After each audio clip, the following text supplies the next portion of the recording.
right, good morning, everyone, and thank you for joining us in person and remotely. This is the DRIP Collaborative meeting. The DRIP Collaborative meets 3 times a year. This is the second of 3 meetings this year. And the DRIP, just to make sure we're all here for the right meeting, was convened by the Department of Water Resources in coordination with the State Water Board and other state agencies to facilitate proactive state planning and coordination for pre-drought planning, emergency response, and post-drought management. So very important, I think, to start the day with really why is it that we're here. As we get started, I'm going to just do a few logistical things and then we get to our meeting. So this big meeting is being live streamed and recorded. Members of the public throughout the day will have an opportunity not just to listen, but also to provide public comment on the various agenda items, and also at the end of the meeting, just more generally about the work of DRIP, asking that everyone practice electronic courtesy, turn off, mute cell phones for today. This is a really important opportunity that we're all convening here in person, and we want to be here attending to each other and remembering that we have diversity of perspectives. All viewpoints are welcome. We really want this to be an engaging, innovative. This is really an opportunity to advance how we do things here in California.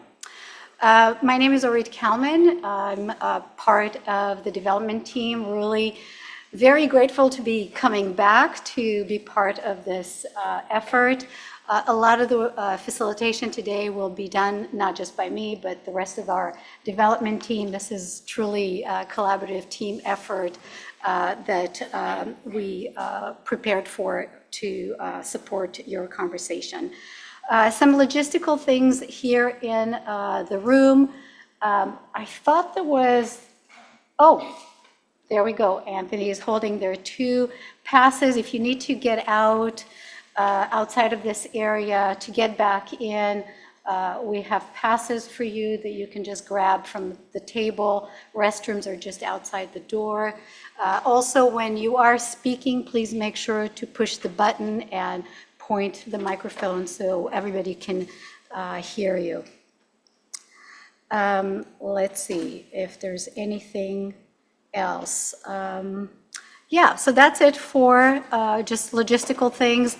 I want to turn it over to, before I do that, I just want to emphasize our objective today. I'm going to talk about the agenda in a few minutes, but just to ground our meeting today, there are kind of 2 key things that we want to accomplish. One is to advance the 2024 recommendations that the DRIP Collaborative has been working on. Really grateful to the work groups and the leads who've really taken leadership in working on these recommendations, and we'll be bringing those to you today for further input and discussion. And the second objective is looking ahead into 2025 and 2026.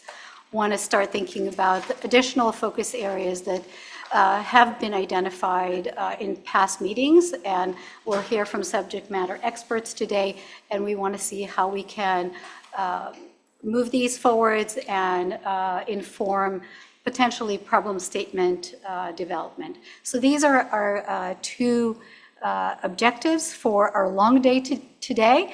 And before we get to process and specific, I just want to invite Joaquin Esquivel with the State Water Resource Control Board to provide some welcoming remarks.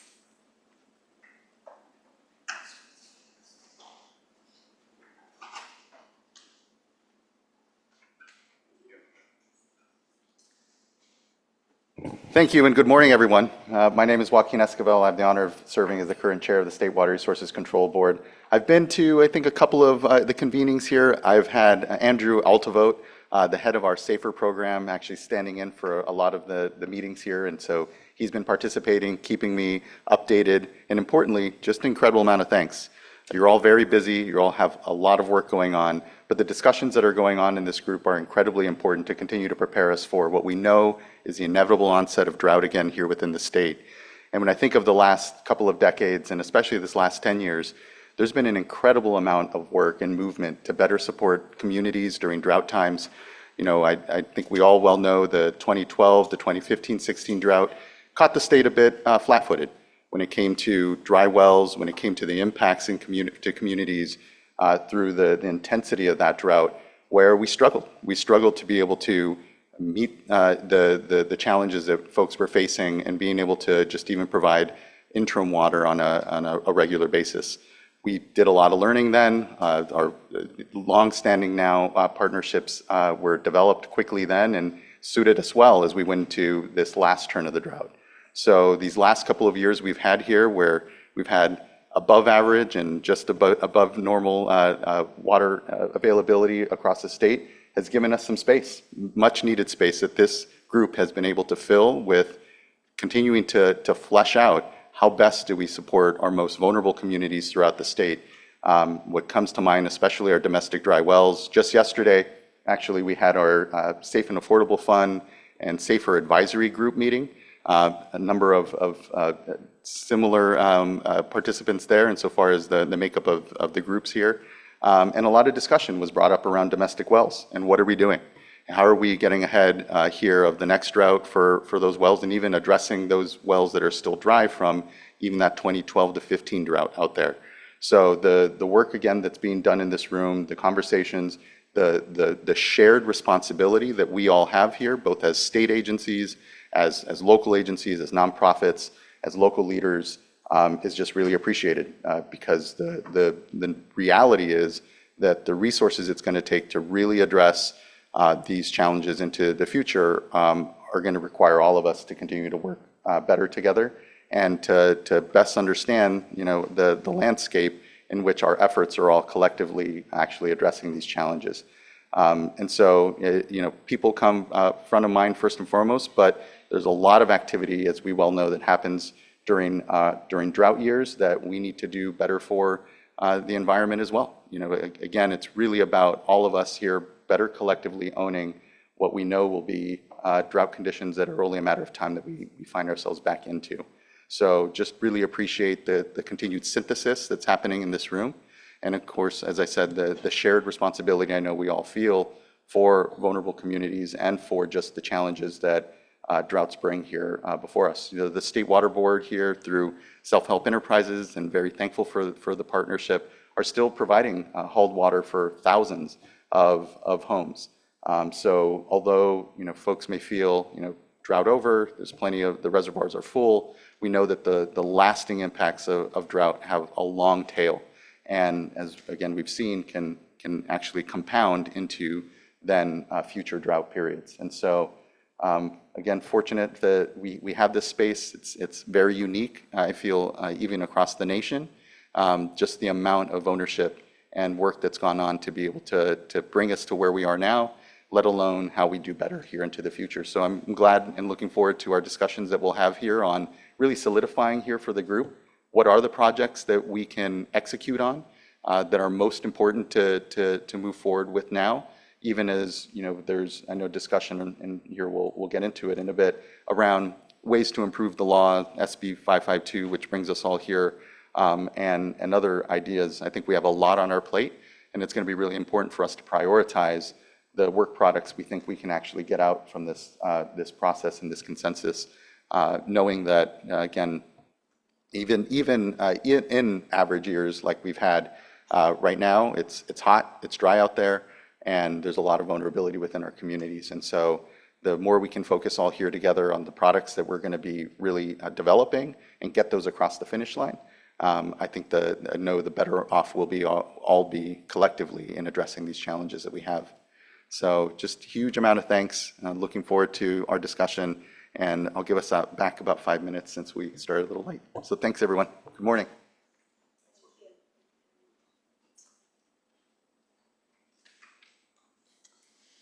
All right, well, thank you for the grounding and just making sure that we are remembering that we're doing all this work for each other, people in California, taking care of the environment, and the opportunity that this diverse perspective and expertise that is in this room allows us to do work together. So I want to talk a little bit about the agenda. It's a full agenda that we have today. I was thinking that this agenda is a bit of a marathon that is made up of short sprints. This is really how I think of our day together today. So we really need to pace ourselves through it, be very intentional and strategic about the conversation that we're having, how you're all participating. We want to make sure that we have opportunities to really add to the work that has been done to develop the recommendations as we're thinking about new focus areas. Want to really encourage all of you. We provided some pre-meeting materials for you to prepare for today and start thinking about it. We received some really good feedback that we have shared with you in your meeting materials today. In addition to the agenda and the PowerPoint, you'll see for each recommendation there is a worksheet where you can add comments today, and also a summary of what we received from the pre-work that some of you shared with us. So really today is about adding to that and continuing the learning that we're doing together as a collaborative to make sure that we are informing the work that is being done on the recommendation. So in just a minute, I'm going to turn it over, and we'll get to hear an informational hydrology update from Janine. This had been something that a standing agenda item that we start each meeting. It's a very grounding opportunity to really understand what is going on in the state. Then we have a review of the focus area recommendation process, just to make sure that we're all on the same page of how we're moving through this recommendation development. This is a long process that happens across these different meetings and the virtual meetings and in between. So we'll come back to the process and where we are in that process. And then we'll focus on the recommendations. These are the sprints. We have about 20 minutes for each recommendation. And we're going to do it by focus areas, the drought relevant data focus area recommendation and drought preparedness for domestic wells focus area recommendations before lunch. We'll break for lunch around 12:30. And then we'll come back to the third set of recommendations after lunch on the drought definition and narrative focus area. After that, we're going to take some time to really think about how all those different recommendations fit together, how they all align. We received a lot of comments from you, and we had quite a bit of conversations during the work group meeting about how some of these recommendations really fit nicely together, dovetail each other. They might be some kind of a order to how they should support each other and build off each other. So we'll spend some time talking about that.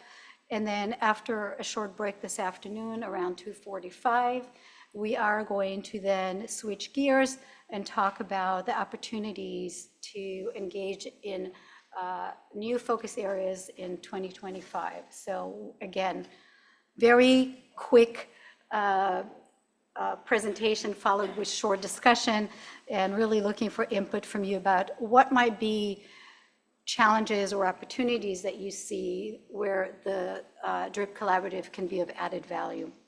We'll also end with public comment and closing comments at the end of the meeting today. So that's our agenda for today. And before we start, because we are bound by Valley Keen rules, even though we're not doing a formal vote today, we wanted to make sure that we establish quorum and have an opportunity to acknowledge who's in the room with us today. So I'm just going to call the name. Make sure your microphone is on when you just respond that you're here, and we'll move through that. We have some alternates today, and really appreciate you stepping into the conversation today. So we have Amber Garcia Rosso for Catherine Freeman. Here. Brent Hasty. Here. Carolina Hernandez. Carolina Hernandez, here. And please correct me if I mispronounce names. I apologize. Elia Baker-Lowe. Here. Joaquin Esquivel, Here. John Andrew for Carla Nemeth, Here.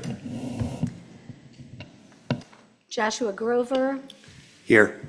Joshua Ram for Jason Colomini, Here. Justine Massey, not here yet, Katie Ruby, Here. Laura Ramos, Here. Matissa Martin, Here. Matassa. Matassa, thank you for correcting me, Nancy Vogel, Nate Ortiz for Christina Curry, Here. Reggie Collins, Here. Robin Grimm for Anna Schiller, Here. Sierra Ryan, Here. Suzanne Pecci, Here. Tammy McVeigh, Here. and Tim Worley. Here. These were the, and Carol, I'm here too. I'm sorry. It's okay. Okay, great. Thank you for being here. Apologies. And we have additional members who were not able to be with us today. They're listed. Is there anybody else I did not call on? I'm the alternate for Emily Rooney from Agricultural Council, Tricia Geringer. Oh, great. Thank you for joining us. Okay, I didn't have your name. Okay, great. And let's see, before I turn it over to Glenn, let's see if there's anything else I need to do. I want to give Carolina an opportunity to just being a new member, to introduce yourself. Just a quick minute. Thank you, I appreciate it. So again, I'm Carolina Hernandez. I'm here representing LA County Public Works. I specifically oversee the LA County Waterworks districts. You might have all been familiar with my predecessor, Russ Bryden. So I am the new Russ. So it's lovely to be here with all of you. Thank you so much. Great. Thank you for coming in and joining us and jumping into the work. And with that, I think I'll turn it over to you, Glenn. Good morning, everyone. And although we don't have time to have the alternates also do an introduction, I just want to encourage everyone to contribute throughout the day. We have a very, very busy day, marathon and a sprint, as Arit said. Like Joaquin said, you are all incredibly unique and complementary. We've received, through the 2023 and 24, 100 plus ideas. We read 100 plus comments from you all on the first 8 recommendations. There have been at least about 10 other individual virtual meetings that have happened before. So really what I'm going to try and do is put in context the conversation we're going to have today. I'm going to do that by quickly just emphasizing the journey that we're all on. So we're all contributing. We know what conversation we're in. We have seen this slide before in the past. We are in year 2. The one thing that often comes up in our conversations is, are we doing enough? And as we think about all the ground we took in year 1, we're here in year 2. You look at the 8 recommendations that we're going to go through today. I think it's a fair question to ask, is it enough? There is incredible urgency, just like Joaquin said. And so I think as we go through this morning and this afternoon, I think we'll all understand and really appreciate how important the work is that we're doing here today. My guess is you might also say it's not yet enough. And so what we're really trying to do is build the muscle. This is a unique organization that is really equipping themselves to be effective. We like to think of high impact, efficient effort. We structure today to be like that. And so in year 2, year 3, as we look in particular in the afternoon, talking about future focus areas, that really is the question of, can we tackle even harder, more gnarly challenges? Because what you'll see today is the 8 recommendations, they're all different. Some are simpler than others, some are incredibly complicated. But yet, hopefully, we're building the muscle to equip ourselves to do even more in the October meeting and next year. Okay. So really quick, where have we been? Where were we? Where did we leave off in April? And where are we going? Just 3 quick slides, and then I'll turn it over to Ginny. 2023, this was our focus. We really built relationships, try to get a process in place. This process is designed exactly based on your input. Hopefully it really resonates with you. In identifying what we're calling a reference list, but really has the 100+ ideas, you all decided to focus on 3 focus areas. Those are our focus for today, and those 8 recommendations. And then last time we met in April, we had this objective of really thinking through and introducing these 8 projects or these 8 recommendations. And the one thing I'll mention here in particular is we formed work groups. So since April 26th, there have been work group meetings that have helped develop the Part 1 templates that you all received and reviewed before today's meeting. In April, that was our first chance to hear the 8 initial recommendations. They're the same. There's slight wording changes, like program and information tools evaluation. Recommendation 2 is now, we're just abbreviating as rapid inventory. We'll talk about that in a moment, but they're exactly the same. We'll talk about them in the exact same order. And lastly, last meeting, we had you all write down in the written worksheets a bunch of comments. That was codified, put into that spreadsheet that was sent out to you. It's also posted online on the DRIP website. We'll do the exact same process today. So as we go through the 8 recommendations one by one, you'll have the written worksheet. It's in your handouts. If we don't have enough time to get your verbal comments, please write them down. We like to think no comment is ever lost. And so we will process all those worksheets, make them available, send them out so you can all see it. And very importantly, to the recommendation leads, you'll all have that written down and you'll be able to incorporate it into your updated templates. Okay. Where are we going after today's meeting? Just a little bit of thinking forward. In the afternoon today, we're going to talk about potential next focus areas, really for 2025. And so between now and the October meeting, we will draft problem statements for those new focus areas. Now, I'm just going to say this is the exact same process we did last year. So think back 1 year, we did the exact same thing. The timing is exactly the same. But really for October, we're hoping to do a formal vote on all the initial 8 recommendations. So today is your second bite at the apple. You'll have another one on October.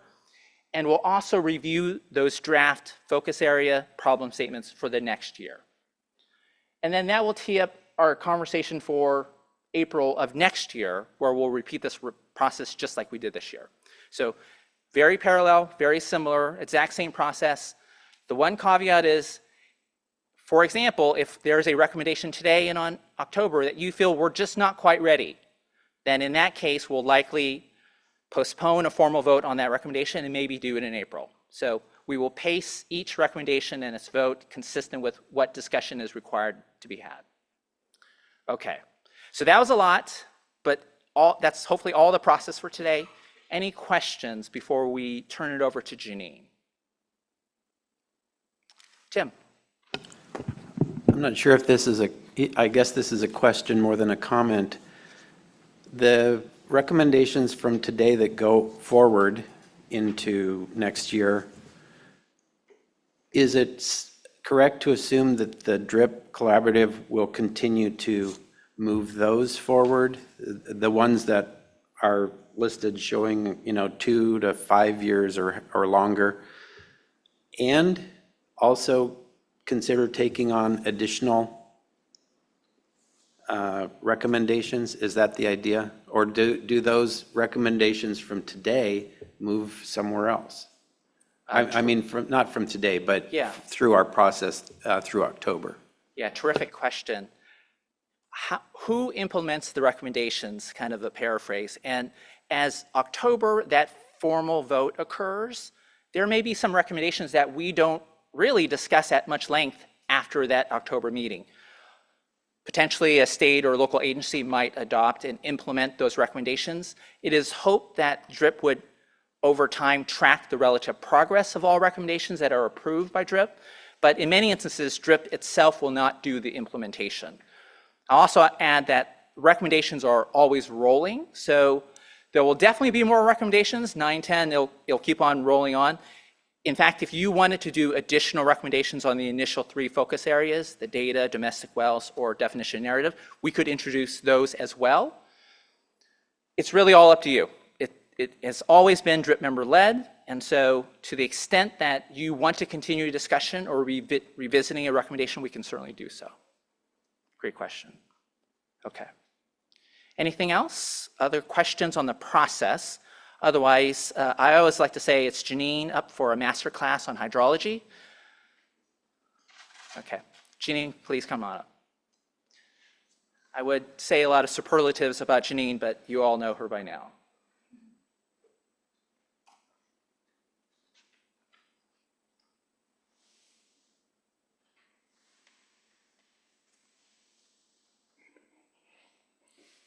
Okay, can we call up the, okay, there we go. So starting off on what is unfortunately a rather familiar picture right now, considering the wildfire activity we've been having.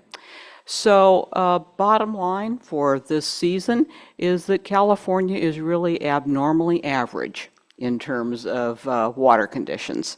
We tend to swing from one extreme to the other. Well, we're in one of those rare situations where we're pretty average. Southern California, parts of Southern California, a little bit wetter than everyone else, but that's about what we're looking at. Statewide precipitation, 102% of average. How much more average can you get? Reservoir storage is a little bit above average. Basically, that's carryover from our last season's wet winter.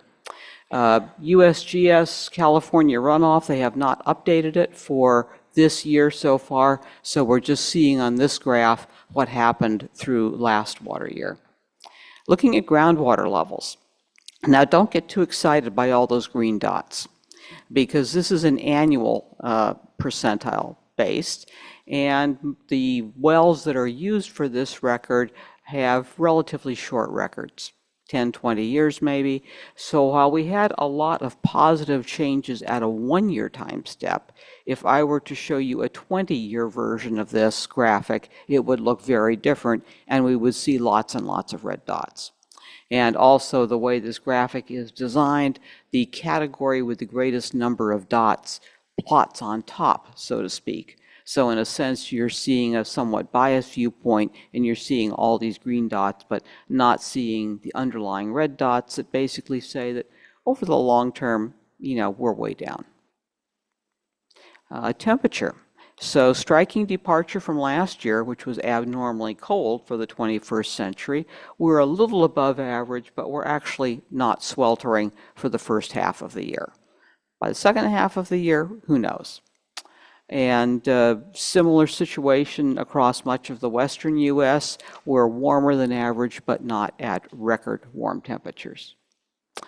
Now, remember that heat wave we had a couple of years ago? When we think about temperature, you can think about it in a couple of ways. It acts on a seasonal time scale to do things like influence runoff efficiency, influence how snowpack melts, those kinds of things. But at this time of the year, we see it in the form of extreme events, heat waves, in other words. And a couple of years ago, we had a very extreme event in September, and it was somewhat unusual in that it really covered the entire state. Now, we expect places like Death Valley and Blythe to be warm. For heaven's sakes, they're out there in the desert. But look at some of the temperatures for places that we don't think of as being hot locations. So that was a couple of years ago. Data's still coming in from what we're going through right now, but definitely set some new high records for some of these areas. And when this heat wave wraps up, which is hopefully tomorrow or Saturday, we'll start to get some duration data, and we can look at number of days above records and those kind of things. But clearly, we've been in record temperatures, which has implications for wildfire, which I'll talk about in a minute. So water project allocations, no news here. I think you've all seen these kind of numbers. Colorado River, this is the current 24-month study. The August 24-month study will be used to determine the shortage conditions in effect for next calendar year. It's very likely going to be similar to this, and we will continue in the same level of shortage condition that we are now, which is to say that Arizona and Nevada will officially be taking a shortage, California will not. Now, keep in mind, though, but there have been various voluntary efforts to conserve water in exchange for federal funding, basically to put more water in storage, especially in Lake Powell. So that is continuing. But in terms of just what the official allocation is, this would be the same as this year for California. We are transitioning in terms of ENSO, moving into a La Nina condition. We were previously in an El Nino. And as I've told this group before, keep in mind that that by itself is not a predictor of water supply conditions. This is the wettest climate division of California, neutral, Nina, and Nino, dots shown here. Not a whole lot of difference, pretty much a shotgun plot. And that is what NOAA uses as the basis for its forecast, seasonal forecast it makes. And as I've reminded you in the past, they have no skill. So don't pay a whole lot of attention to this. I mean, it's out there, but don't base plans on it, I guess is what I would say. Now, the important thing that I really want to talk about is, okay, we're in the middle of summer. If I were a small water system, what would I be concerned about? I'd be concerned about wildfire risk. Right now, we're above average, and we've just gone through this very hot period, which means that fuel moisture is going to be very, very low. As wildfire people will tell you, it takes two things to have a wildfire. You need a fuel source, and you need ignition. We can't predict the ignition. Most of those are human-caused, but we can certainly say what the fuel conditions are. And right now, the fuel conditions that we have are rather similar to 2018, which was a very bad wildfire year. Some CAL FIRE statistics here pointing out that the top 20 most damaging fires in California, all but 2 of them have occurred in this century and driven by warning. And increasingly, we are seeing damage to water systems from these wildfires. And much of that damage is small water systems, but we have now seen damage in much larger systems, going back to the Tubbs Fire, Santa Rosa, the Camp Fire, et cetera. And keep in mind that this is something that we expect more of going forward because it's a function of a warming climate. So when we think about this and think about where we are in this season, really in Southern California, the wildfire season is year-round. For the rest of the state, we're going to be pretty much in high-risk conditions through about November, depending on what happens with the onset of winter rains. And, this is certainly an issue for small water systems in particular because they tend to be located in these rural areas that are in the wildland fire interface area. And we've certainly had plenty of experiences with small systems having problems. Just look at it from a large utility perspective like DWR. Our Lake Oroville watershed, more of it has burned within recent years than has not burned. And this past week, we had emergency evacuations of our staff at our major facilities at Hyatt Power Plant and the O&M headquarters at Oroville. Same thing happened a few years ago. So we're just seeing an increase in these kind of events, and that's really the risk we're looking at for this time of year until the rainy season really starts. And that's where I wrap up and ask we any questions.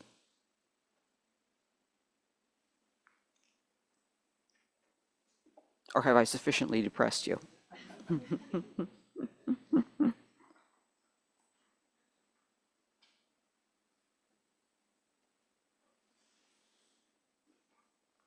you, Janine. Okay. So I'm going to try and make up a little bit of time, so apologies in advance if I go through these slides a little quickly, but grab me at any point in the break, whatnot, if you need any clarification. I'm just going to really set up the conversation that we're about to have on the recommendations. In particular, for those who may be new to this conversation, I just want to make sure the terminology is clear. We've already been using these words: focus area, problem statement, recommendation. Here's a quick definition of them. The simplest way to think about them is, what is DRIP going to work on? And really, We want to make sure we're focused on the priority areas that we think we can have the greatest impact. We formed problem statements around that. What exactly do we want to fix or improve upon? And we structured recommendations to hopefully address and solve those problem statements. You have seen this before. I've reiterated this a couple times. Every recommendation is unique.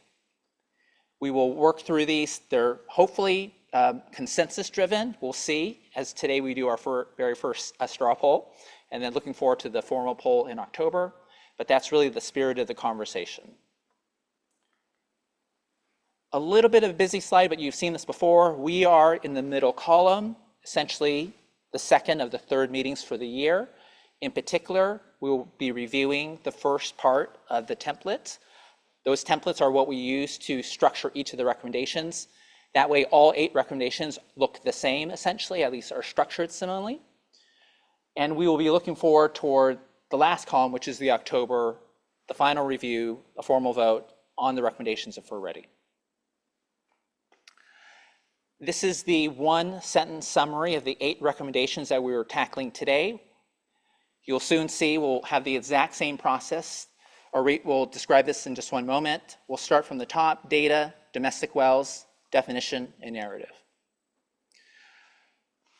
In preparation for this meeting, 15 of you sent in a lot of really terrific feedback.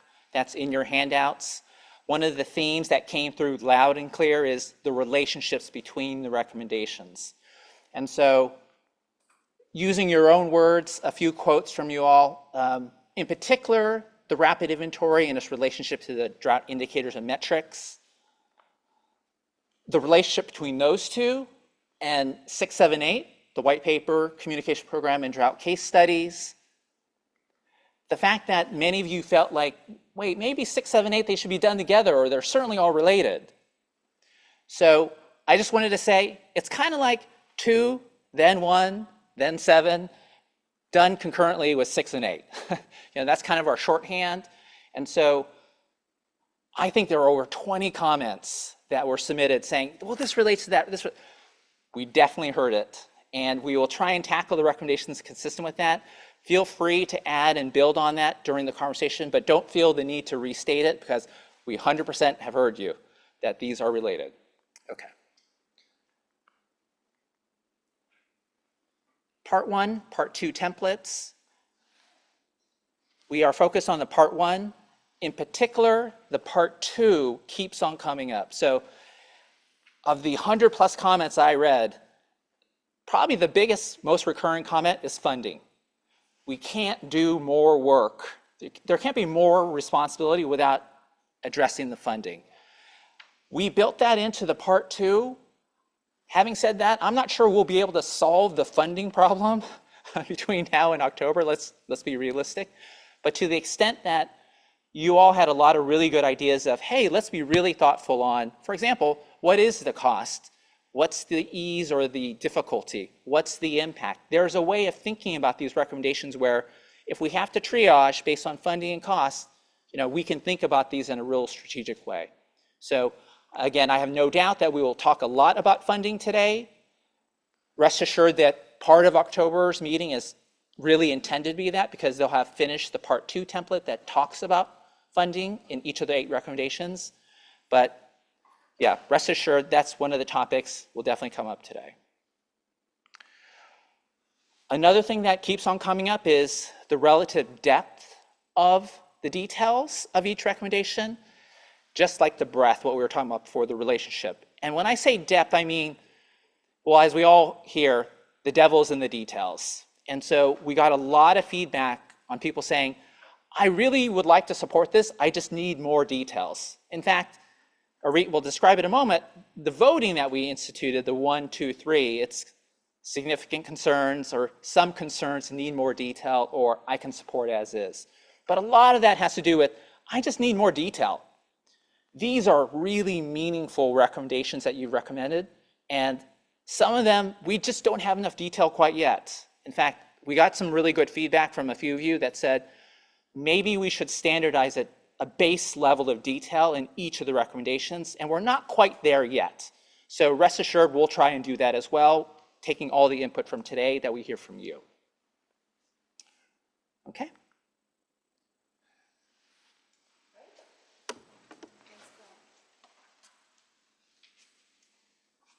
Okay, so we're going to start with our sprints is what's going to happen coming up soon for each of the recommendations. And I think it is really important to note, as Glenn said, that there are kind of overarching issues across all the recommendations that we heard in the comments and in the discussion in the work groups around the level of details, the funding, what is the role of the DRIP Collaborative in implementing these, what that coordination would look like. And so as we get into our conversation today, it'd be really important to be very strategic about the additional input that you are providing. This is why we have a summary for you so you can see what issues have already been identified. You have a worksheet. And so please continue and provide new information, new feedback, new ideas, so we can summarize all that, share that with the work group and the lead so they can continue and work and refine these. So we're going to go in 20-minute increments for each of the recommendation. The way it's going to start, we had asked the lead to provide a short presentation that includes a recap of the work group discussion so you can hear what were some of the issues, challenges, ideas that came up in their discussion. Then share just highlights of template part 1 in terms of the description, the impacts that were added to develop the recommendation. And then in some cases, leads and the work group had some questions for you in terms of how to continue and develop these recommendations. So 5 minutes for the presentation, and then right before we start the discussion, I'm going to share with you some of the preliminary results that we received from those who provided us the pre-meeting worksheets. So we have that as a starting point for conversation. And then we'll give you an opportunity to provide some feedback based on the questions that lead identified. And just more generally, what additional information, since the issue around how much detail is needed to really create a well-rounded recommendation, what additional information do you think would be really important to fold into the description? And then pivoting a little bit into the implementation piece, I think that was a question that just came up. What is the role of DRIP? Who's going to take this on? What the funding is? So if you have any ideas that you want to share, would love to be able to hear that or include that in the worksheet that you have in front of you. We're relying on the worksheet because we recognize we have very limited time for discussion. So we'll do that, and then the last few minutes, we're going to do the straw poll vote. And just to say that it's really, vote I think is kind of a strong word for what we're doing, because our intent here is just really to gauge your level of support given where we are right now, recognizing that there's going to be further development and ways to further refine these recommendations. So we're just to bring back the polling structure that was identified and shared with you last time at the April meeting. We're going to ask you to share if you're at a 1, 2, or 3. Do you have significant concern? Do you have significant concern?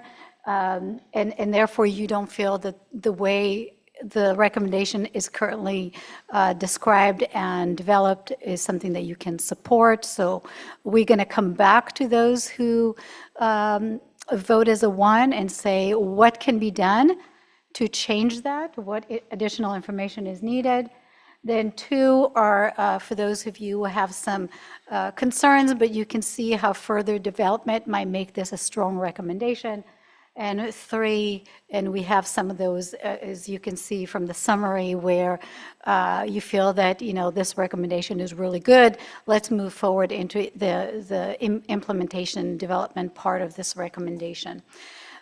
So we're going to do that, ask you. We're going to do it by show of hand. It's not a formal vote.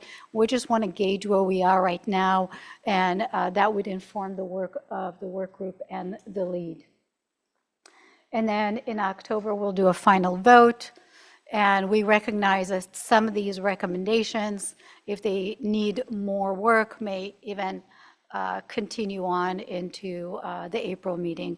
We want to make sure that these recommendations are strong and reflect the DRIP collaborative understanding and desires. So that's our approach. I'm going to use a meditation gong to track our 20 minutes. It's really important that we stay on track and we get through all of this. So it's a 20-minute time. At 3 minutes, it's going to give a little gong that maybe only I will hear, but I will alert you. We'll do the straw poll vote. And if there are any ones, we'll invite you to say anything that maybe you feel was not expressed to make sure that we have all the information. Any question about our process as we move forward? Okay, so with that, we're going to move into the first focus area, and I'm going to invite Katie to talk about the drought indicator and matrix, and then we'll invite Aaliyah to do the second recommendation. And here's right here. Hi, everyone. So this is Alvar's recommendation. He can't be here today, so I'm going to do my best to present it on his behalf. This is the drought indicators and metrics recommendation, and on the screen are some of the things that were discussed during the work group meeting. So making sure we're clear on the purpose and audience and engaging the right stakeholders. Part of the impetus for this recommendation is we've heard that, for example, the U.S. Drought Monitor is not that effective, and so we want to make sure essentially that people can get behind whatever these indicators and metrics are, and that they can be used. We also talked about, alignment with other recommendations. Glenn highlighted some of that, and taking advantage of synergies with other initiatives. This was a big piece and something that I saw came up in the pre-workshop comments as well, wanting to make sure that, for example, if there's an existing platform that could be leveraged for this, that we're, maybe building upon that versus trying to create something else from scratch. And then this relates to Tim's question around the, roles in this recommendation. Like, is DRIP actually developing this or supporting it, or just kind of recommending it for another entity to take on? And then the scope. So originally there was some discussion of, do we want to talk about kind of triggers for action as well, and what those thresholds would be, or should we stick to just indicators and metrics at this point? And based on discussion, as currently framed, we've limited it to that indicators and metrics, the idea being that, the triggers and the thresholds will vary by community, and so we don't want to be overly prescriptive for that. So this is a recap of, just some elements of the recommendation. I don't want to necessarily talk too much through it. I think everyone has a sense of where we're going here, but essentially wanting to come up with better indicators and metrics to inform action. So some sort of early drought indicator system.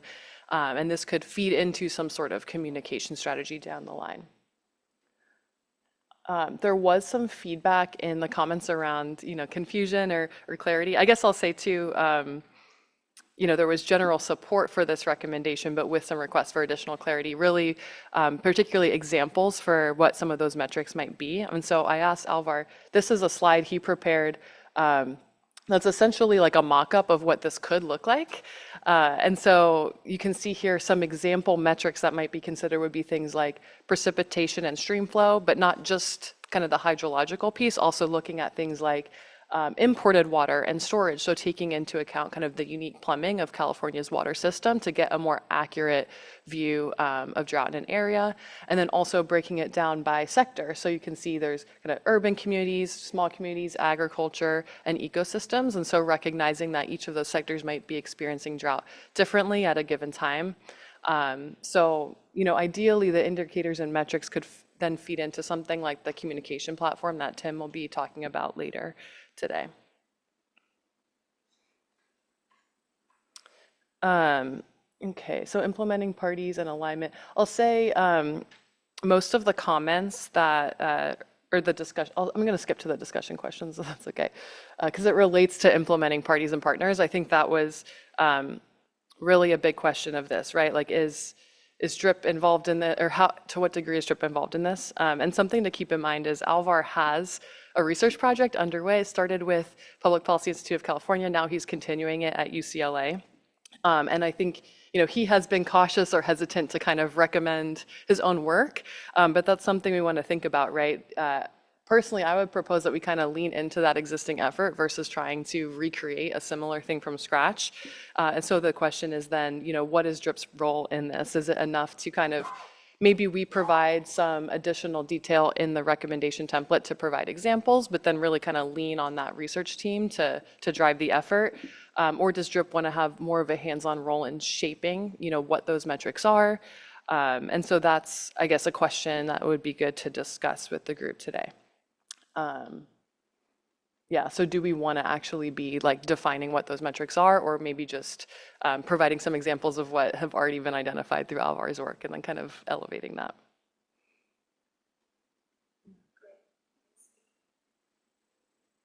Great, thank you. And,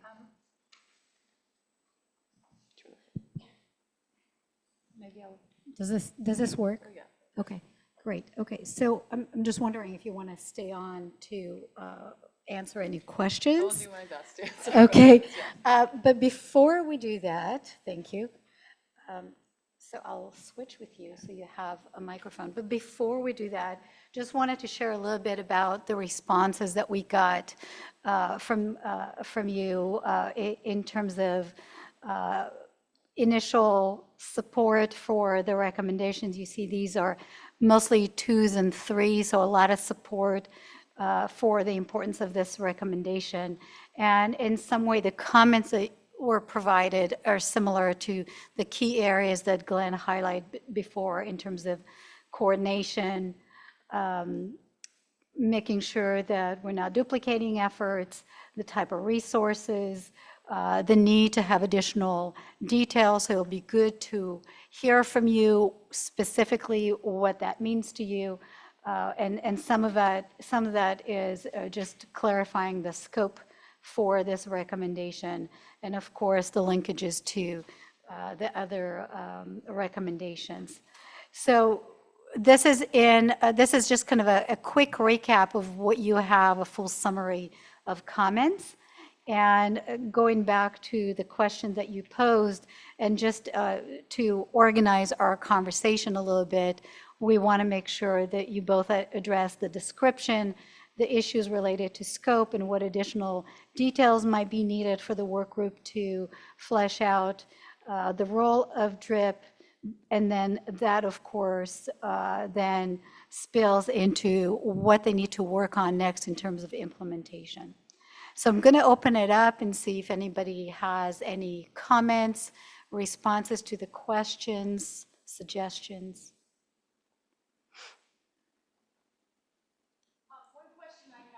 Just hold on, because I think you need a microphone. Okay, it's all right. I'll just sit here briefly.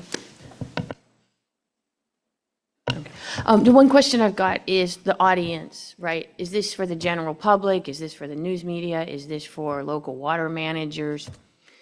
Because the sophistication of your indicators and the scale of the areas that you're looking at, how localized would you be when you talk about drought, severity, all of that depends on the audience, I think. Yeah, and I think that is kind of open to input. I mean, my response to that would be, I think, to a large degree, the local agencies maybe are already making their own decisions. They know what their thresholds and triggers are, and actually that could feed into something like this. But for those areas that might not have something as useful, maybe smaller communities, then this would help inform. So it could go both ways. I do think one audience would be the public, though, because the idea that the U.S. Drought Monitor could be misleading and this could give a more accurate representation. I do think the public would be one audience for this. But if anyone has suggestions, I'm sure Alvar would love to hear that. Yeah. So as a member of the public, that was my question on this focus area. How would you present this to the public? How would you roll it out? And the funding that would be necessary to engage the public. I mean, we had a lot of funding for SGMA, and we really engaged the public in the conversation, and now the funding's gone and the conversation's over. And as a public member, I mean, it's the idea, even going forward, is to continually recapture that interest in something that is not very interesting to the general public. I mean, there's a degree of not understanding and not really wanting to engage because of the complexity of the issue.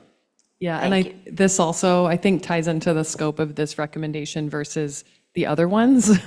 And so, like Tim's, we'll be talking about communication program later, and I think that's where this is more of the behind the scenes. What is the data showing? How should we be interpreting that in terms of data and metrics? But then I think it stops there, and then the separate piece is how do you then communicate that to the public? And so I guess there might be just a scope limitation on that too. This is focused more so on what is that data, what are the metrics, and then we'll have a separate discussion on how we communicate that and engage the public.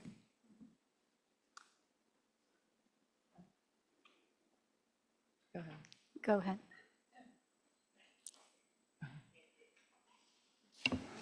Hi, so Carolina Hernandez again. Thanks, Katie, first of all, for presenting it. We definitely thought it was a good idea. I think I was really happy for you to have touched on the need for flexibility, though. That was one of the comments that we had. I'm really interested in standardization and tracking, including like tech integration. So to that respect, not necessarily advocating that, DRIP take a firm hands-on approach. I like your idea of, let's not reinvent the wheel. Some things are already going on. But I do think it would be really important to get, local input regarding that integration. So that integration is a critical component for us. So thank you. Thank you, I agree. Thank you. And just a reminder to everyone, as you just demonstrated, put your tent up when you would like to comment. And before you start your comment, just say your name for the record. Thank you. Go ahead. Joaquin here at the State Water Board. When it comes to the shortcomings of the National Drought Monitor, do we have those kind of articulated, knowing kind of what we're trying to solve for, I guess, in this iteration? And I know Department of Water Resources trying to similarly tackle this issue, put out Water Watch, and just kind of wondering, just how we're building off of those other efforts in trying to scope out and understand what we're trying to get out of this one. Yeah, and first I'll say, I know in the comments there was some, feedback of making sure we are aligning with Water Watch and not trying to do something totally separate. But to answer the first question, I think recognizing that water conditions are not just based on kind of hydrology, like temperature, precipitation, but that we have to take into account water storage and imported water and how it's moved throughout the state.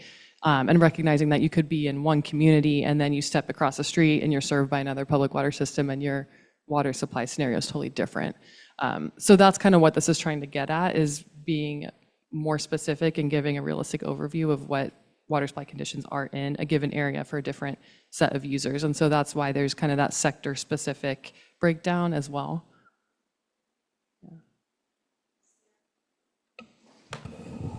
Hi, thank you. And I appreciate the additional visuals that were put in the presentation, because one of the questions I had in reading the document was like, well, what does this look like and what are the metrics? So that was really helpful.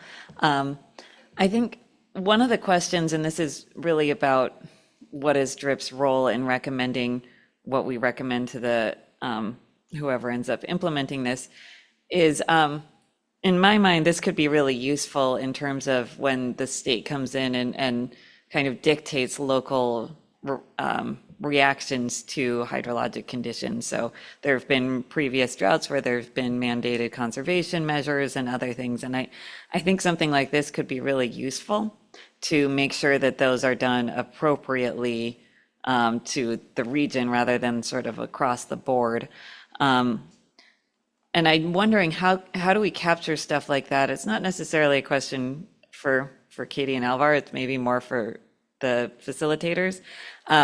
Is there a place when we're finalizing these where we can say like some recommended uses of this could be, and then that suggestion goes to whoever is the implementing entity?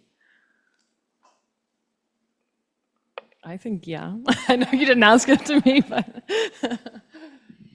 And I can imagine that that would feed into the discussion around impacts and use, where you're talking about how this will be used, where that's an opportunity for the work group to identify those specific uses and contributions. Other comments? Go ahead. Just to the question of sort of the DRIP role, I think. Sorry, what's your name? Sorry, this is Robin from Environmental Defense Fund. I think, that's a great suggestion in terms of potential uses. In this particular recommendation, I think there is also a role for kind of like at a high level describing the types of information and metrics that would be really useful, like to local agencies, for example, or some considerations around sort of data interoperability, which I think you were also speaking to. And I really appreciated, it wasn't my comment, but somebody in here asked the question of would this also cover the concept of sort of longer term resilience to droughts in terms of like that being incorporated into this early warning system. And I think that's a great idea. So whoever asked that question, it seems like it should be something that is included in the information that's provided on a platform like this.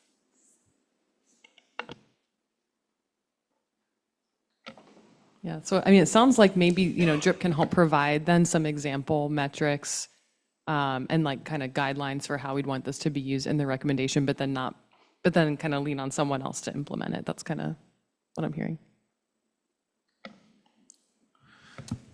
Yeah, this is Joshua Ram with the California Walnut Board and Commission, and really looking at a couple of the comments that were already said, but the question up there, would DRIP define, review the metrics indicators? I believe it'd be important from an ownership standpoint. The discussions, the framework has been established from this group with a lot of time commitments and efforts, which has gotten us to a very favorable position heading into a pivotal meeting in October and timing up with the climatic conditions that we heard about earlier. We need these tools and technologies sooner rather than later.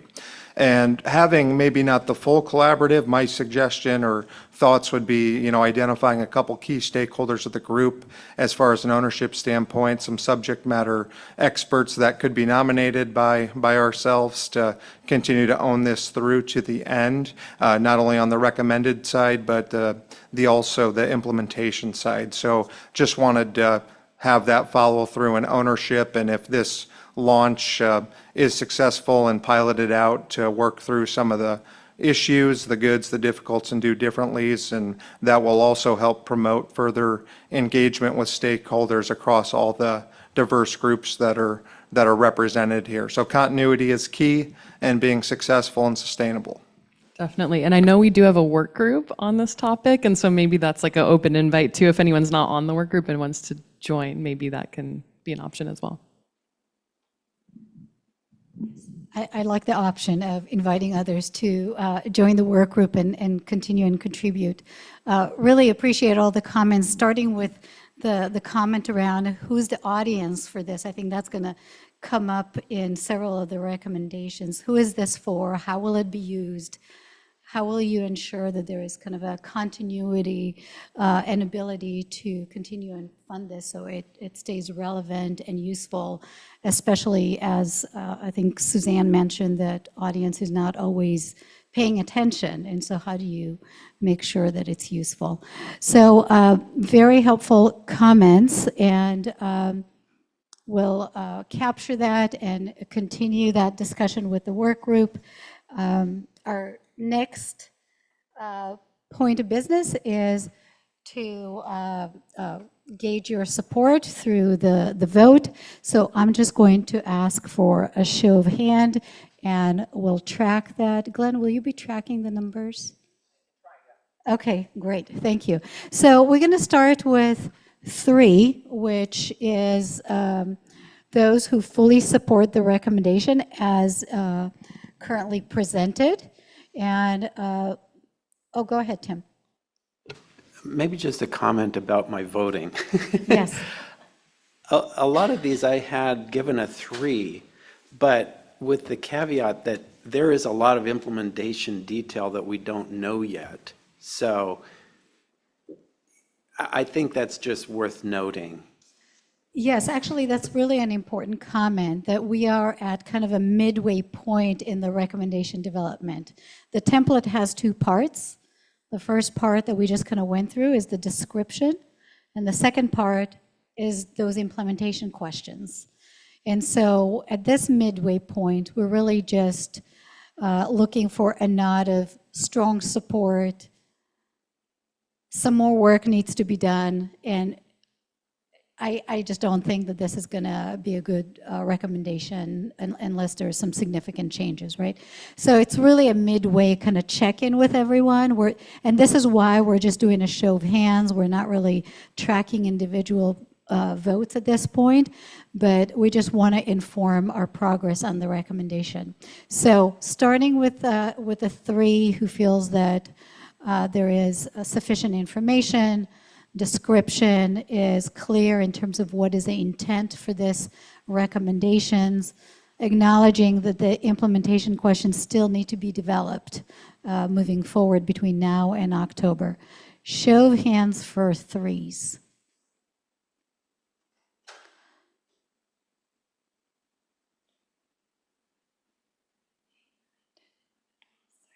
I have 14. That's great, thank you. Okay, number 2. I have some concerns. Maybe go back to the drawing tables and keep working on the description to continue and refine it before we can move this forward. Number 2.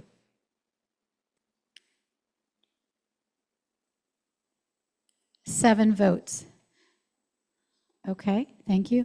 Is there anyone who's with number 1 who has significant concern about the recommendation?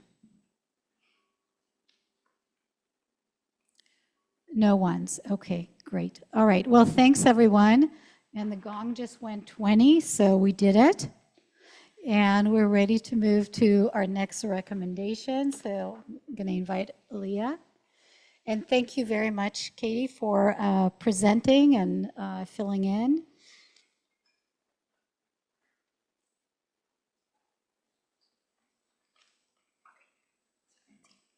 Hi, everyone. Can you hear me okay? So my name's Aaliyah Beckerlow. I'm here representing the Office of Planning and Research and speaking on behalf of my close colleague, Ben McMahon, who put a lot of thought into this recommendation. So I welcome others who have been more involved in the working group sessions to chime in and correct me or to fill in gaps. I'm going to do my best to give an overview of what we've been discussing here. So what we're ultimately talking about, well, I guess first a recap on some of the discussion in the past. Generally, for this recommendation, this is the rapid inventory, sort of kind of a grounding of the relevant resources, data, tools out there already that could help kind of guide a lot of this work. There was a lot of support across the collaborative as a first step, as this being kind of a conduit for a lot of the other recommendations to come. As a place to kind of help set priorities for some of the next steps ahead, and somewhat of a light touch and really just a landscape review, helping us gain a sense and an inventory of the resources that we can leverage and learn from before we take action on inventing new opportunities. So a lot of agreement there, a few questions around some of the cadence going forward and the partnerships involved in implementation. But that, this can really be a useful resource in identifying, again, these existing resources and gaps and priorities, elevating the knowledge that we already have. There's still some discussion to be had around what attributes go into the categories that can help us kind of define what this looks like. And a lot of great thinking so far. And I know I don't need to reiterate this, we've already discussed this a lot, but many connections to some of the recommendations we'll be discussing today, how this can feed into what we just discussed, what Katie just presented on, and some of the discussions later on. In helping us kind of use this as a grounding before we take next steps. Okay, it works. And it's over here, great. So basically, an overview, this is somewhat of a pivot from a formal evaluation. We want to think of this as more of a rapid inventory, a rapid assessment. We think this can be a fairly light lift, shorter term timeline, but an opportunity to really organize the relevant resources that we have. And again, just use this as a space, a one-stop shop to get a sense of what's happening across the state, what's happening across our partner states, and help us kind of orient. The identified impacts would help us really increase awareness. This could again inform so many of the recommendations to come.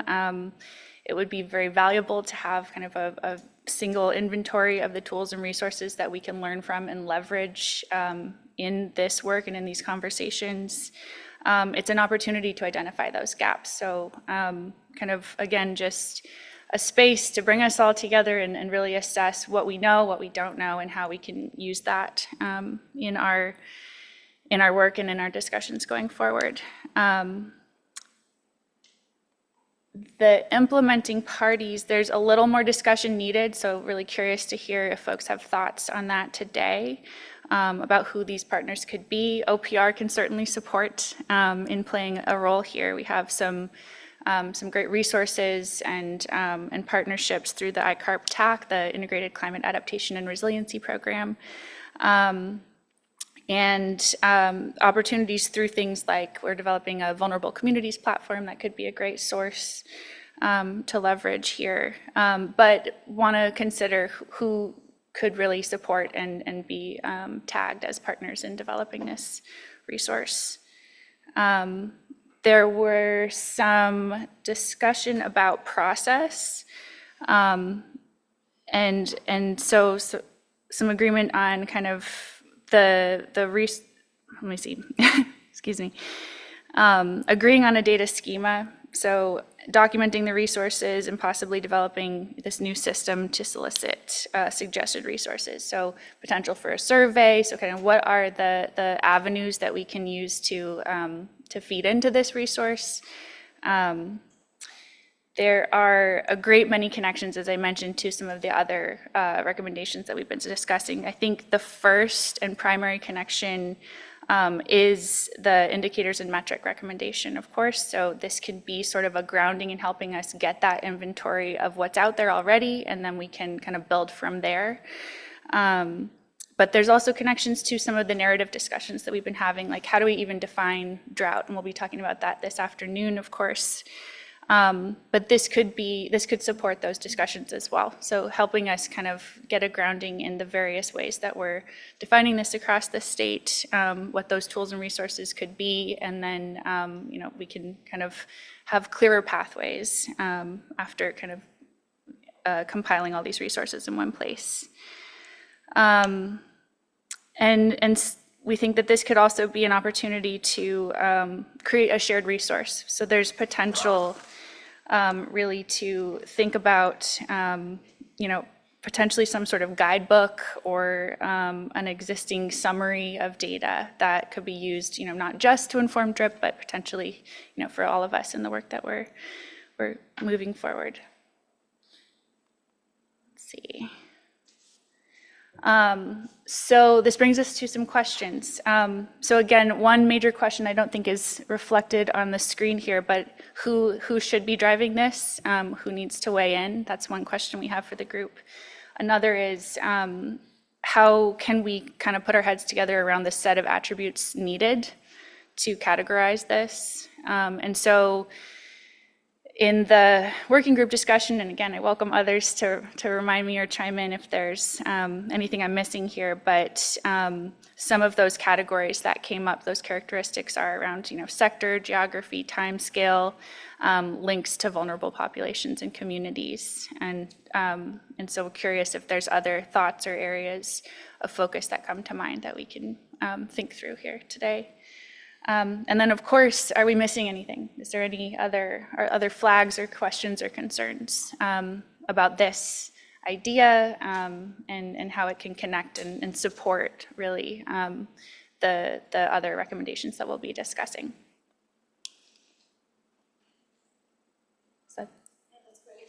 If you want to go, yeah. Do I go there? Okay. Yeah, so before we get to the discussion, just to check in with the responses that we got so far, a lot of support, 2 and 8, and again, the idea of compiling these resources seem particularly useful, as you mentioned, for other recommendations, just in creating shared learning. It's a great opportunity. Want to clarify and discuss, as you said, who might be helping implement these. So that's part of that implementation discussion we want to get to. So if you go to the next slide. So just getting back to the question, so you had a very specific question with regard to how to kind of think about organizing this, and then we can come to that implementation question. So any comments, any suggestions, feedback? Go ahead. And just start with the name, please. Yeah, remember this time. This is Robin from Environmental Defense Fund again. To that question about different sort of considerations or categories, I had a list that I jotted down, so I'll just name it for consideration by the group. So for me, I think it'd also be important to capture, ease of accessibility and use of a particular data source that can vary greatly. In some cases, you need sort of technical consultants to help interpret and access and, package data. I think another consideration is cost. There's probably some private sources of data that are helpful, but they cost money. I think resolution is important. So what's the scale, is the data available at what scale and resolution? And then similar to that, but in the time dimension, latency.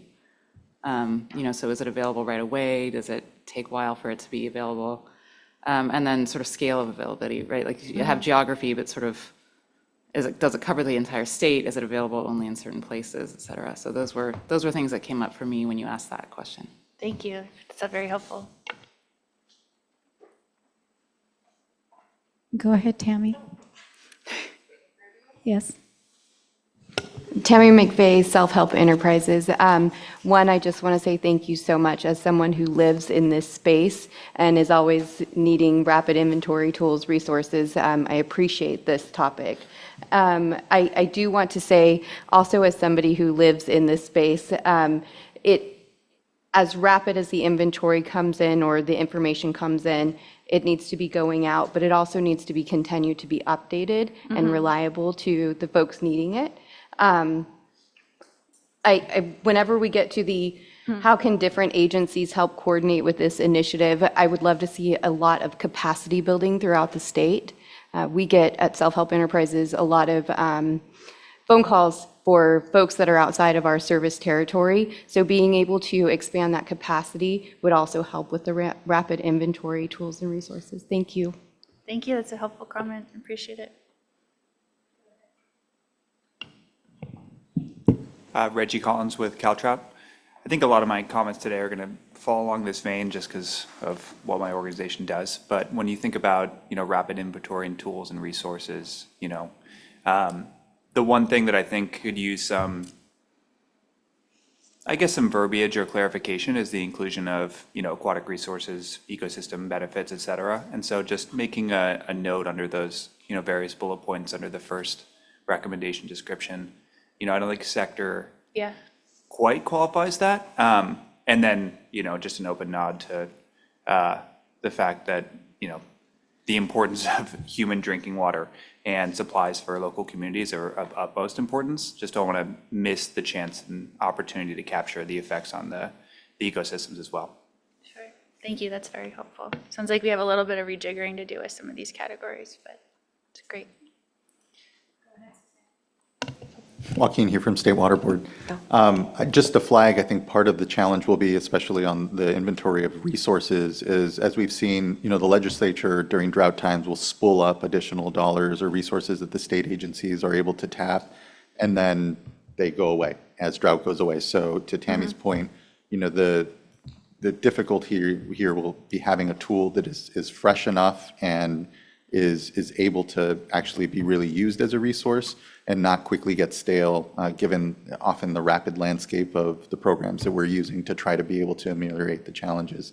And my other just kind of thought or insight around it is, it might be helpful to really be structuring this around the negative impacts or consequences to drought and working back from there as to then the programs and the work, so as to keep something a little more stable, and then allow, again, programs that may or may not be able to address those negative impacts to drop on and off.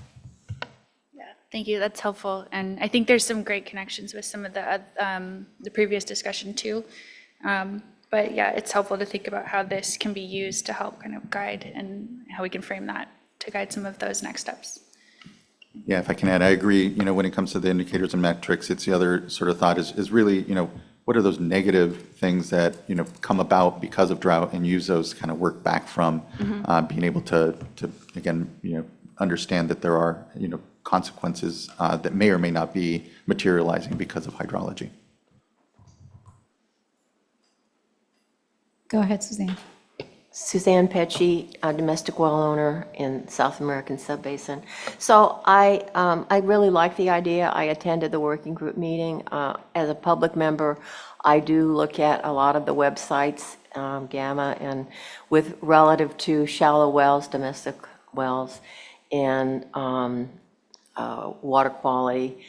And I do think that organizing them in some kind of a dashboard fashion that is usable by the public would also be helpful. I think that part of this, there's a public that you need to engage, really, and I'm thumbing through all the time thinking, I remember this website, how do I find it again? So even an index of these, the index would help of the website. That would help me. I write them down, but something where it is usable by not just agencies, technically, but by the public that you really want to inform and engage.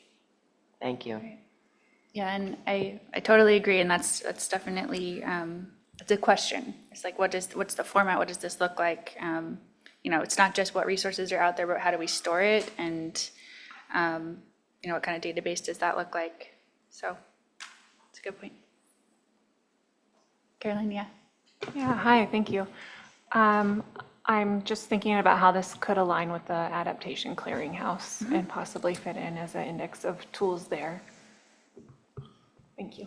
Yeah, thank you. I think we're very open to that being making a connection there. Absolutely. Yeah, Joshua Ram here with the California Walnut Board and Commission, and to a couple of the group's points earlier about this evolving information and data, whether it's from the legislature. We're going to have things on this list that are going to be updated and added, the white papers, the case studies as a tool and resource. So this living, breathing platform or database, there's probably a couple things when looking at a tool like that is, vetting out the bugs, doing pilot tests to smaller scale before going out to a wider breadth and audience, taking into account those vulnerable communities and clean, safe drinking water for all Californians. And also, what does this look like? Who is owning the review of the inventory? Is it an annual review? Is it a quarterly review?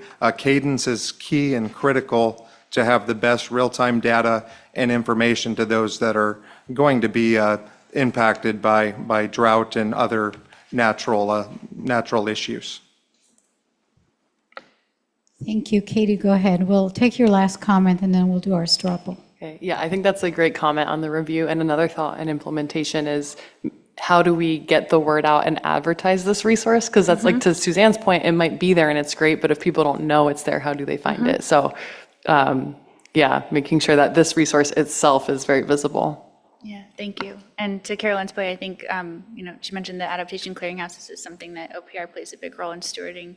That could be a space. That's one example of a platform that's, a public resource. But I appreciate the point. I'm hearing a lot of great ideas around this like living concept. And that's a huge question for us today. I think, like, how do we maintain, the current status? We're almost outdated as soon as we put out these resources. So difficult challenge for us. I'll turn it All right, so we'll do one last quick comment. Yeah, I just had a quick question. And what's the scale of the tools? Because I live in an area where we actually move water across and around the state if need be. And we have resources around the state that we have a plumbing system that moves water. Are we looking at this facility has storage capability that we can move, or are we talking about smaller tools? What are how, is the tool everything we've got, or is the tool smaller tools? I'm just trying to figure out what that is. Sure. I'm not sure I have a great answer for that, but I'd be very curious to hear what others think we could build from that. Yeah. Yeah, and because of time, I'm going to ask that if you have any thoughts about the question that was just posed that you added to your worksheet, the scale and scope is a very important question when you're thinking about inventory. So really great input on the list to include and how to parse it out. And I think the issue of how do you maintain and have longevity for anything that is being produced is kind of across the board a question that will be important to address as we move these recommendations forward. So, okay, so we're back to the straw poll. Again, how supportive are you? Starting with number 3. Show of hands for 3.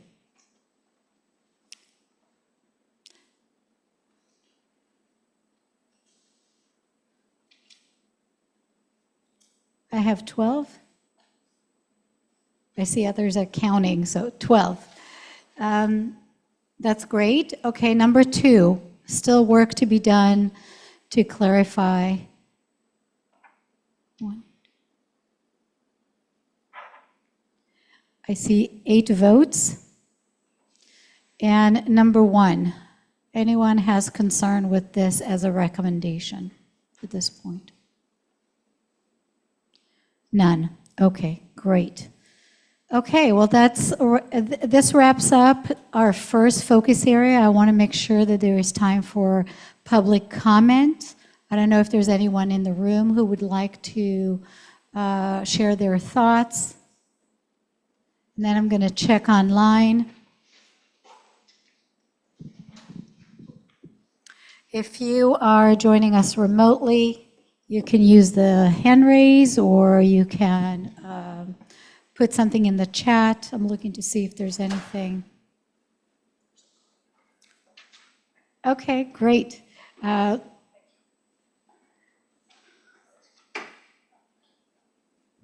So just share your name and who you represent and your comment. Hi. Thank you for being here. Thank you for having me. My name is Charlotte Gallick. I'm with Kings River Conservation District. A couple of things that I have to share. Yesterday, I attended an extreme precipitation symposium over at Davis. And one of the things I noticed there was the lack of nexus between drought and flood. And also wondering, since I'm just jumping into this effort here, what considerations have been for your tools and resources in the form of extreme precipitation and how that can help inform drought-related activities. And then the other comment I had with regards to public communication, a lot of times the public responds well to categories of things.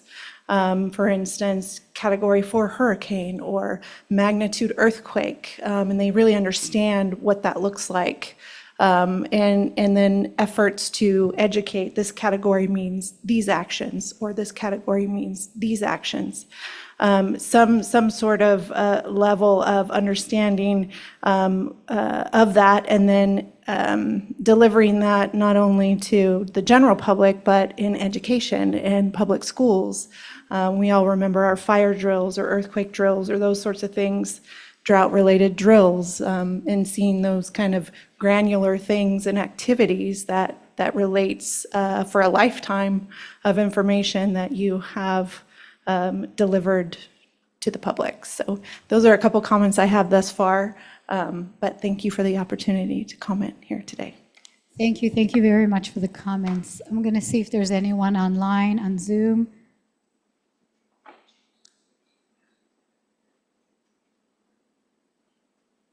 All right. And just from Alvar, who says, thanks for all the great feedback, everyone. So he's listening in. Great. Okay. Thank you. And with that, we're going to move to the next focus area. And I'll hand it over to you, Glenn.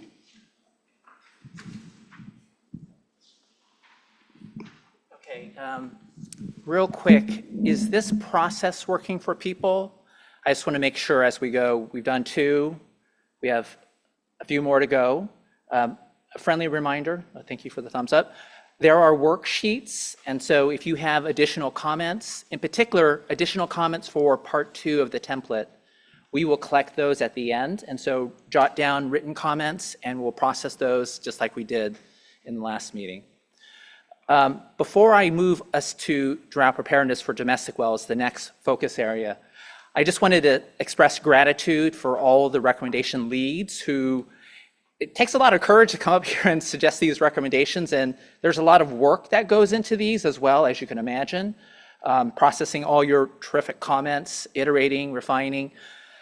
I will also say that I'm going to have Sierra pinch hit for us on the next one because Justine is not available today. I think she ended up being sick. So Sierra has generously offered to discuss both number 3 and 5. As Joaquin said this morning, domestic wells, huge focus. I'll just volunteer based on the comments we've received from you. These next 3 recommendations, there's real complexity, there's real depth. And as emblematic of just how complicated this is, Justine and the team that pulled together this next recommendation, if you looked at that part 1 recommendation, there are 15 sub-bullets of how the SB 552 language could be updated. So there's real meaningful details here. Sierra, I don't envy you, but thank you so much for coming up here. So I'll turn it over to you.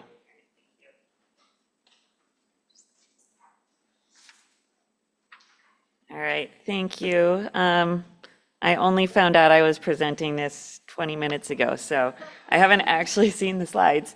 But I'm happy to be in this role. I think that both the recommendations 3 and 5 are some of the more substantive and certainly the more challenging of the recommendations that we're trying to make, and some that could have the biggest impact positively. But we certainly are in a position to try to consider the unintended consequences, and I think that's what makes this so challenging, and why we saw. I did peek ahead a little bit and saw that there's certainly some concern here, and I think that's good and healthy and something that I share in and would love to have a robust discussion about over the course of the next 18 minutes. All right, so SB 552 is the part of why we're all here today. It's the legislation that was passed in 2021 that was sort of a way to push local agencies and smaller water systems into really having to take proactive consideration when it comes to drought response. I don't know what the legislative process was that resulted in the language, but there were certainly some challenges in terms of the implementability of the way it's been written. It lacks some teeth and also some substantive guidance. It's not really clear who's responsible for ensuring that any of this work gets done. So this has come up many times through the course of these DRIP meetings. One of the comments that we've heard from Julie's updates on implementation is that implementation has been very slow from the counties. There's only, I believe, 2 plans that have been completed. However, there has been a lot of interest in the funds that were made available for implementation, and I believe you said all of the counties that were eligible have received some funding, either in the form of money or technical services. So there has been some progress moving forward, but that's been more of a Band-Aid to kind of move along the legislation, and not necessarily the sort of systemic fixes that are necessary to make sure that it's useful language moving forward. So this is a first stab at how to address some of those challenges. So some of the impacts that could come out of this are making the language a little bit more clear about what the expectations actually are, trying to have some more standardization in the expectations of what counties, and I also would say the water systems that are subject to this, are required to do.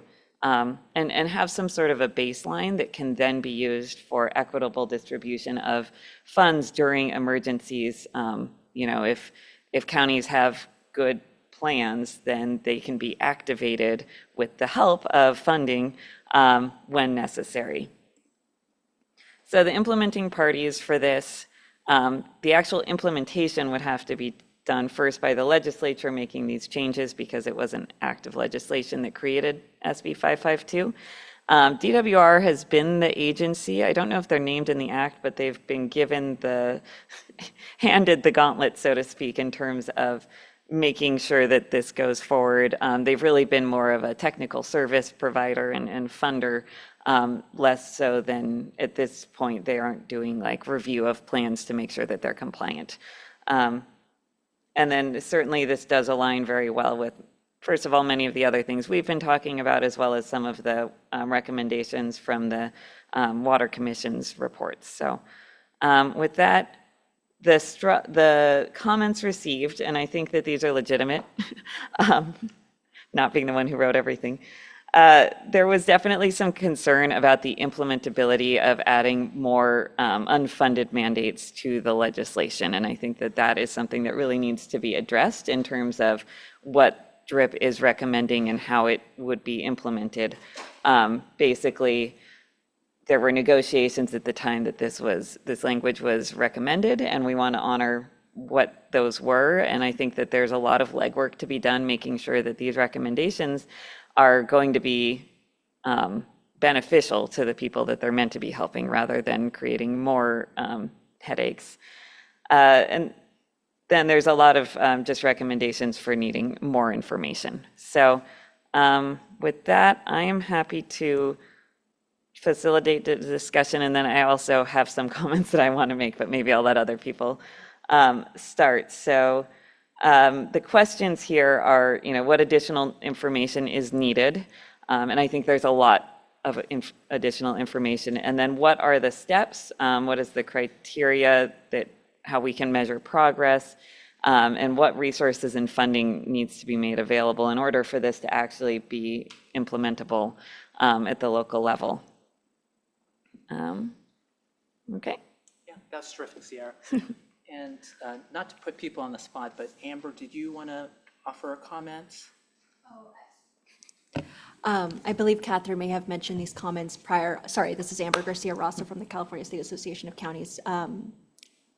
It seems like you've already touched on those, specifically the funded portion, unfunded mandate for us on an ongoing basis are pretty much a non-starter for counties. So it makes it difficult for us to support recommendations as these. Yeah, thank you. I have a comment that is my personal comment as a representative, because I think that, that is legitimate, and it already is an unfunded mandate there, but it's not really enforceable the way it's written, which is one of the challenges. But I think that there's a really interesting opportunity to hear from the people who are implementing this, because Zoe and Julie are facilitating an SB 552 working group. So all the counties are meeting, what is it, quarterly? We've only done one. Every other month. Meeting every other month to talk about the implementation of SB 552. And that is a resource that has not been tapped into at all so far in developing this recommendation. So what I would recommend as someone who's sitting on that body is that we should be bringing this language to that body and saying, how would this help you? How would this be problematic? How is it different than the existing mandate in a bad way, and how could it be beneficial? Help you figure out what, we're making these plans anyway. All the counties are doing it at this point. How do we make sure that this effort that we're investing is actually going to be worthwhile and going to be used in the long term, and not another plan that sits on a shelf because the only requirement was to write it? And we've all done that, and it's frustrating. So my recommendation for the next step of this is to take some of that language, maybe the straw language that's in here, it is extremely detailed, especially in comparison to a lot of the other recommendations. But that also makes it really easy to pull apart, because you can say, well, I like, numbers 1 through 12, but I don't like 13 through 15.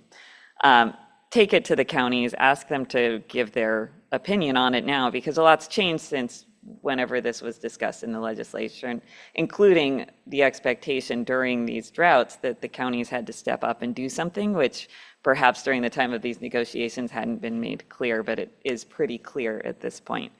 So that was my recommendation. I'd love to hear from more of you. Maybe, oh good, I was going to call on you anyway. Yes, because I think it's really critical to hear from the water systems, because they also have a lot of obligations in here that are challenging. Well, I was one of the voting one on the straw poll earlier. My concerns, and it might be that I could get to a 2 if these were pulled apart, but some of it was very specific. There were a lot of different recommendations, 12 or whatever Glenn mentioned earlier. Oh, by the way, Tim Worley with Cal Mutual, sorry. So that may be a way to move this forward, is to see which of these are more problematic and just set those aside in a parking lot for now. But some just were non-starters, like I made the comment that, and I saw somebody else echo that requiring everyone to get insurance, that's great. All systems should have insurance, but sometimes it's not available at an affordable cost right in the current situation we have. So that's just one example of some things that may not be feasible. I think a lot of water systems want to do the right thing, but if they don't have the money, they don't have the money. And so that's also an obstacle to some of the recommendations. In the language currently right now, it does say that it has a whole list of requirements for water systems, but then it also says if funding is available. And so I think that that's something that could be clarified and drawn upon a little bit. I have another thought about the insurance piece, because that was actually something that I originally recommended, because we did have a water system destroyed in the CZU fire. Well, we actually had dozens of water systems destroyed in the CZU fire, and water systems are not eligible for FEMA. And so those that didn't have insurance, it has been catastrophic, the kind of ongoing downfall from that situation, and the wrecking ball it has caused to the surrounding communities to have water systems that have no way of rebuilding because they can't get FEMA money and they didn't have insurance. And so there is something that needs to be done, but this may not be the mechanism to make that happen. And I think that is a great thing to call out.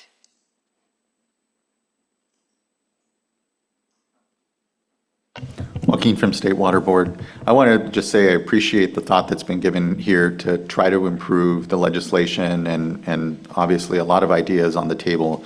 I think this is just a really challenging item to try to be able to have in this space, just because there will be so much difference of opinion. And, there is just a question now whether, what is it we're looking to solve for completely within recommending changes to legislation. That all has their own process for all of our state agencies. We go through the legislative process every year.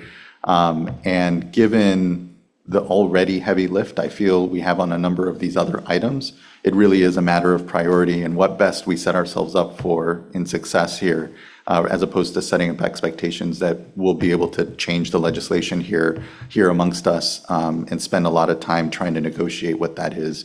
So I have a lot of hesitancy around this, obviously, and I think it really is a matter of trying to best even prioritize for us here the work products that are going to be the most meaningful and make the most difference in actually responding to drought, working with counties, working with the state and other agencies here. And so, again, I think this item particularly kind of sets us up for trying to create something that may not and be able to bring consensus around, especially given, just the legislative process. But I appreciate all the ideas that are somewhat captured here at this point.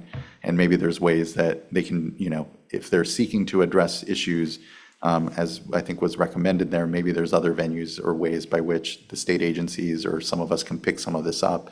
But again, the idea that we'll be able to, have here a consensus recommendation for changes to legislation, which is this other whole process, I think kind of starts to spread us a bit thin here on some of what we can accomplish. And I think that you bring up some good points that maybe some of the, of the 15 or whatever points that were in this, it might be that, a handful of those can be pulled out and put into recommendation 5, which is more about roles and responsibilities, and sort of come to the same ultimate result without the entire process. So, do you have a? Yeah, Joshua here with the California Walnut Board and Commission, and definitely being spread thin on resources. It's something we face probably on the daily, maybe even more frequent. You mentioned something at the beginning, and nice job for finding out 20 minutes about being up here. So if we give you 5 minutes, I'm confident you do even better. So that being said, looking at the working group, as you mentioned, that maybe not everyone's aware of, what are the overlays of this collaborative and the working group? And maybe that list, from a transparency standpoint, we could be even more collaborative with that working group and have that be a vehicle to solve some of those maybe parking lot issues that Tim had mentioned. There's more bandwidth, more resources. Instead of starting to go apart and working in our opposite swim lanes, we could be having some redundancies that we're creating and we don't even know it yet. So I'm a strong proponent of overlaying and collaboration and getting more resources from different perspectives to solve that and working towards a solution. Thank you. What I was going to say kind of really echoes and builds upon that, which is just like, it seems like maybe the recommendation instead should be to sort of solicit feedback from that working group and from the water systems folks on what would be helpful in terms of, and sorry, this is Robin from Environmental Defense Fund, in terms of updates to the legislation or other ways to make the legislation more easily implementable or feasible. So maybe it's more like a white paper that gets created based on feedback that can at some point be taken into account, something like that. Great feedback. All right, 3.5 minutes. Is it time for the straw poll? We intentionally said the DRIP recommendations are formal suggestions, and I just want to echo this fact that we will not replace the legislative process. That was very well stated. And as we think about the depth of these recommendations, if we want to decide that some should be omitted, or there's a terrific piece of feedback, which was maybe we should put these in a matrix and assess impact and cost and feasibility. And so whatever you all decide to include in this formal suggestion is really up to you. But I would agree, it's a little hard to actually legislate in this body. That's not what it was designed for. Okay. So what we're going to do now, and I'll just also acknowledge, Tim, thank you for mentioning that you were one of the 1 votes. It's actually okay to vote 1. What was very clear to me is that all of the comments we've gotten so far are really constructive. You want to get to actionable and implementable recommendations. If you have reservations and you think a vote of 1 with additional comments written in your worksheet gets us to all a better place, then vote 1. So there is no hesitancy to not vote a certain way. Okay. With all that said, let's go ahead and do that vote. The exact same process. So for those who would vote a 3 at this point, at this interim check-in, there's a lot more to go and figure out. Who would say a 3?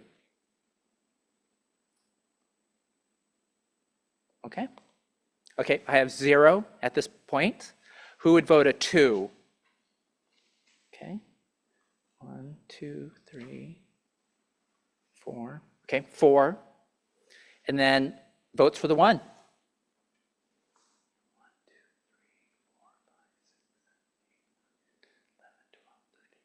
15. Okay. The only request is definitely fill out those worksheets. That is incredibly important input. Be as specific as possible, and we'll try and incorporate that in. And that really is the process where you all can contribute and help make this better. Yeah, please, Arit.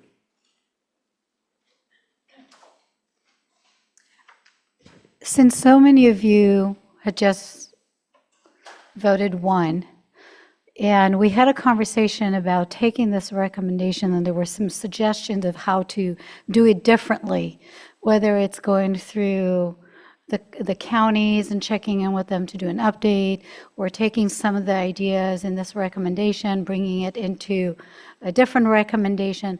I'm just wondering for the number ones, if you voted based on the assumption and the idea that this just does not belong here, none of it. Or if you're thinking if this was done differently, this content could be used to develop a different kind of recommendation that is not a legislative update, but maybe it's something else, a different kind of tool. So I'm just wondering if anybody who voted one could speak to this question. Is this a hard no, we should not engage on this? Or is this, we just don't want it to be a legislative update, but this content could be looked at in a different way and might still be of value to continue and develop?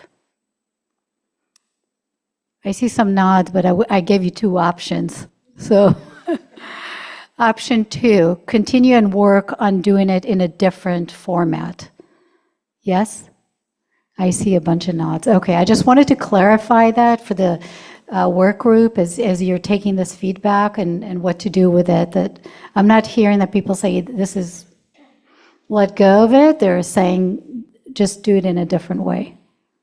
Did you want to follow up, Sierra? I just want to give you an opportunity. I was maybe going to ask you to have people actually vote on what you just said, so that I don't want to tell Justine like, yeah, they're still interested in the ideas. We just need to change it a little, and then like, actually, no, most people didn't feel that way. So maybe we could do a quick. Yeah, we can definitely do a hand raise of, let me do it in a positive. How many of you think that the work group should take this feedback and reformat and reframe this not as a legislative update, but as a different opportunity to address these issues? Hand raise. I think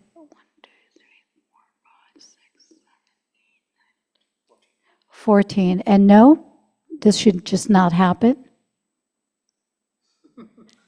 There's a half hand here, 2.5. There's a 2.5. It's okay. It's okay to be in between. There are a lot of unknowns here. So yes. All right. Thank you. I just wanted to. Thank you, Arit. Yeah, this is such a perfect example of us building the muscle as a collaborative to actually have courageous conversations on really challenging topics. So thank you for that further discussion, and thank you, Arit, for bringing some closure, at least for the moment, on how we're feeling about that. Okay, so I'm going to move us to the next recommendation, and I'm going to invite Suzanne to come up. I will just preface by saying Suzanne's been doing a ton of engagement with her local stakeholders. She represents the public. As you can imagine, there's a lot of details that could be introduced for this. So Suzanne has crafted even additional details and thoughts that are not in the slide, but she's going to voice those over here at the beginning. And so, Suzanne? For the record, my name is Suzanne Pecci, and I am I live in a rural community for over 40 years in a high priority subbasin, South American subbasin. So there are a lot of issues that are impacting domestic wells that a lot of us are aware of, a lot of agriculture, a lot of environmental issues. We have a river that floods with private levees. We have a lot of new development plans for the area. So there is a lot of very impactful activities in our subbasin. So as a public member, I'm asking this DRIP task force to support the community monitoring networks for domestic wells and the operation of a well monitoring network that coordinates with county land use agencies, environmental agencies, and coordinates with the GSAs, who would have overall responsibility for oversight and the reporting. I see this project as really a two-part project, a pilot study. Part one would be the establishment of the network structure, which could be according to the guidelines that would be possibly proposed by California Water Commission, DWR, and the reporting of domestic well data that would fill the data gaps that are acknowledged. Part two of this pilot study then would be the operation of the network and the coordination and use of the data to inform land use planning, water management decisions that are supportive of domestic well owners in the communities in California. So the challenges and the opportunities that were identified in the working group were the potential action that would be required by the California Water Commission to determine if there is available funding, and any technical assistance that would be required is focused on data gathering, data standards, and guidance on collection of the relevant data. And there was another comment that if funding is provided, that the information that would be gathered by the Community Monitoring Network would be required to be shared and be made available on an open platform. The idea of a community monitoring kit was brought up again in the working group, and the comments were that it could contain the guidelines, technical support, and possible funding, which hasn't been explored at this time. There was also a suggestion that the Community Monitoring Network kit could contain guidelines that were created by DWR and the California Water Commission in lieu of funding, acknowledging the budget problems. The issue of public trust came up, which is always a challenge in rolling out a lot of these programs. And the problem in the domestic well community is the concern about privacy issues, and the sharing of data is a problem that would have to be overcome, and somehow maybe education of the public with how the data is processed and how it is shared could help to alleviate some of the concerns of the community. So there were a few members of the public that were on the working group Zoom meeting, and one of the attendees really liked the kit idea and thought that the subbasin that she lived in would like a large community of domestic wells, and also the adjacent subbasin. I send all of the stuff that I do in this committee out to the community on both sides of the river, so that people in the Consumnes subbasin and in the South American subbasin see what I'm doing, because I really feel we are one large community. And I did receive 2 written comments back from members of the community that really liked the idea of the kit and supported the well monitoring idea.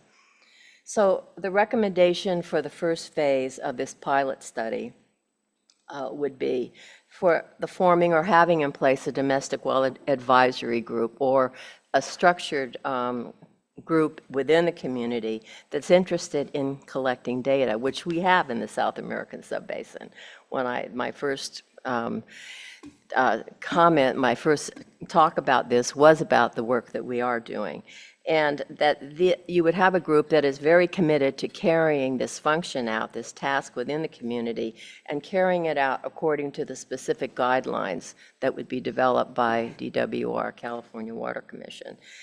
Some of the tasks that would be required in this first phase would be the photographing of wells, completion of well surveys for assignment of a state well number, collection of water levels and water quality in domestic wells in the proposed network, the creation of a proposed management area mapping of the domestic wells in the network, and the creation of forms, agreement forms, and representative checklists that the GSAs would use as part of their oversight responsibility.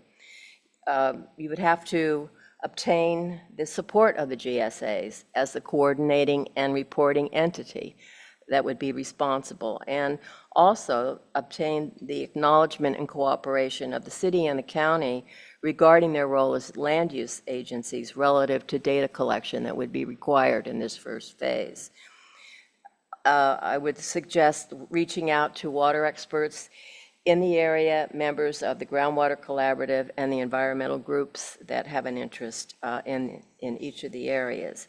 And once again, the public involvement and public trust is always the issue, is the gaining their support and gaining a group that is interested in carrying out this function. And we have that in our subbasins. So it is possible.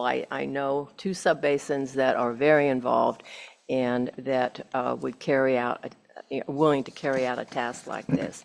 So the potential benefits of having a domestic well monitoring network would be that it could assist the state in the collection of data and fill the data gaps that are existing. And this would be done according to the guidance so that there would be a quantification of the data. And the data then could be compiled and integrated in the state data bank and on open platforms for use. It could be used by multiple agencies as a predictive tool and a proactive tool that would be the response for drought resiliency and recovery. So, and the important part that I really feel is that this would be a foundational step in integrating the domestic well community in the planning and management of their water supply in their community. I really feel that once the funding ran out on Sigma, we've lost the public, and I feel that this is another way of recapturing interest, getting involvement, and having them involved in the planning and management of a water supply. So then somebody from that was in the working group brought up the potential consequences of not adopting this recommendation, and the comment was that currently there is this acknowledged lack of data on domestic wells regarding the permitting and construction of the wells, and also with regard to the water levels in the wells in the various communities.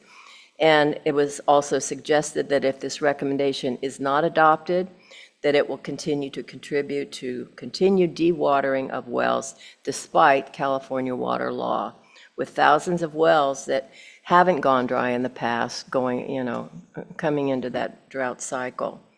So the potential alignment with other state initiatives would be DWR Drought Relief Program, SIGMA implementation, SAFER program, CV salts, a regulated land program, drinking water principles and strategies. And I feel the implementing time for the first phase for the functional construction of these networks would be maybe 1 to 2, I don't know, 2 to 3 years. I don't work for the state, so I don't know how long something like this would take. So I am asking for any of your thoughts and your suggestions that would help to make this better and move this along. Thank you. And to stay here. Before we open it up for comments and questions for Suzanne, this was just the preliminary vote polling that we had done. So 7 people had voted 2, 5 people had voted go forward, and a number of the great comments that we received in the past. Okay, so let's open it up for comments, questions. Robin? Robin from Environmental Defense Fund again. Another potential sort of use or benefit I just wanted to call out is as the multi-benefit land repurposing program begins to get implemented, there's a lot of interest in identifying kind of buffer zones around disadvantaged communities or vulnerable communities with the intent to help sort of replenish some of those wells or benefit some of those wells. So I just see that as another great reason that something like this would be really beneficial. Yes, and in particular, I have followed that program, and I think that the area that I'm in, and many areas, many of the domestic well communities are around rivers and in watershed areas, and I am in one of those. I mean, we have herds of deers running through our neighborhood, and we have become the habitat as vineyards move in around us. So I always go on your website. I always volunteer. I always say that yes, that this would be a great interface with the well monitoring and the shallow water levels interconnection. Thank you.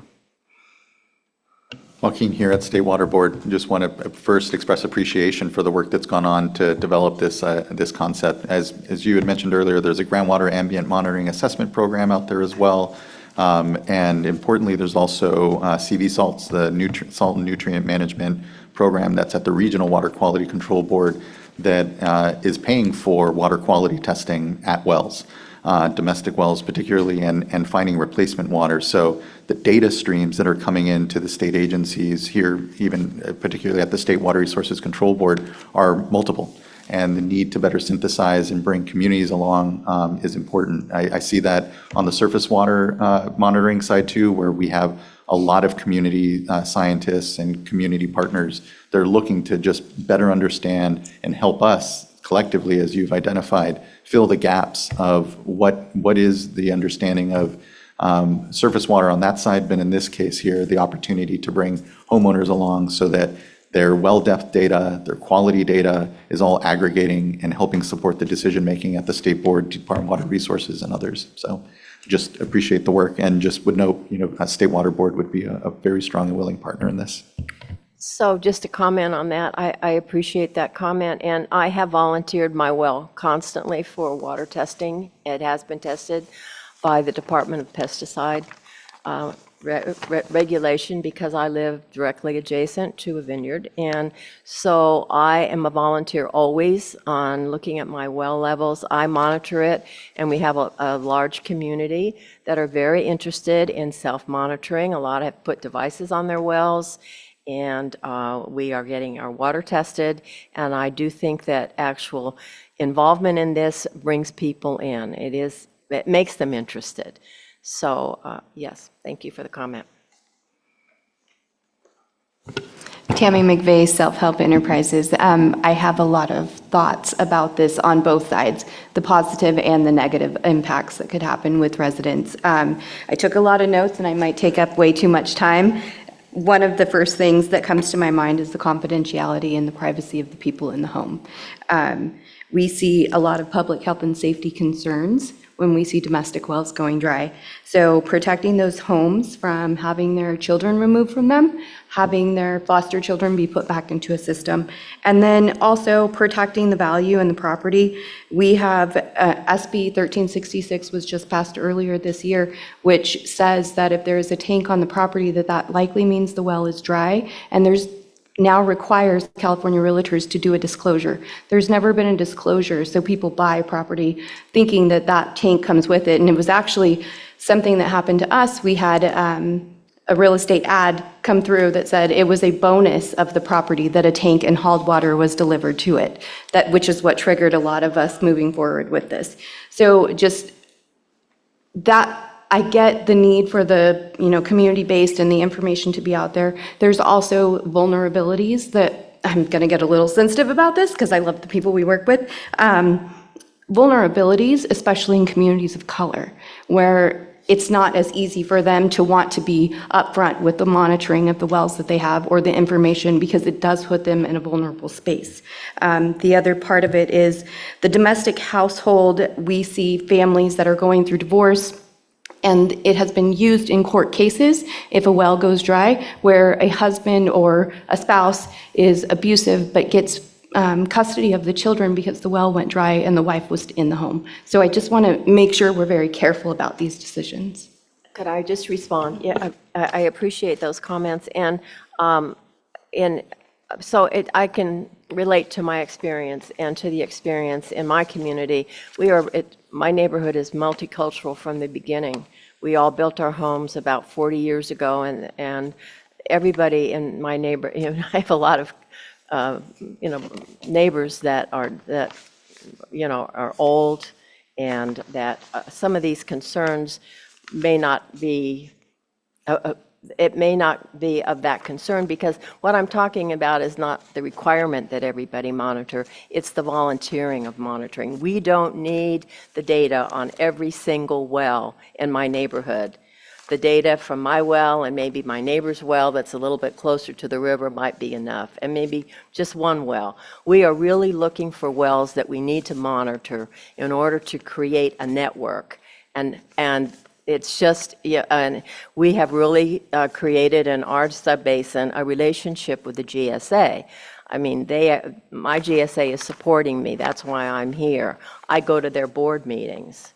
And so I'm looking, we're looking at a different aspect of monitoring, I think, not required. People that want to volunteer, a network of not everybody's well, but enough so that we understand where events could occur, and educating the public on their responsibility, get them interested to know their well, what's the depth of your water, where's your well located, maintain it. I mean, we're always maintaining our well. So, I mean, I understand your side. I think this is a different process I'm talking about. It's volunteering, it's data that is, and I know there are ways of collecting data. My GSA are farmers. They do not want the data out there, so that there are bubbles that you can use. You don't identify that address, that person. You have a bubble for that well that is maybe I think we have a 5-mile radius on some of the ag wells. So there are ways that people are out there, and we're not talking about anybody having to claim it on a sale or anything. This is just a network to understand where we can be proactive and we can engage people to be part of the conversation. We're going to do 3 more quick comments. Katie, and then Carolyn, and then Brent. Hi, Katie Ruby with California Urban Water Agencies. I really support this recommendation. I have a clarifying question on scope, which actually you partially addressed, but because you mentioned a phase 1 and a pilot. So are you recommending like a statewide program, or are you recommending kind of a pilot in a certain community? Like, I know your community is doing this largely already, but kind of more formalizing it? So, I'm thinking of a pilot because I think there's a lot of pieces that have to be put in place in order to make this work. There are subbasins where a lot of these pieces are in place that I'm aware of. There are active members of a community like me that have taken an interest, that are involved. So I'm really thinking of a pilot. I mean, my basin is really a critical basin, but I have harvest water in there. I have a great recycle water project. There was a river. We have people that are working together. I mean, we have a lot of agriculture, a lot of new development. We have people a large community that are interested in this. So I think a pilot study in a community that has a lot of things going on, and you have an active group that you can start the process with, the process of developing the guidelines. We have an advisory group. We have talked about a lot of these things. So there are other basins like my own, but I think, yeah, a pilot study and those that are kind of ready to start the process. Yeah. And then maybe highlighting that pilot as a case study.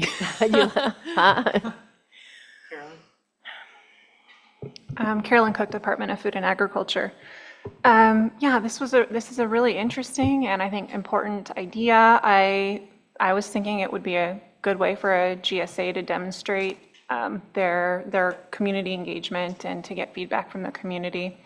I really shared a lot of Tammy's concerns because there are a lot of people leasing these homes, or non-English speakers, or yeah, you had really good examples of ways that people are vulnerable. So I think that's an important thing to keep in mind. And also, you reassured me with that a little bit, but would hate to see vulnerable people left out because they're afraid,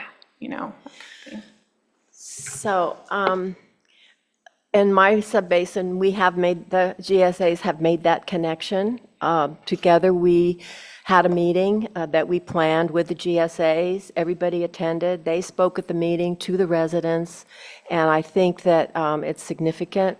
We've made that connection. And I think it's important for all all domestic well owners to be involved in this and make that connection and be part of the planning process. And also with respect to your concerns about the vulnerable people in the neighborhood, my neighborhood is changing. And we've talked about other people. I mean, it's a 40-year-old neighborhood. All of us were in our 30s when we built our homes. A lot of people have passed away, and so we have new people moving in. We have more people moving in. I have, a property where there are 13 cars, where there used to be 2. So I understand that.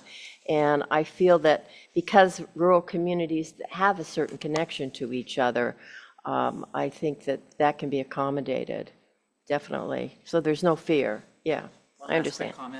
Yeah, my concern is twofold. One, my comments are it needs to be regionalized because the reality is I live north and then we have the mountains. I mean, this is a big state. And so I can promise you there are tons of, if you go north of my place, I can promise you there are tons and tons of people who would be outraged if anybody showed up to look at their well and would probably show up with a shotgun and demand that you not get on their property. That's first. And then so that data. And then the other thing is that I think it's an incredibly good idea to do it. I think we need to have better information, but I think you need to locate where you want it. And I think, most of the areas we talk about here are Central Valley or they're urbanized areas. And I grew up on my ranch also that was not urbanized and now it is totally urbanized. And it's a very different world than where I grew up, but I'm still drinking the same well that my grandfather dug in whenever, and I would be upset. I don't want the state to show up. I know the water's good. And so, I think that's just, if it's a volunteer program, great. I think that's wonderful. But I think once it becomes mandatory and people are going to have their wells inspected, there would be a lot of people who would freak out. So can I just one comment? So, yeah, I don't really feel that this should be mandatory. I respect people's privacy. I feel differently about my well, but I respect the fact that people are very private about the location of their well and the information on their well. So my idea is not that it would be at all a requirement. And the other thing is I live in a region, I've been doing this for 10 years since Sigma started. And so when agencies came to meetings in my community, there was an uproar. Definitely. 10 years ago, there was a big uproar if a state agency came in and started talking about Sigma. And I remember one speaker came in and said after the uproar that he should have worn his cowboy hat, which is very, very true. I mean, so what you were saying, I completely understand you. We had that in my community, definitely. So we have to move on and do the vote real quick. I just want to acknowledge, thank you, Suzanne, for all the pre-work you did and soliciting public feedback. And Tammy, I was touched by your comments. These are very personal, profound impacts for a lot of people. And I've always enjoyed how you all bring your own stakeholders into this meeting, giving them a little bit of voice. So thank you for doing that. Okay, so that was complicated. And we all know that we're not going to solve this, but interim check-in, midpoint. Let's see a show of hands for those who give this a 3. Okay. 1, 2, 3. So let's say 3. How many people give it a 2? 1, 2, 3, 4, 5, 6, 7, 8, 9, 10, 11, 12, 13, 14, 15, 16. And anyone who gives us a 1? Okay.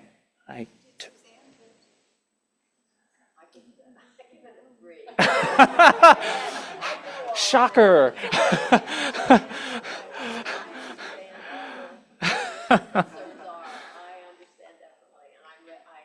Yeah. And I just want to say the development team debated a lot about, we only have 20 minutes or so for all 8, and all 8 are not created equal. So we ran a little bit long on that one. That's fine. Hopefully we'll make it up somewhere else, but this is a very substantive, meaty conversation. I will invite our pinch hitter, Sierra, back up again to talk about number 5.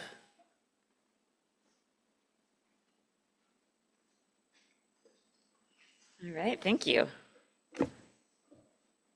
Okay, so issue number 5, this is all about the roles and responsibilities for, who is responsible to step up during a crisis when we have people in California who have no safe drinking water or no available drinking water due to drought purposes. So some of the issues that had come up with this concept during the June work group was one thing that's really critical that hasn't been done yet is a really clear analysis of what the existing roles and responsibilities are and a gaps analysis of then what does that leave and where are there overlaps and just lack of clarity about who is responsible and who are the parties at play in these sorts of issues.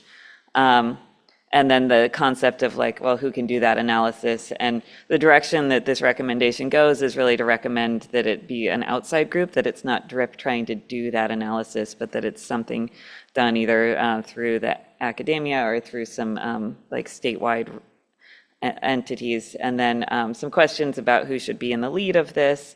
And then how are roles and responsibilities allocated based on causes and responsible parties, if one can be identified, which is certainly not going to be the case across the board.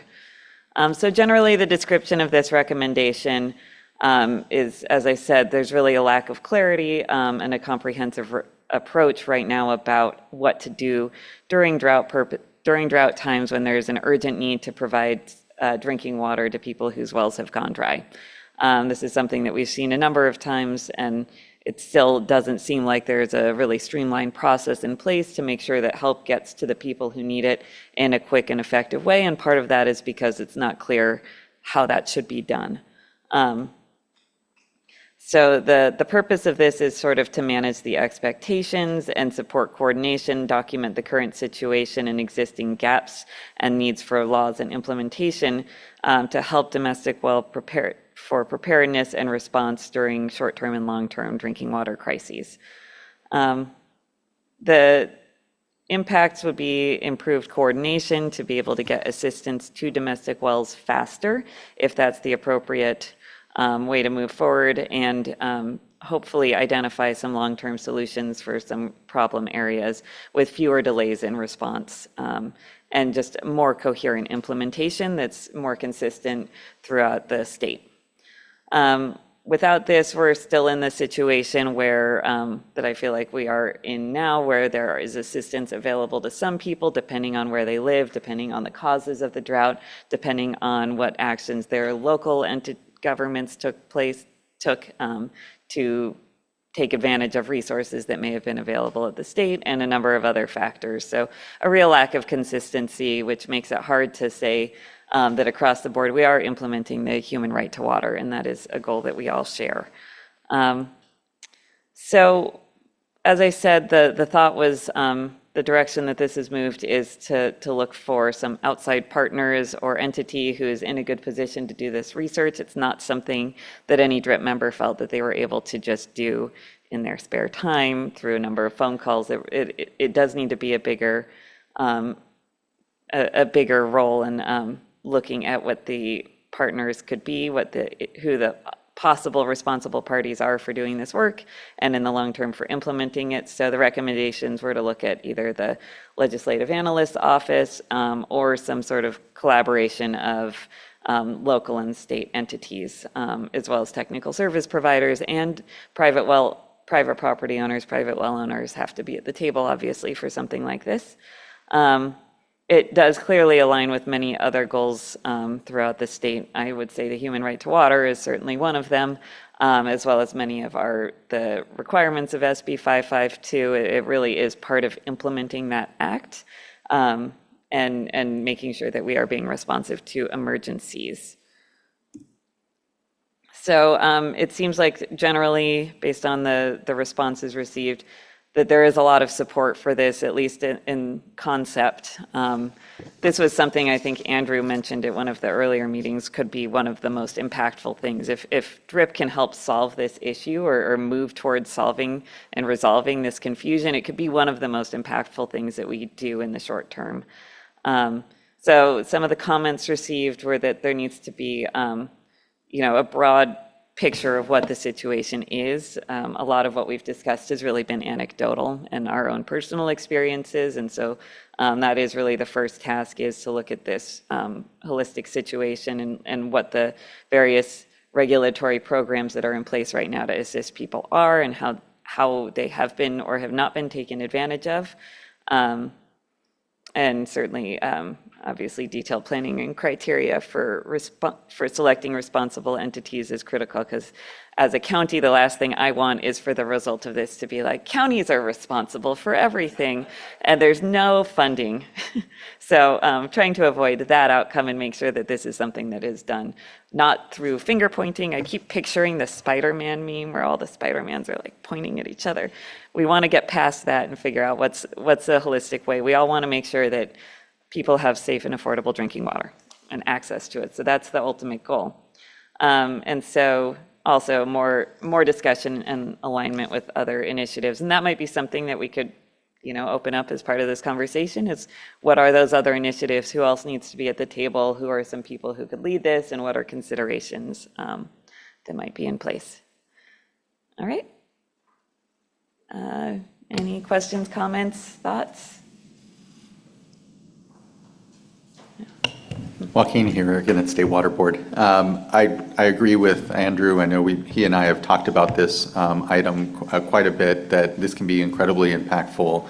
And obviously what comes to mind as well is the Sustainable Groundwater Management Act and GSAs. And so far as maybe additional entities that should be part of this, getting GSAs to be part of the discussion. And Tammy here knows very well because there is a responsibility and an ability here to have additional partners that aren't just the counties, but are those that are here looking to manage our groundwater into the long term and are keeping an eye on and should be here very sensitive to the impacts to domestic dry wells and be part of the funding solutions as well. And so obviously the State Water Resources Control Board is at the table. We're funding a number of dry wells with interim water at this point and even well replacement.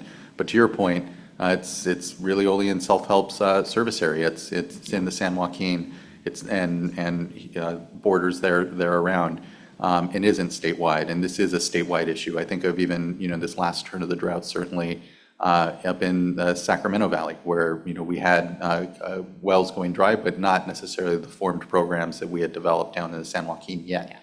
And so I think that this is a good opportunity to really get that assessment as to the lay of the land, everyone's various responsibilities, and start to fill in those gaps with other service providers or other ways of looking at this. And again, especially with the Sustainable Groundwater Management Act here at our door, it's a really important and needed opportunity to get this across. So just appreciate all the good work that's been done and the thought around it. Hi, Katie Ruby, California Urban Water Agencies. I brought this up during the office hours, but this recommendation was very detailed in terms of the proposed roles and responsibilities being included in the implementing parties. And so I guess I would feel uncomfortable proposing those roles and responsibilities without input and kind of buy-in from those various entities. And so maybe, I think the idea of creating clarity around it's really important, but maybe that specific list is removed or included as an attachment as kind of a suggested starting point, but not recommending that those necessarily be all of the roles. Yeah, and I had similar thoughts that, that was sort of, I think that was intended to be more of like an example of a way to start, because the ask isn't saying we're recommending these are the roles and responsibilities. It's saying we're recommending that this gets analyzed and that there is effort. So I think that is a really important clarification, that maybe some of the very specific, they should be responsible for this, gets pulled as like, this is the kind of thing that you might want to consider as part of this effort. John? Thanks, Sierra, for subbing twice now, so over and above. I just had a question, I guess clarification. So I think what I'm confused. Is this focus only on existing roles and responsibilities, or does it encompass proposed roles and responsibility? And my reading of at least what was written up, it seemed to be the latter, but wanted to offer you the chance to clear that up. That is, yes, my understanding is that, and again, I didn't write it, but that is when I support it, that is, I'm assuming that the first step is analyzing what the existing situation is, and the second step is taking those gaps and really clarifying and getting that in place. And part of what I hope that would lead to is getting systems in place in advance of emergency situations where we say like, okay, this is the new landscape, these are the new situations, we're going to expect GSAs to do this and counties to do this, and, you know, if there's funding available, we can get all of that kind of lined up in advance so that there's none of this finger pointing and lag time that happened the last time around for getting help out quickly. So to summarize, yes, I think it's the latter. I think it's looking at making recommendations for improvement where there isn't clear outlines of who's responsible. Tammy? I can't say it better than Joaquin said it, so I just want to say thank you, thank you, thank you. I think this is a very important topic. I support it and would love to be part of the evolution of it. Thank you. Great. We would love to have you. Tim Worley with Cal Mutuals. I support it too. I think that a stepchild of the responsibilities is the funding question. And if this could be expanded to get some sense of what the gap in funding resources also is, that could be really, really useful. But I support it, but I think it could be expanded in a good way too. Yeah, no, I feel very similarly that, you know, the state has stepped up in the last couple droughts and offered funding, but the part of the issue was that the funding was very slow to roll out, or the contracts, at least in our situation, was slow to roll out. And all of that, I think, needs to be captured and improved upon. And yes, it's a very good point. Carolina? Thank you. Carolina Hernandez, LA County. First of all, thank you for all the work. And I also concur with you that I don't want us to end up where everything gets paid by the counties.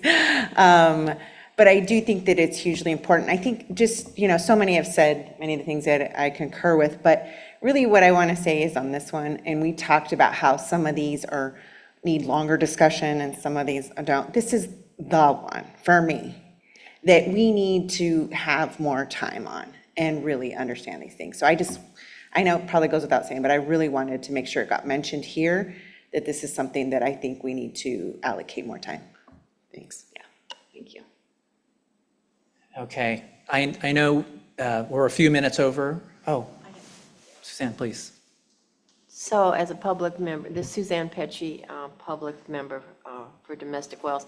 So as a public member, I read the SB 552 and saw that the county was supposed to invite the public in.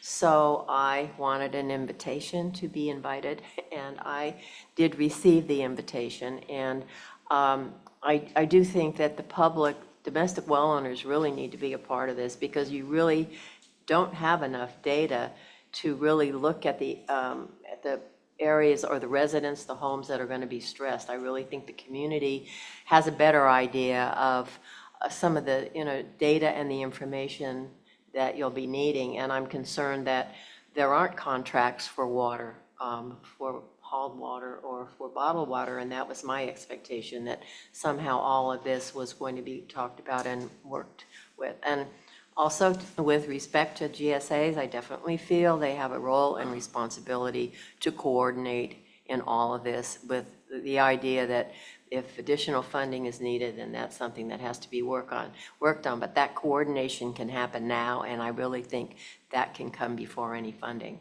Yeah. Thank you. And one thing I do want to, last thought regarding GSAs, not every place where wells go dry is in a GSA. And so we have to make sure that we are not being too dependent on the GSAs as the solution, because like in the county I'm in, our GSAs have ample water. It's our fractured rock areas outside the GSAs where we have wells that need hauling, so.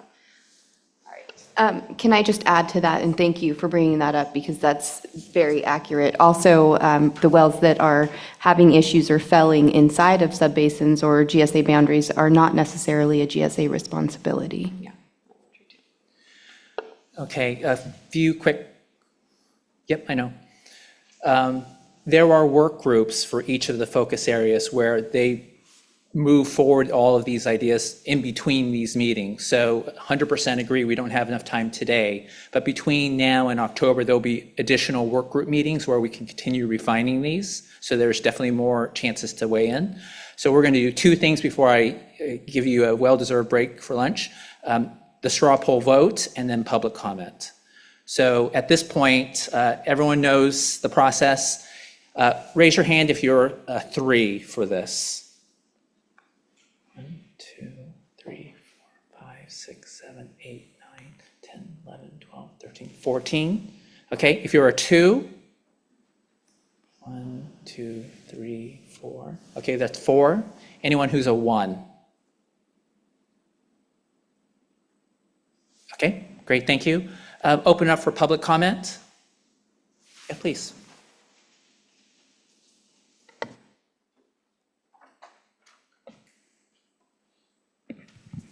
Hi, this is Charlotte Gallick again with Kings River Conservation District. Just a thought here on maybe another role is recently, you know, the experience with the flood. I'm going to draw on my flood and drought nexus because what we do in a drought affects what happens in a flood and vice versa. Being along a river, everybody ran out and got flood insurance. And one thing I ask is, why isn't there drought insurance?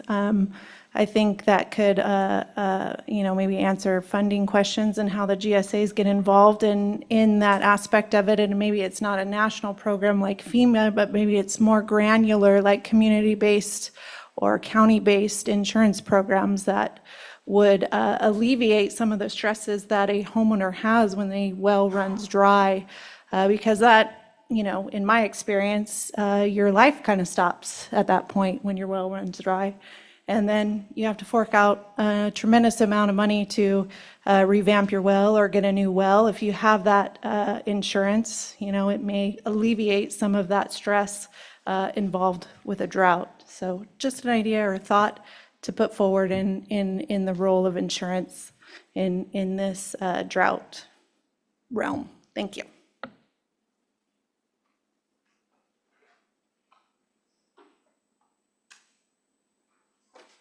Okay, thank you for that public comment. There's gentleman Chris on the Zoom that has a public comment. Do you want to just go ahead and mute yourself and add your comment, please? Yes, my name is Chris Udall. I'm the treasurer of the Sleepy Valley Water Company. I'm the treasurer of the Agua Dulce Town Council in northern Los Angeles County. There's really two issues that come to mind. As a private water company that's been around for 99 years, there are some very onerous obligations financially for small mutual water systems. Meeting fire flow requirements is a several $million project because we would have to tear out our entire distribution system and replace it with 8-inch mains. And that's a significant cost for 68 households to bear the cost of. I threw a comment in the section for Zoom where I just said, look, if you've got 8,500 mutual water companies, rural water companies around the state of California, which is what the California Rural Water Association says, and each of them has to spend $500,000, that's a $4.25 billion obligation that you're placing on these water companies. Some will be less, some will be significantly more.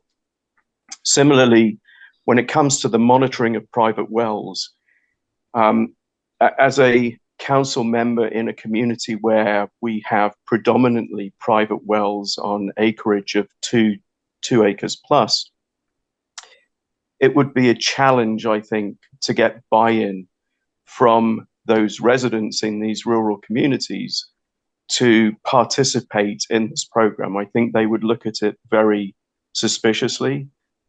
You're dealing with a population that's had their homeowners insurance canceled because of the fire risk. I think that I understand that the obligation is to understand and to be able to model, but the impact of modeling for some of the rural community members around the state has been that they've lost their fire insurance recently. So I think there's an uphill challenge, which I think one of the people in the audience commented on, it's difficult enough as a rural water company operator to get onto some properties where the meters aren't on the street to read them every 2 months. So goodness only knows what you're going to have to do to get the buy-in for residential rural well owners to participate in something like this. Thank you. Okay, thank you, Chris. Okay, lunchtime. Thank you so much for all your comments this morning. Thank you, Sierra, for pinch hitting so ably. Thank you, Suzanne. Thank you, everyone, for your comments. We will take a break for lunch. What are the details, actually? Welcome back, everyone. We're going to get started.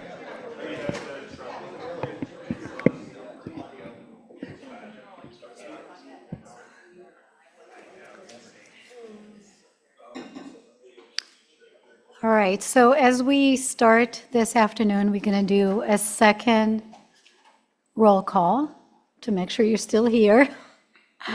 And then we'll move on with the last set of recommendations for the last focus area.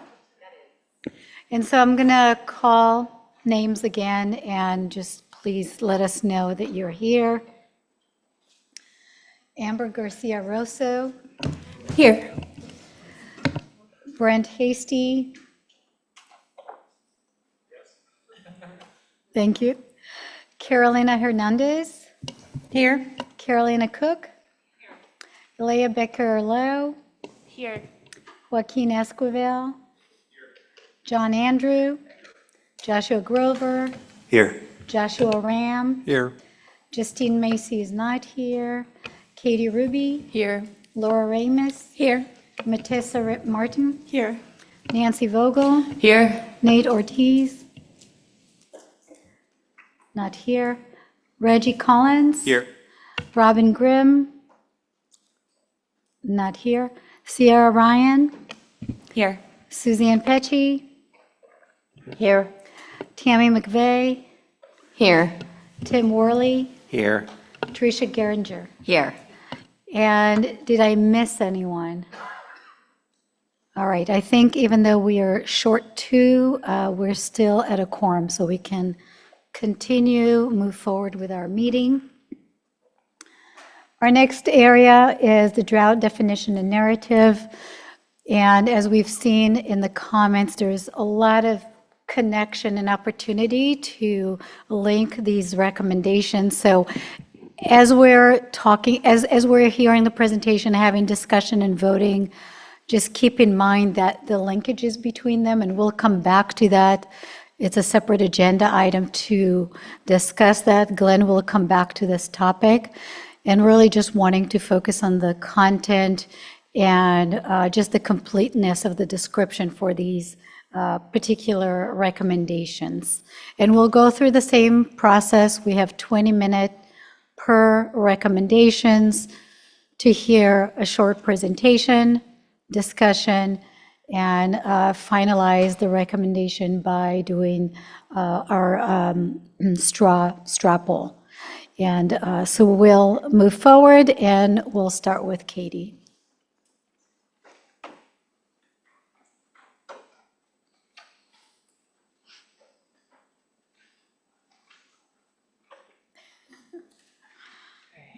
Hi again, Katie Ruby with California Urban Water Agencies. I hope everyone's feeling fueled up after lunch. And I'll say, even though I was the lead author on this recommendation, it really came out of discussion from this group. And so I have no pride of authorship here, and I'm definitely interested in input. So some of the, and I'll say the work group and the pre-work has been really helpful for this. So there's some good discussion in our work group around this.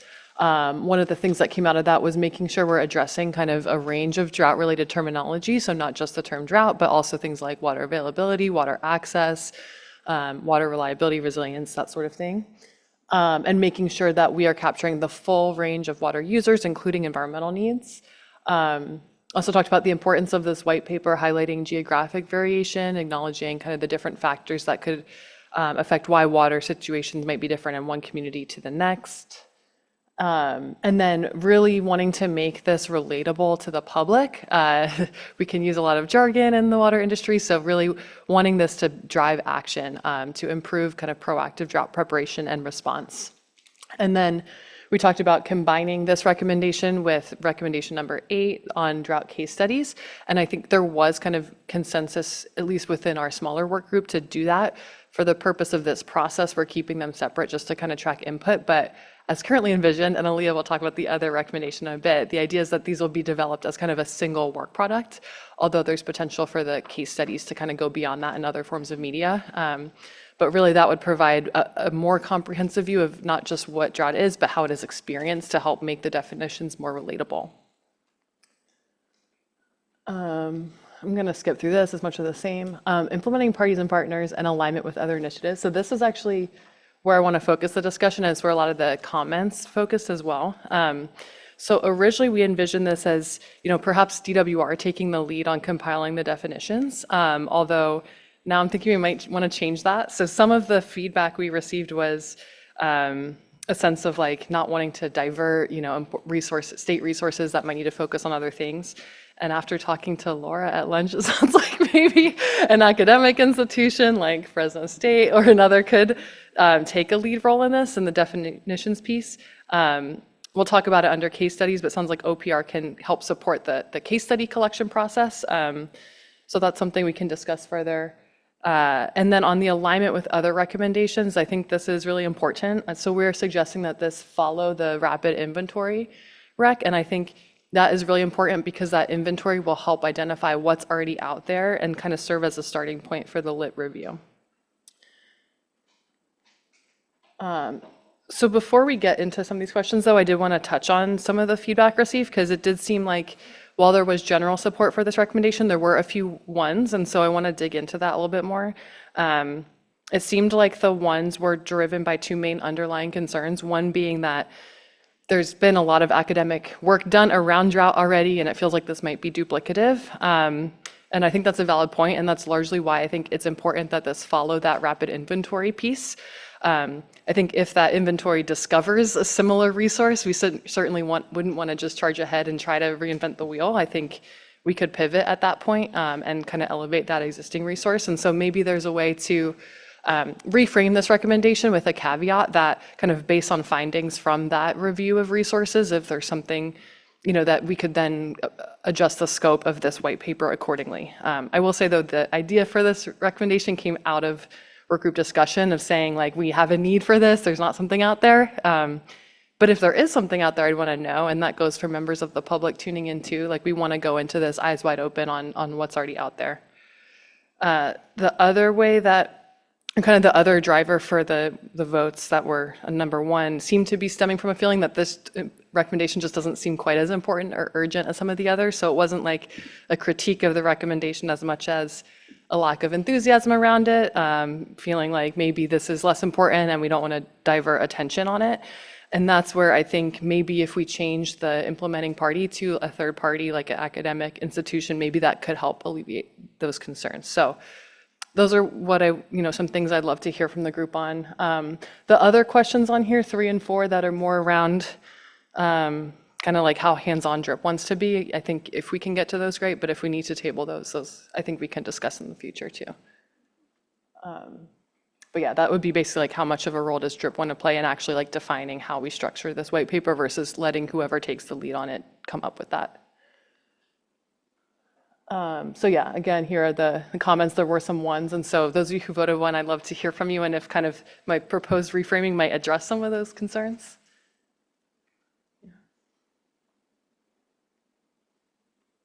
Yeah, it actually makes sense to start with the reasoning behind the ones, right? Of what are the opportunities to rethink this particular recommendation, especially as we're thinking about shared language, shared narratives. How do we tell a story about drought, water availability in a way that can resonate with a lot of different audiences? I think coming back to something that was said earlier today about, making sure the different audiences pay attention and they can see themselves in this discussion. And so if there's any thoughts about how to make this a workable recommendation? If there are changes to it, especially those who put a 1 in there, it would be helpful to hear from you. Any suggestions around that? Go ahead. Hi, it's Nancy Vogel with the California Natural Resources Agency. I voted 1. But you got it, Katie. I just didn't think it was too high of a priority, honestly. You're not going to change the public sense of what a drought is, I think. And if an academic institution wanted to devote time and energy to this, go for it. But I'd hate to see state agencies trying to do this on top of everything else. Yeah, go ahead, Tammy. I was also a 1, so we've got 2 of the 3 now pointed out. But I was a 1 as well, and I just want to say I appreciate your overview and you going into it and explaining a little bit more. And it really was the priority of, where this ranked in importance for me. We have lots of other stuff to focus on, but again, support the idea of an academic institute doing this work. Thank you. And I will say, I think this is envisioned as a pretty low level of effort. I guess that would be part of the scoping of it. But the idea is maybe it's kind of something that could be done relatively quickly and be like an early win, recognizing that some of the other recommendations might be heavier, longer lifts that are like multi-year efforts. So, but yeah, I think who does it is the question, right? And making sure we're not, because I don't want to advance this at the expense of other recommendations. But I think we did hear from the group in general kind of the need to clarify terminology and give the public a better understanding of drought. So. I have a comment on that. Yeah, I actually think the idea of an academic institution or another institution besides state government doing a project on this is valuable to the communication to the public, because I do think the term drought and how it's used is sometimes contentious. And so it might be better coming from not a state agency. Yeah. Go ahead, John. Thank you. So, and I was the 3rd one, so you now know all of us. And that said, I like how you reframed it, and I think you've addressed my concerns, which were not necessarily the value of this, but it was the priority and resources, as Tammy said. So, thank you. Great. Thank you all. And I think it is an important distinction between the value and the priority, right? I think we're going to get to a point of really prioritizing this. And at this point, we're really looking for value and substance in the recommendations. And so any comments around how do we expand the value of this, regardless of who's actually implementing, which would be a next conversation where there are opportunities to prioritize recommendations. So any additional input to the work group to continue and figure out ways to develop it and think about implementation would be helpful. Go ahead, Joshua. Yeah, and I wasn't one of the 1s, and I won't create a 4th person for the 1s, but in terms of, the clarifications that you've presented are very helpful. I would almost look at this too, and looking down the list of 8 recommendations, is this a sub-bullet or a sub-item with, either number 8 or 2? You kind of look at a rapid inventory of resources as academia does. There is a repository of information on drought, on case studies, on a number of things that have been impacted here in the state of California. And that's something, maybe if the focus on this being a priority or low priority, if it does sandwich in there. I think we've talked about it at the beginning, how a lot of these do overlap or correlate, but having a good scrub of the information that we do have available is going to be super helpful to expedite this deliverable. And then a neutral third party with a non-biased opinion, such as an academic institution, is definitely a strong support from myself and probably a lot of other people. But I think if we do spend more time on this than needed, it could be best combined with one of the other 8 items. Yeah, thank you. I agree. And I think, I mean, even the term white paper, it just kind of sound like maybe there's a way we rebrand this. But that's where I think too, combining with the case studies, like that's part of the idea is the definitions can be maybe a little dry. And so the idea of like helping elucidate that through like experiences and making it relatable. And so maybe we even just package it differently because I think the content is important, but when we frame it as this like academic effort, that's where it can sound a little bit of a, I don't know, maybe a waste of time, but I think, again, it came out of the group that there was interest in something like this, so I think we just need to frame it in the way that it's going to be like an efficient use of time and have the most impact. All right, so I'm thinking in the, oh, go ahead. Go ahead, Suzanne. So you said something that made me think of repackaging it. Maybe frame it more in the framework of SB 552, and maybe definitions of what drought resiliency is, what drought recovery is. Because when I brought it up, I report back to my water group, and I brought up the fact that I tell them what we're working on, and so I said we're working on a definition of drought. So the comment from somebody was, don't we have a definition of drought already? So maybe reframing it, what's drought resiliency look like? What is drought, what is drought planning? Maybe add something to it so that we expand it a little more than just that definition, because that is and that is what drought is, the resiliency, the drought coming, drought recovery, an idea. Thank you. All right, so I'm thinking in the spirit of this is a low priority, that we should go to the voting and see where we are and move us along a little bit. Curious to see, thank you, Katie. So just as we're going back to our vote and I think this conversation is a reminder that part of looking at it, should this be a DRIP collaborative recommendation, is the value added piece. And so I think that becomes an important part of how we're voting on this. And so again, 3, supporting recommendation. 2, maybe there is a repackaging, reframing, rethinking, and 1, significant concern about this being a DRIP recommendation. So show of hand for 3.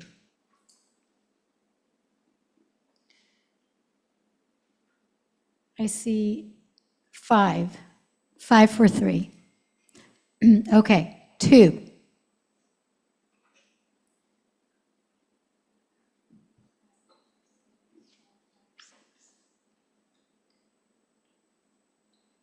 $15.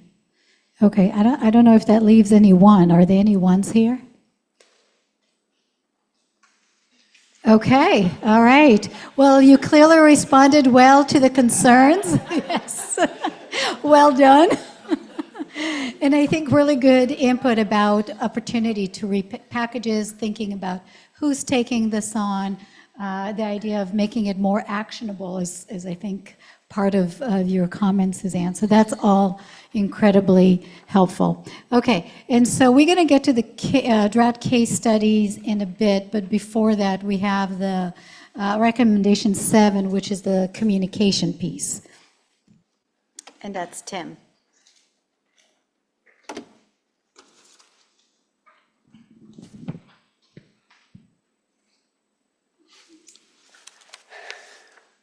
So hopefully you haven't hit the lunch coma yet. I got up at 4 o'clock for a 5:30 flight, so I may be the first one to fall asleep here. But this recommendation is essentially for a simplified, sort of symbol-based way of communicating drought, but not just drought, but more broadly water conditions, water availability. Here's my here. So we did get some input from the last work group meeting. Some of these were kind of my comments in explaining this. And I started from my experience, admittedly, all in sort of the urban area of Southern California, where from one area to another, depending on the water provider's unique portfolios, there may be very different impacts from a water shortage. So it can be very confusing, I think, to the public. So my idea then was informed by reading the strategy in the California Water Commission's white paper expressing a need for better communication about drought. But I think my idea has evolved a little bit further to the need is not just communication, but really education is, I think, kind of what this recommendation is about. The idea would be to really try to make this platform or the communication tool, whatever it becomes, something that gets adopted on a more statewide basis so that it can be used and adapted for different levels, not just on a statewide basis, which could be a little bit confusing because the impacts will be felt differently, but also down at a local level where individual water agencies or maybe groundwater basins, GSAs, or something at the local level can also use that to communicate and educate their own public about water availability. A comment that came out last time was that there is such a thing as kind of drought fatigue. At some point, people get tired of hearing about it. And this proposal is to really elevate the issue of climate variability on a more continuing basis so that people are not just hearing about drought, but they're hearing the message that our climate is highly, highly variable now, and we need to be aware of both the extremes. And it also needs to be direct. I think Suzanne pointed out sometimes people do need to be moved to action. So that's a consideration. And then where is the data going to come from for actually informing this tool, this approach? And we don't want to reinvent something that's already existing. There are already a number of existing efforts, and that was one thing pointed out in one of the comments as well. So there's the description. Again, ideally, I think this would be something that people can kind of intuitively relate to, whether it's symbolic or, as Charla mentioned, or somebody mentioned, the reaction people have to hearing it's a category such and such storm or a magnitude X earthquake or something like that. So that's the idea of it. My thought was maybe color coding, but again, maybe that's too simple. I'm open to to discussion on that. And then if this was to be adopted more consistently throughout the state, that would require a lot of marketing and effort, I think, to really get people to understand and adopt it for themselves. Hopefully, I think the benefit would be better understanding and better action when it's needed. So ideally, I suppose this needs to come from a central source. It's kind of a top-down approach. I would imagine DWR, supported by, like I mentioned here, supported by the existing CDEC, which already includes Bureau of Reclamation, several federal agencies, as well as other partners. And it would need others to adopt it and promote it. This, I think, really does tie in with several of the other initiatives within DRIP. It would need to be based on a consistent set of definitions, not just drought, but other conditions. and hopefully tie in with drought indicators that Alvar and others may be working on. And certainly does, I think, is align with some of the, like the regulation just adopted, making conservation a California way of life. There are some questions that I have. I see this as really kind of complicated by the different levels that would need to be communicated differently. But maybe if we think about it as more of an education campaign, maybe that would be a better way to kind of reframe it. So I have lots of questions. Like, is it possible really to use some sort of symbolism to communicate very different messages? Who would be responsible? Where would this be housed? Does it have any benefit or meaning to other impacted areas like the environment? I'd love to hear from Reggie and others about how this could relate to other impacts, just other than just local water providers. And then a big question, I think, has to do with the geographic scope of this. One of the complicating things that I envision is how would it, what's the geographic frame? Like, I could imagine different categories or different colors, if you want to think of it that way, for the different hydraulic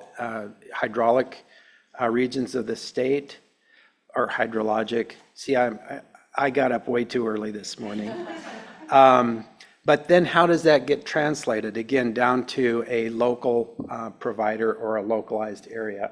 So I have questions in my mind, and I think from some of the feedback, other people have questions about this, whether this is really a priority. There may be others that are already doing this kind of communication. But again, judging from the Water Commission's report, maybe not in the way that I'm trying to frame it here. Drought, yes, but maybe that whole range of water supply conditions is not being educated or the public is not really educated about that. So I'll leave it there and see what kind of feedback you might have. And maybe just to frame the conversation, thank you for the presentation and setting up even some of the feedback we're already receiving. But in terms of thinking through this, there's kind of different parts to your question. There is the concept. Is this the right thing for DRIP to recommend? Are there related things where we want to make sure we're not being duplicative in terms of setting this recommendation? And if the answer to this, yes, this is a great concept and we need to move forward, then there is the other set of questions, which is the mechanics of it, is the question that you're asking about. So it'll be really interesting to first kind of get to the concept, the proof of concept, and is this what we want to continue and develop, and how? I noticed that there were a couple of ones in there. Yeah, 2 or 3. So it would be really good to hear about that first. We'll start with that, because I'm thinking that will tell us a little bit about the concept, and then we can talk about mechanics. So yeah, Nancy, let's hear from you. Nancy Vogel, California Natural Resources Agency. One, yes, sorry, Tim. I really appreciate your thought here, and I'm glad you read the Water Commission's white paper, and you're right, that they do recommend some, way to communicate the nuances of hydrology and climate change to people. But I think it's premature until we have agreement on metrics and indicators. And to me, your proposal actually just heightens the need for the kind of research that Alvar is doing, or for some agreement on metrics and indicators that go beyond what we have now. And also, I watched Janine Jones build California Water Watch, and that was difficult. That's incredibly hard. It might look simple and clean, but there's so much work behind it. And what you're proposing here would have a massive amount of work tied to it, because every little symbol has 1,000 hours of work behind it. Thanks. Thank you. Go ahead, Katie. Hi, well, I was not a one, but I have a comment, and maybe actually that addresses some of that concern. So I appreciate the public comment earlier about the categories resonating. And what came to mind for me was, at least for the urban areas, the water shortage contingency plan levels that are 0 through 6. And I think if this were framed, because I think it'd be really hard to communicate like drought until we have those indicators and metrics, but we have information on shortage level. And DWR in the state has that information, at least if people are submitting it like they're supposed to, in terms of what those shortage levels are. And so maybe that's a way to help elevate that existing information. And then there might be another piece of it that's, okay, there's the shortage, but then there's also like, are there demand restrictions? Are there other factors to consider? But that's something that comes to mind for me, of like, how can we leverage those existing things? And then similarly, I know with the budget situation, Save Our Water is not really continuing right now, but that seems like another platform that could be used to help communicate that out. Thank you. Okay, so Laura and then Brent. So I was not a one, but I'm leaning towards being a one, sorry. But if you asked me at the last meeting when this was being presented, yeah, I thought it was a great idea. But I think after just some conversations I've had with people in media the last few months, and after the state water boards making conservation a way of life, I feel like it shouldn't be a grade of, do this or do that. Like, you should act as if we're always in a drought and always be conserving. One of the phone calls I got was, can I put my lawn back in since it rained this year? And I'm like, wait a minute, you took your lawn out during the drought to a more water conscious drought, and now because it's raining, you want to take that out and put your lawn that you had before in? And I'm like, if we're thinking conservation should be our way of life, you shouldn't have those questions of, should I bring my lawn back in or not? Like, we should just always be conserving and always thinking that if we have conservations, we can save it somewhere. Other comments that I got is, why am I saving it if it's going out the ocean or it's not being recharged? I'm like, we should save water because it's precious, because there isn't enough. And if your city is recharging it or somebody else is using it, like, there shouldn't be this, oh, I'm red today, so let me conserve. I'm green tomorrow, let me put my lawn back in. And so I think promoting the DWR's, Save Our Water campaign and promoting DWRs, and I think in combination with the message with the white paper, I have to talk about these things all the time to people. That's why I was okay with Katie mentioning us. But today I talked to Anthony about a phone call that I got this week, and he said something just so simple that just clicked with me, that I'm like, I wish he had said that to me before. If you're talking surface water, we don't have a drought. If you're talking groundwater, we have a drought. And then when Joaquin did his opening session, and he says, drought has lingering effects that even during a high precipitation year, you're still dealing with those. And I'm like, oh my God, these are all like sound bites that I'm gonna take back and use, because I get calls about these things all the time. And I think just telling everybody, we need to conserve water, whether we have an average year or an above water precipitation year. Just maybe a follow-up, if I could, on that point. This is why some of my thinking has evolved to it, so that messaging would not just be about drought, but really more educational about the variability we have, and that the next drought, we know it's coming. So that's why, like in this first bullet here, I added, should messaging maybe cover other topics about the climate variability or heat, for instance. And, so I don't know, that starts to get farther and farther away from probably the focus of the DRIP collaborative, but anyway, so, good. Good points, and there's several people, other Yeah, so so go ahead, Brent. Brent, yeah, I was comparing this to, many of you know, the atmospheric river research. We literally spent, our agency and others around the state probably spent tens of millions of dollars before the first time it was ever on the news, and I heard a weatherman say, it's an atmospheric river.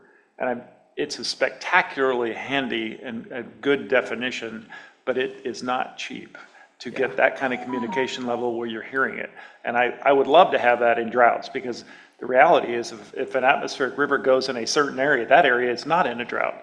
And so, I mean, and there's some great uses for that, but it was literally tens of millions of dollars with the Scripps Institute and, you know, for years. And so I just want to, this can be incredibly expensive to get it to a point where it's actually useful.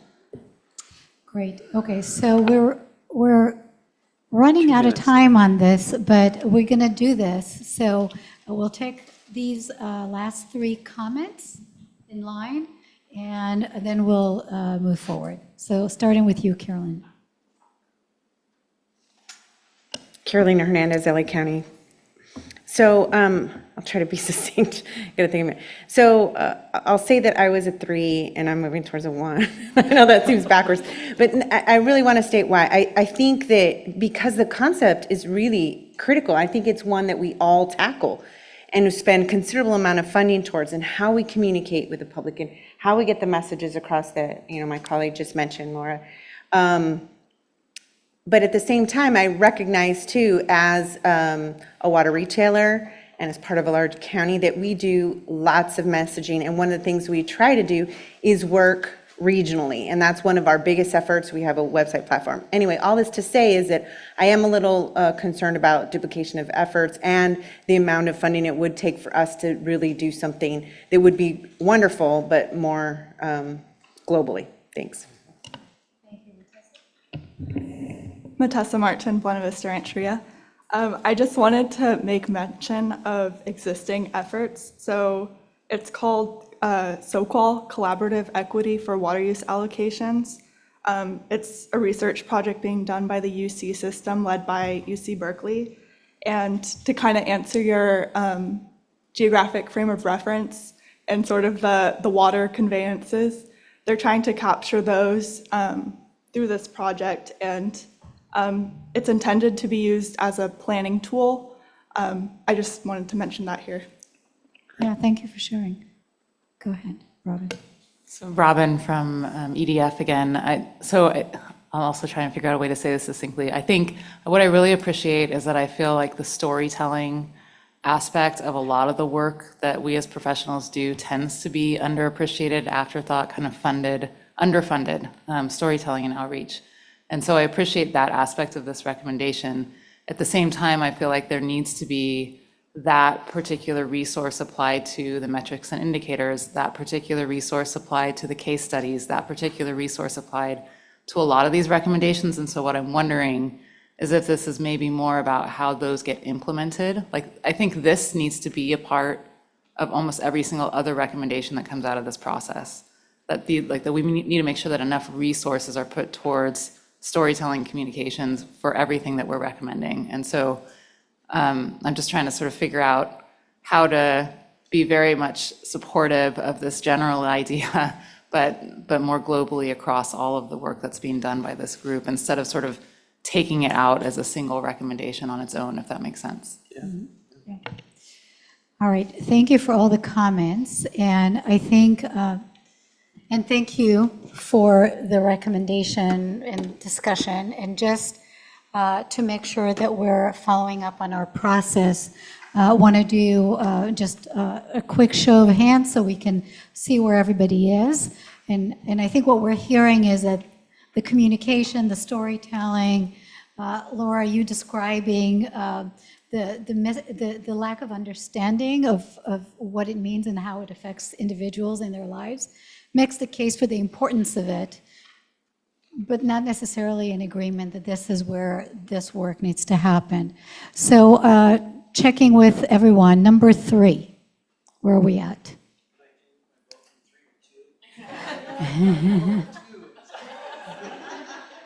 Yeah, no, as you can see, we're just counting hands. We're not looking who the hand is connected to. Yes. So any 3 at this point? Any 2s?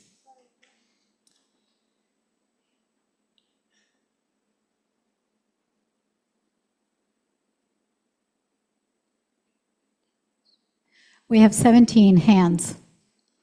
And 1. 2. Okay. So we have 2 on the 1, very consistent. 3. Who's the 3rd one? Oh, thank you. Sorry, I missed it. Okay, so 3, yeah. All right, great. Thank you. And I think that tells us that there's an opportunity to go back and rethink this idea and where it fits best and how to make use of this recommendation. All right, so we're moving to the 8th recommendation. And that's the case studies, and that's Aaliyah.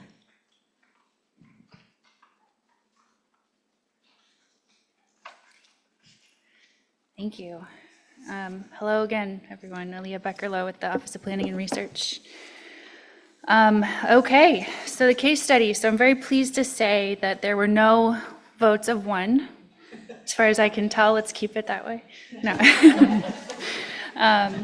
So this case study's proposal is really just to highlight a lot of what we've been talking about throughout the day, throughout the last few sessions, and offer examples of what we mean by drought and how folks are experiencing that across the state, in different areas of the state, in different sectors of the state.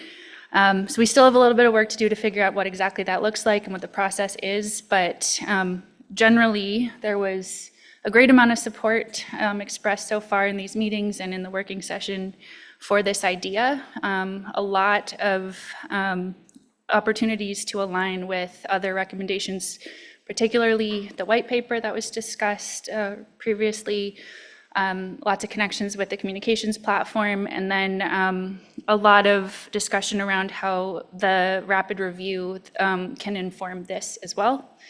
How that can sort of, again, be this ground setting of resources that we can kind of tune into specific narratives and examples.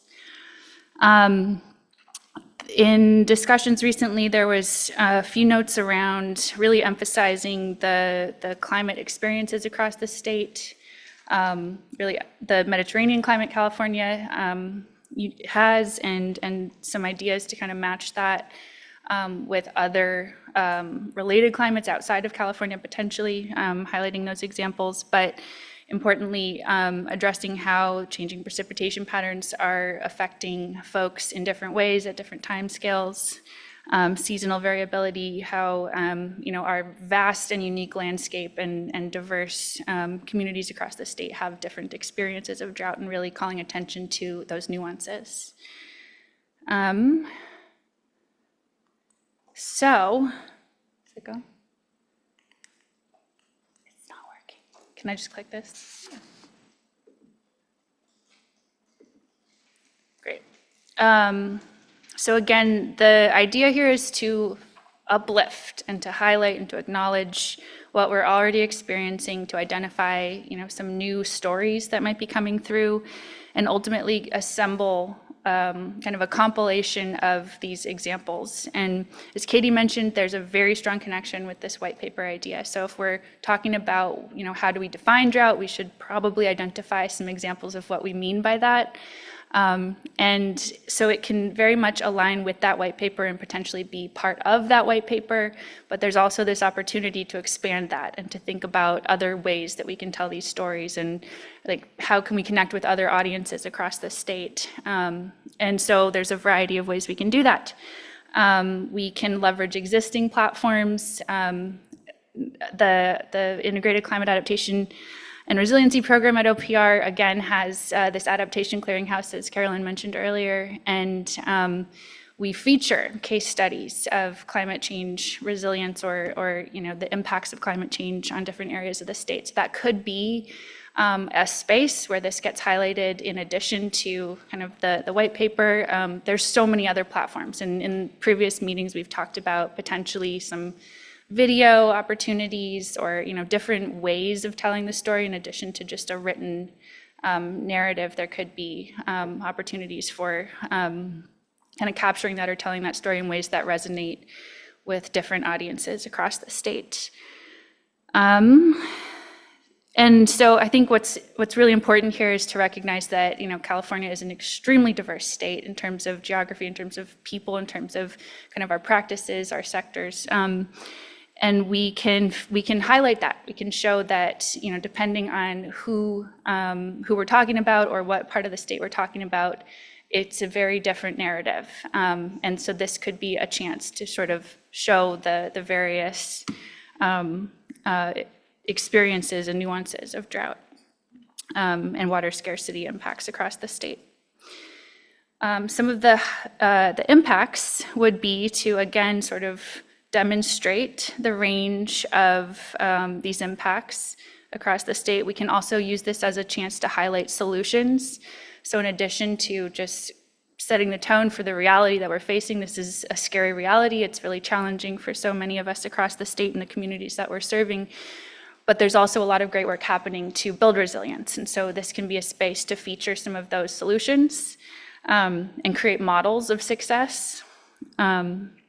And again, I think an important connection to a lot of the discussions we're having with some of the other recommendations, this can connect a lot of the dots and really highlighting what we mean when we're talking about defining drought, for example. So brings us to some of the questions we have. In terms of implementing parties, we've talked about all of us playing a role in finding the right participants who can contribute to developing these stories. I think that my office can play a role. We have some templates, we have some processes we could support by offering an example perhaps of some criteria in terms of establishing a case study and something that of course would need some deliberation and agreement from the group. But I think it's important that we all convene the right partners and make sure that we're representing not only, the state and local government perspectives and our nonprofit partners and our practitioners, but we are bringing in tribal expertise and we're bringing in other community representatives to tell the story of what this means. And so we think that this is a fairly light lift compared to some of the other recommendations that we've been talking about. I listed it as medium term, but only, this is a point I wanted to make, only to align with kind of the other timelines that we're talking about. I think that the sequencing of this matters significantly. So, the rapid assessment, kind of getting our bearings on what information is out there already can come first, and then this could, in alignment with the white paper, be kind of second to that process. But I think that the actual implementation could be fairly quick. So just to point that out. And let's see. So I just mentioned a few here, but there could be other opportunities for alignment. I think the indicators and metrics recommendation also has some connection here too. And so again, this can just be a space to elevate a lot of the specifics that we're discussing.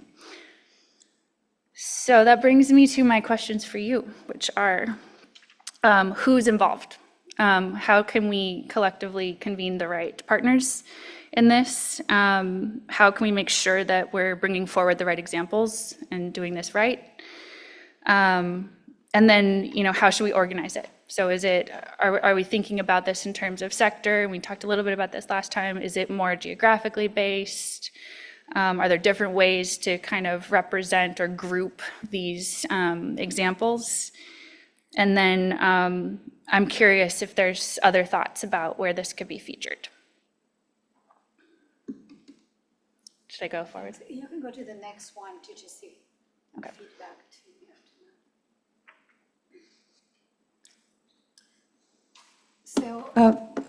So looking at the summary of what we've heard from you, so for the most part, there are no ones.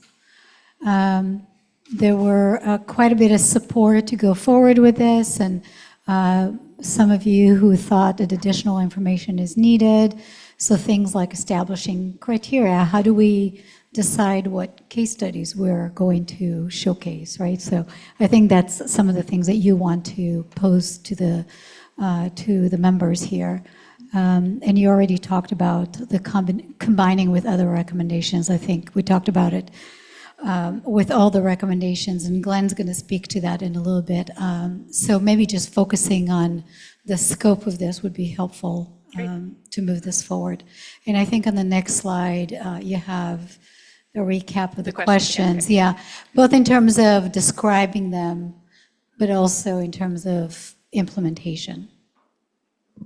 Any comments from anyone? Go ahead, Sierra. Hi, Sierra Ryan, Santa Cruz County. I like the concept of this a lot.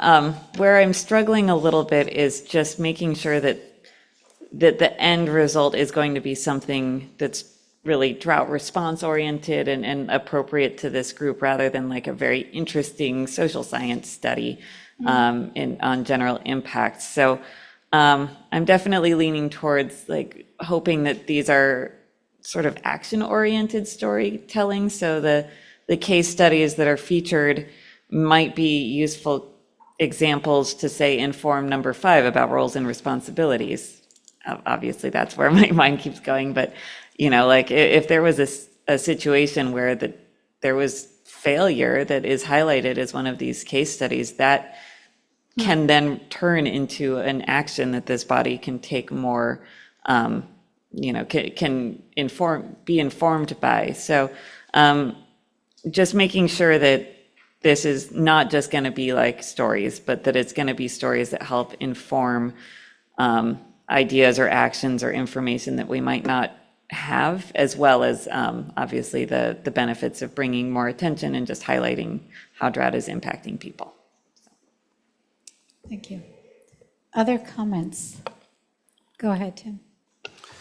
Can I just make the communication program this program? Because this has a lot more, no. Actually, I like this idea a lot. And to build off what Sierra just said, I think that it would be beneficial to do stories that are both sector oriented and also geographically oriented. What drought means in Humboldt County is totally different from Coachella Valley, for instance, or, you know, those kind of things those distinctions are important. But I also think that incorporating what successful response to those drought situations has been or could be will be important, because I agree it should be action oriented. So, okay, we're going to have drought. What do we do? Thank you. Go ahead, Suzanne. Suzanne Petchy, domestic well owner.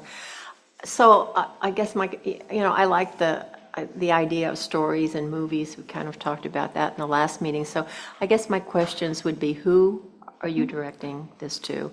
How will you be getting the information out? And when is it appropriate to get the information out? So it's kind of like the who, the how, and the when, the delivery of it, and the purpose for delivery. I mean, it could be I'm thinking a newspaper article maybe during the drought, after an event, so it's kind of like, how is it being directed? Are only public agencies going to see this as a tool for drought resiliency, or the public as some kind of a learning experience and an educational tool, and just kind of the timing of it all, before, after, during? Thank you. Yeah, thanks. And just to quickly respond to that, I agree. The questions are on my mind too. I think the who, I hope is to a very broad audience. There might be, in alignment with some of the other products, there might be some particular avenues to target certain groups, but we can create a platform, and ideally, the verbiage would be available to a broad audience. Yeah, the how and the when, great questions, curious. I mean, I think some earlier points we talked about today were around, cadence and creating somewhat of a living system. I kind of like that idea. Curious if folks have other ideas, because I think that, our climate is ever evolving and changing. There's always new experiences coming to light, and it could be interesting to capture that over time. As it's, we're not going to be able to reach, the full reality in one little snapshot opportunity. So something to think about. Thank you. Go ahead, Sierra. Oh, that was from before. Okay. Go ahead, Katie. Yeah, so Sierra's comment actually made me think of something as a potential lens to consider this through, as if the case studies can help kind of support or advance the other recommendations. And that's where, like, when Suzanne was presenting, that was an immediate idea to me of, like, if there's an opportunity to highlight the pilot kind of community that's doing a well monitoring program, that could help, elevate it for others to follow. And if there's ways that we can do that similarly to inform roles or responsibilities or indicators and metrics or any of these. I know the timing or the sequence might be tricky with some of those, but that might be something we think about. Thanks. All right, any other comments? Go ahead. Yeah, Joshua Ram with the California Walnut Board and Commission, and a lot of good comments here, how this overlays with some of the other recommendations. It's going to be successful for other recommendations to get done for this to be a possibility and add value. I would also look back into maybe previous droughts that the state's experienced, take a trip down memory lane, look at some of the wins, the losses, the opportunities to do differently, how overcoming those difficulties resulted in longer term or short term successes. So there's a lot of resiliency here in the state, especially with the present and past fluctuations and future fluctuations we're going to see with climate and drought. So there's a lot to lean into with resources available, and would just suggest a hard look at a lot of that's going on. And then just to clarify, I think it's the third point down, by how should the scopes of these case studies be organized and by sector, by geography, looking at those in concurrent timelines. Obviously, I just wanted to clarify that was what was talked about, that you're exploring these sectors at a similar time frame and stage, right? That's a good question. Well, I mean, I like the idea of the historical look back. That makes sense. I think it can vary, but I'm open if others have thoughts on that or preferences. Yeah, and I would just then with that clarity question would recommend or advise looking into that on the same time, the response of the housing area, the agricultural area, both. Let's look at 2018 to 2020, just the last big drought. How did that impact the housing, ag, forestry industries, the communities? What sort of impact is that going to have longer term? And then also, where are the economic impact of a lot of these case studies as well? Because we're looking at a future here for not just our generation, but the future generations to come, and ensuring there is a community or communities and infrastructure in these rural areas that are continuously being threatened by drought. So some other things to consider, but heading in the right direction. Great, thank you. That's helpful. And starting to help me think through kind of like a structure, common structure. Yeah. All right, well, thanks, everyone. And I think the last part of this recommendation is the straw poll. So we'll do this. This is our last recommendation. So last time, show of hands for number 3.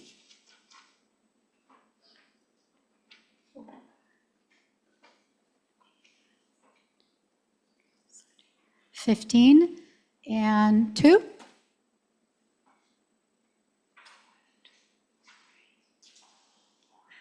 $5. When you do this, I almost counted you twice. And 1? Any ones?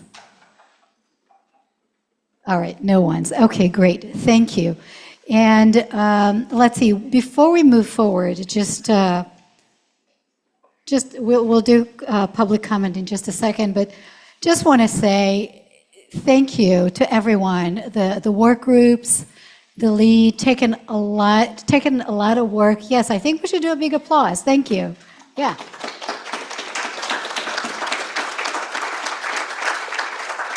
It's really a lot of synthesis of information in a short amount of time that we've asked you to do, putting a lot of effort into it, and really appreciate it because I think it made for a very good discussion and a lot of really good comments. It's been interesting to kind of listen to it, observe the conversation, and think about how these are different recommendations, but there is definitely that thread of how do we harvest and gather information, and how do we make sure that we make the best use of it to advance the work that we're doing, and who needs to be included in kind of the learning from the information that we're gathering in lots of different ways. So looking forward to the work groups getting together with all the input and thinking through how to either shift the focus or complete the description and the recommendation for our October meeting. So before I turn it over to Glenn, I just want to do public comment. Is there anyone here in the room who would like to provide a comment in person?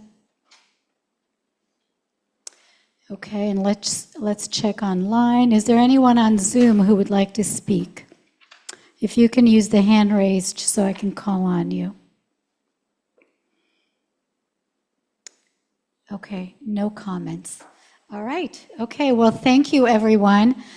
We have just another piece in the recommendation discussion, which is thinking about alignment and the linkages across them. So I'm going to let Glenn do that, and then we'll take a short break before we shift to our second objective today, which is the new focus areas. Thank you, Irit. I'm just going to build really quickly on, well, thank you for all applauding, because that was a huge amount of effort, and I view DRIP as a living organism, and consistent with this building muscle, it's kind of like we're doing these high-intensity interval trainings, if anyone's ever done that. Often quite painful, but really it does develop that muscle. And what I've noticed is you're supporting each other, even if you don't necessarily support every recommendation. And that's a really important realization. It's okay if one's become three or three become one. Like, that's actually fine, because we're evolving our thinking and refining our thinking. And I know we're all wanting to get to the highest impact that DRIP can have as a collaborative. So the spirit of collaboration and support, I think, is just phenomenal. So that's just really terrific. Okay, so I'm just going to very quickly give you an opportunity to think across the 8. And we had talked previously about how some of these are connected. In particular, we had talked about previously this morning 2, then 1, then 7, and then maybe we're doing 6, 7, 8 around the same time. But really, as we think about this slide, what I try to do is depict comments I heard from you that, because some of these hexagons clearly relate. We just heard 6, 7, 8, very related. Wait, is communication program first, or did the case studies fit, right? So as we hear from Tim and Aaliyah and others, there is a dependency here. There's a sequencing here, and sequencing matters. And so I know we won't be necessarily doing the implementation, right? Some of this needs to be implemented outside of DRIP, but I wanted to open it up for a conversation right now. If anyone has additional remarks on how they see the 8 and how they relate. So I'll just open it up for comments right now.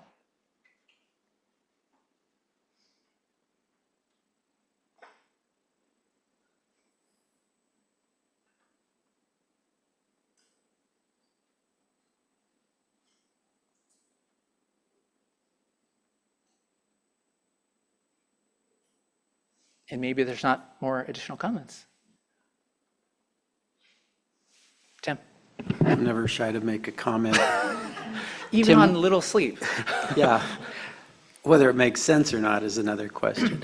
But I clearly see the strongest connection in my mind between the work on the rapid inventory and the drought indicators and metrics with the communication, that grouping on the upper right, because I think communication necessarily depends on clarity of thinking and understanding. So to the extent we need to clarify our own, how we communicate, we got to do that before we can communicate effectively. So it doesn't just go one direction, but I think they inform each other. That's really, in my mind, that's the strongest connection amongst all of the different recommendations. Great. Thanks, Tim. Hi. Yeah, I was actually just writing down a thought as you said that around, like, I almost wonder if the communication program is a phase 2 of the drought indicators and metrics of, like, once we have those metrics, then how do we communicate them? Kind of like that mock-up that Oliver had. So some of these, I almost feel like the ideas, like it might take actually completing some of the early actions to further define or flesh out like what the future ones look like. So anyway, I don't know, that's something, like some of these might be less complete or less framed up from the start and require outputs from these early items. Yeah. That reminds me of your comment, Nancy, a few minutes ago. Communication program heightens the need for the metrics and indicators. Hi, Sierra Ryan. Just based on the conversation we just had on the case studies, I would also add an arrow from the case studies to the roles and responsibilities, because I think that those case studies will help highlight roles and responsibilities. And then from the community well monitoring program to case studies, because I think that is a case study in and of itself. And for now, I think SB 552 sort of falls maybe under roles and responsibilities, or maybe isn't quite fitting in here in the same way anymore. But yeah, those are my comments. Thanks. Joaquin from State Water Board. Yeah, I think roles and responsibilities, to my mind, kind of goes up even with the rapid inventory, tools and resources, and drought indicators and metrics, because I think those are all the three that work best together insofar as getting us further along and better responding and better understanding where we are. So just, I know we're not talking necessarily priority, but how they relate and I know roles and responsibilities here, we're largely talking about domestic wells, but truly when we talk about drought and drought response, it's really maybe even trying to better flesh out how, folks are responding and what role folks have in responding, say, to agriculture. And again, there's a lot of nexus with the tools and resources component because it's what follows along to the roles and responsibilities, where the programs lie, where the resources are, to be able to respond then to what we see as indicators and metrics amongst it. Okay. Or clarifying question, because I realized the implementation timeframe, like I was interpreting that as like when it could be implemented versus like the duration of time. And it might help to lay these out on kind of a timeline of like, okay, when would they start? But then also how long do they think we could take and kind of like map out the sequencing that way? I think that's a terrific comment because there are a few other comments. I think between the work groups now and October, we should think about level of effort, the sequencing, and these relationships and what might need to come first. There are just some things that can be done relatively quickly, but obviously a number of you put a slightly different implementation timeframe because we were trying to sequence things. So we'll have to work out those details. All those comments were just terrific in terms of the puzzle piece that we've always talked about and how things connect. And so I like how everyone was kind of looking at the screen and thinking, oh, wait, that kind of fits there. Aaliyah, did you have something? Well, Katie took the words out of my mouth, but I want to emphasize that point. I think the sequencing is really significant. I think that would be a helpful exercise for us next time, perhaps to have a map of like which of these are ongoing or longer term, and like how does it fit with some of the shorter term pieces. I think that'll help me see where there's other connections, and then kind of extending that point. Are there some that are generally applicable to all? So we kind of started to get there with some of the communications platform, for example, as being somewhat relevant for kind of each of these three branches, if you will. And so perhaps we can sort of tease out some and consider them to be these cross-cutting themes. And, you know, the rapid review is another that I heard, and there might be other examples that have a hand in informing all of these. Yeah, that reminds me of Robin's comment, about education is across everything. And this cross-cutting theme will come up right after the break, by the way. Real quick, Suzanne, and then Reggie, and then Brent. Suzanne Pecci, domestic well owner. So when I initially read SB 552, I really took it literally, and my expectations are implementation by Sacramento County in having contracts for water for the county. And I looked at the risk map that had been developed and, you know, the categories of risk. And so I really thought it was I really took it more directly than what it actually, is. This is almost to me, a theoretical exercise and how we're going to implement it rather than the boots on the ground that I had thought it was. I thought that I should start talking to my community and looking to the county to come up with these water contracts just in case. So I think there should be a connection between, as I said again, the SB 552, or the update, and the communication with the public, and that open invitation for the public to be involved, because it is confusing. It isn't really water and water tanks. It's really, it's really something else.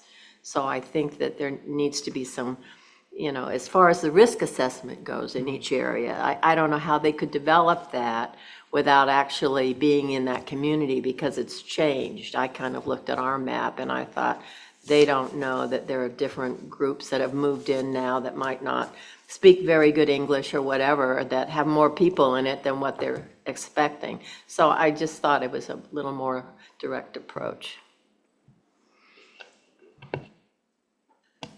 Reggie Collins with Caltrout.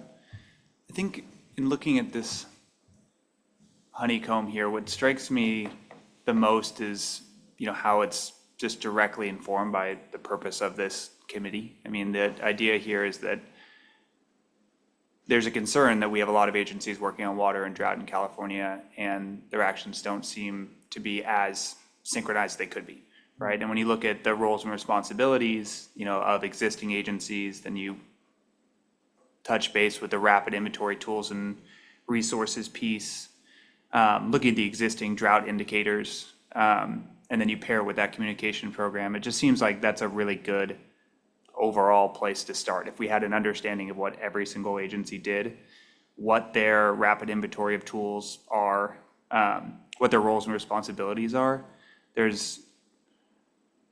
it almost strikes me that we spent this year in a lot of great ways, these 2 years, and one of the main takeaways we could put together is that clear understanding of here's what California does on water, here's who does it, here are the existing tools. And then I think what's great about the community well monitoring program and the drought metrics piece, the reason to build, combined with the communications piece, that's that next step forward. But I think getting a clear understanding of what everyone does, why they do it, and the metrics and tools that they have are a critical component that could sit almost in any one of these. And so it's more of an observation, but I think this is a really good indication of why we're here. So, helpful exercise. Yeah, it's always good when I get to agree with Joaquin. I guess one of the things I would go back to is one of the questions I ask in rapid inventory is how big of tools are we looking at? Because that really moves the roles and responsibilities up, because there are some people that have some really big tools that need to be in the roles and responsibilities, not just in if a well goes dry, but can we move water? Can we do these things? So I think that the roles and responsibilities should move up into the rapid inventory tools and resources and drought indicators, mostly because you need to have all the tools that we have available and make them work together. And that means from the big players to the little players. Great. Okay. Okay, we're going to press pause. We have a quick break right now. Thank you for all those really helpful comments. These prerequisites, the sequencing, very, very important. It actually reminds me of the April 2023 meeting where so many of you talked just about coordination. Like we just really need to fix the coordination. So, okay, back here at what time? 3 o'clock.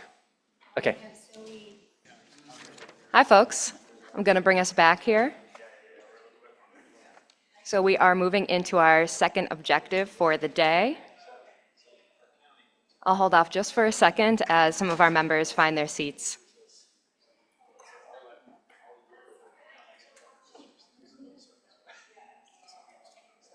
Welcome back, everyone. We're just getting started with our second objective for the day.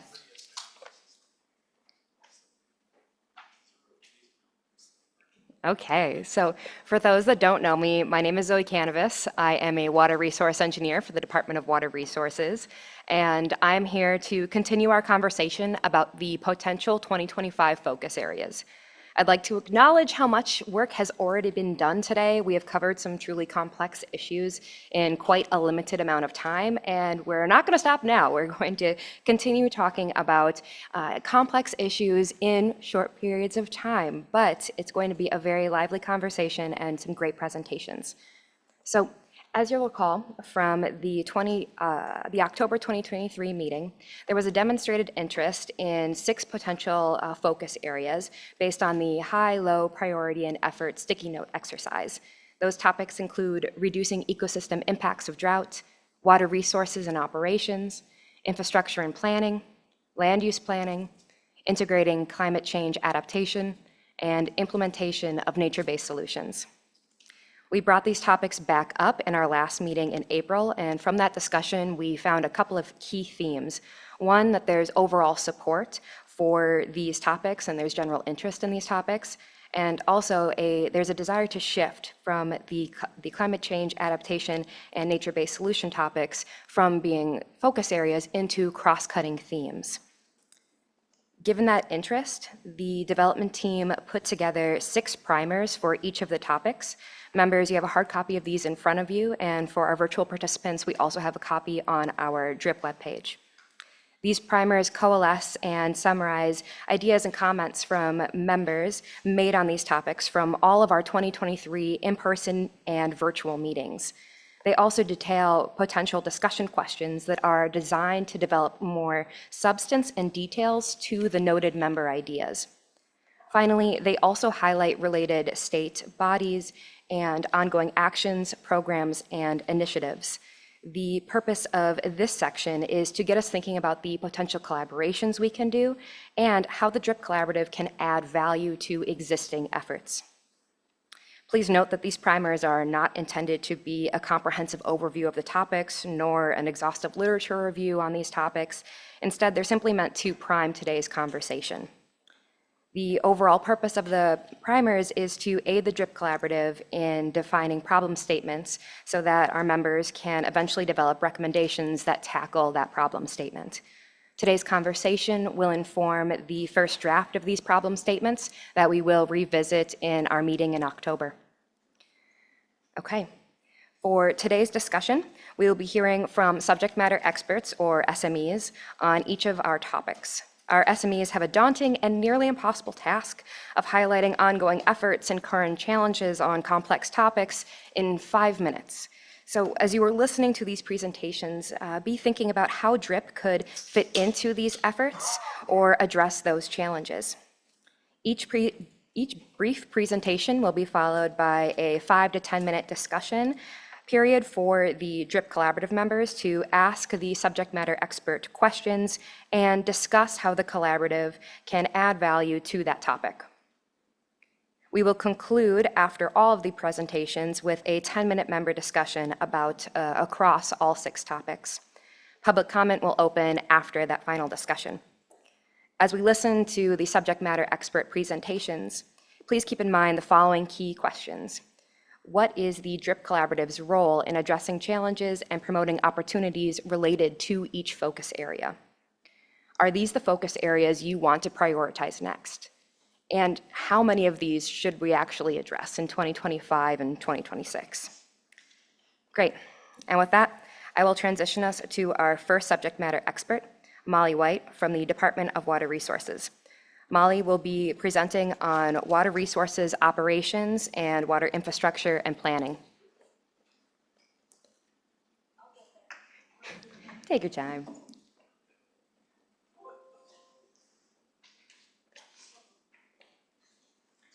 You're all set to go? Advance like that. With this, Sarah? Okay. All right. Hello, everybody. Good afternoon. My name is Molly White. I'm with the Department of Water Resources. I am the Assistant Division Manager within our Division of Operations and Maintenance, a subset of the State Water Project. My role is overseeing our water management activities for the State Water Project. So there's really three core focus areas that I deal with. So it's State Water Project water operations, that's real-time allocation planning, and water operations for the State Water Project is also looking at and overseeing our long-term water supply contracts, agreements, and our water rights group, as well as South Delta planning. So a few aspects here that I will talk about. First, I'm going to talk about planning, infrastructure, what we do for the State Water Project, especially as it relates to drought response and activities. So this past year, we did earlier this spring, we did provide and issue and post a long-term State Water Project drought plan.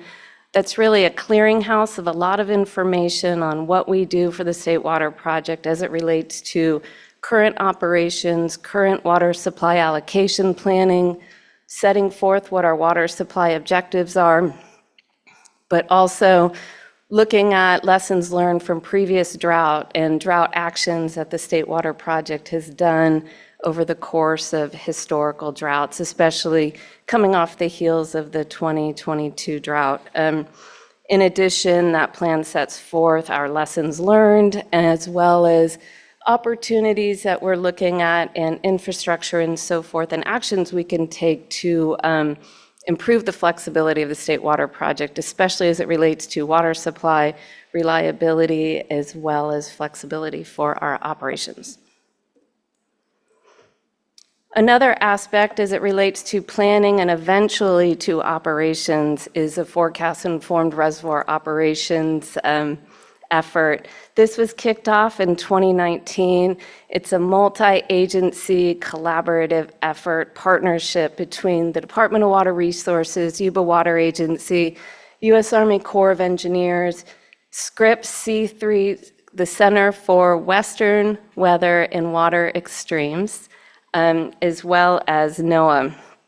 We started this effort back in 2019, and really the key objective there for when we kicked off the effort was to see if FERO was a viable alternative for operations within the Yuba Feather watershed area for flood control. Certainly, there's really two key aspects of FERO. Number one is improved forecasting. Definitely needed tools there just to continuing to improve our forecasting. And then the next step is taking those improved forecasts and operationalizing them for, say, Lake Oroville operations. For example, whether we're using those forecasts to pre-release water from the lake, to really carve out storage within the lake to manage really extreme high inflow events. And that allows us to really meter out and control our releases for downstream flood control, flood risk reduction for downstream communities. But on the flip side to public safety and flood control operations, there's also the water supply reliability aspect where we can use those forecasts to roll into and perhaps store more water in the spring months just to meet our requirements, our environmental requirements downstream to have additional storage for carryover, water supply demands, and so forth. So that's an effort that is ongoing. At this point, in parallel with the FERO effort, the U.S. Army Corps of Engineers has been in the process of updating our water control manual. That we have one. The only manual we have was the original manual that was developed in 1970. So the Corps is actively updating that manual. The most recent effort, they've received the alternative, the FERO alternatives, and those alternatives will be used to inform their process, their regulatory process to update that manual. At this point, the latest plan is to have that manual complete by the end of September in 2026. Infrastructure, looking forward, there's a lot of discussions and activities relating around Delta Conveyance Project, but there's also other conveyance and infrastructure projects we're looking at, one of them being the California Aqueduct Subsidence Program. We've certainly seen through the course of years, especially in these big drought conditions, just increased groundwater pumping and so forth, and that's really played a toll on some of our infrastructure and our aqueduct conveyance systems just down in the Central Valley. So a big effort right now, not only looking for the long term for conveyance in the south of the Delta, but also short-term remedies that we can do to manage the subsidence.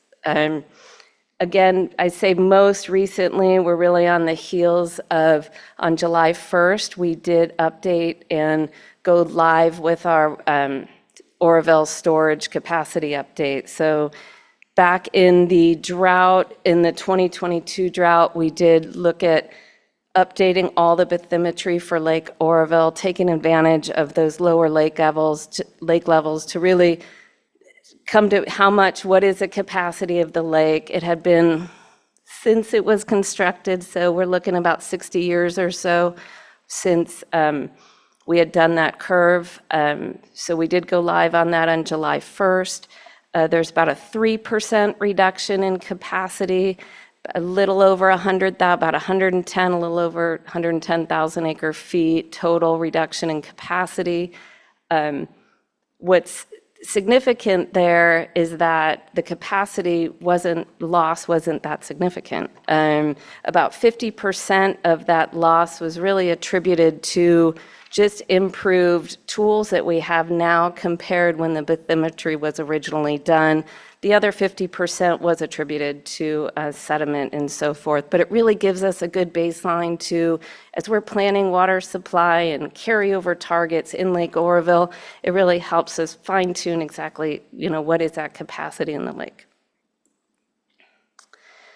So State Water Project planning, another big effort right now, and it always is an effort every couple years. We do issue the delivery capability report. The 2023 report will be released this month.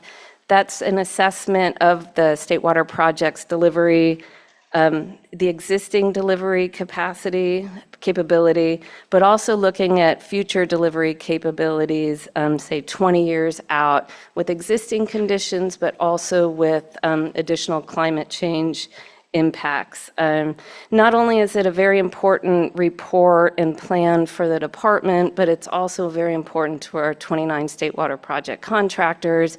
Again, they're planning their water supplies and serve about 27 million Californians and 750,000 acres of ag. So having a report like that really helps them manage and plan for their local supplies, especially relating to drought. And then secondly is the climate action plan. That report should go out, say, later this year, early next year. Again, it takes water supply planning a step further out, years beyond the 20-year. It layers on top of the delivery capability report. The purpose of that is to really look at layers of action. So, for example, how would water supply reliability look for the State Water Project, say if you had Delta Conveyance with FERO, maybe with additional storage, and how could that improve our water supplies for the future? There will be additional information provided, a little deeper dive into that effort at the upcoming Water Commission meeting next week. And then this is my last slide. I mean, just throwing out what other activities the State Water Project is involved with. Back in the drought, we did develop a multi-agency effort with state and federal, the fisheries agencies, the water board, DWR as a whole, developing a drought toolkit, a living document on what tools do we have in the aspect of drought that we could implement should a drought, for additional drought. It is a living document. We're involved water storage and investment program. State Water Project isn't necessarily an application. We're not applying for dollars through the Water Commission, but certainly we are potentially going to be facilitating some of these programs as well. We're working with our peers over at Division of Flood Management here at the Department of Water Resources on improving just water supply forecasting, looking into the future, including airborne snow observations, which has really been a valuable tool, especially in the Feather River, to assess the spatial distribution of that snowpack to really help just throughout the Sierras on what the water supply picture and outlook looks like in any given year during the winter. We are progressing with programmatic planning for the installation of the West Falls River drought salinity barrier. Certainly, it was installed during the previous 2 drought periods. And then lastly, we have an ongoing effort to look at the value and benefit of additional storage south of the Delta for drought purposes and helping with drought water supply in those given years. And that is it. Thank you, and open to questions. Thank you, Molly. And so we will open it up for discussion at this time. So again, that discussion, let's try and keep it focused on how DRIP can add value to this topic, and of course, ask any questions that you have for Molly as well. Anyone want to start? Yeah, Sierra. Well, I don't know much about the State Water Project. We're not on it. I'm from Santa Cruz County. But I think my question is basically what Zoe just asked us. Is there a role that you can see for this body to help either in advising or in investigating or in making proposals about this topic?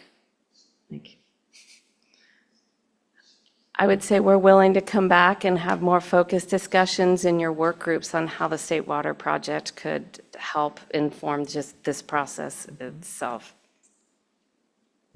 Thank you. Suzanne? So Suzanne Pecci, domestic well owner. I'm in the South American Subbasin with the Harvest Water Project, water storage. And I've been following that from the beginning, feasibility study, all the way up through now road tearing up and construction. So I see that connection, beyond this first phase of my thinking in this group. And I'm wondering is there any way that we could tie that? I mean, I'm tying them together in my mind because of the 50,000 acre feet of water that is going to be providing our area. So some way of tying it into drought resiliency. I don't know. There's not been an awful lot of education. There was a workshop, a great workshop with very few people attended. It wasn't very well advertised, but it was a really informative workshop. So I'm just thinking more workshops, more engagement. It's an interesting project. For the Harvest and for other WISA projects as well. Absolutely, Yes, yeah. absolutely. Thank you. Reggie? This was a vestigial hand raise. Oh. Any other comments? Carolina? Hi, Carolina Hernandez, LA County. Thank you for the presentation. I do see a connection, and thank you for, the potential or the idea of maybe having us or having you join our work group or someone for your agency joining our work groups.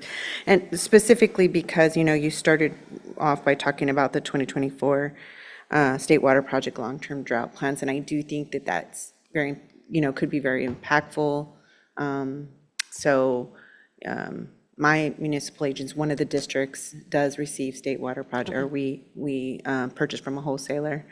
And I do think that that connection and that approach in the plan, your long-term plan, could also inform DRIP. So that would be a good idea. Thank you.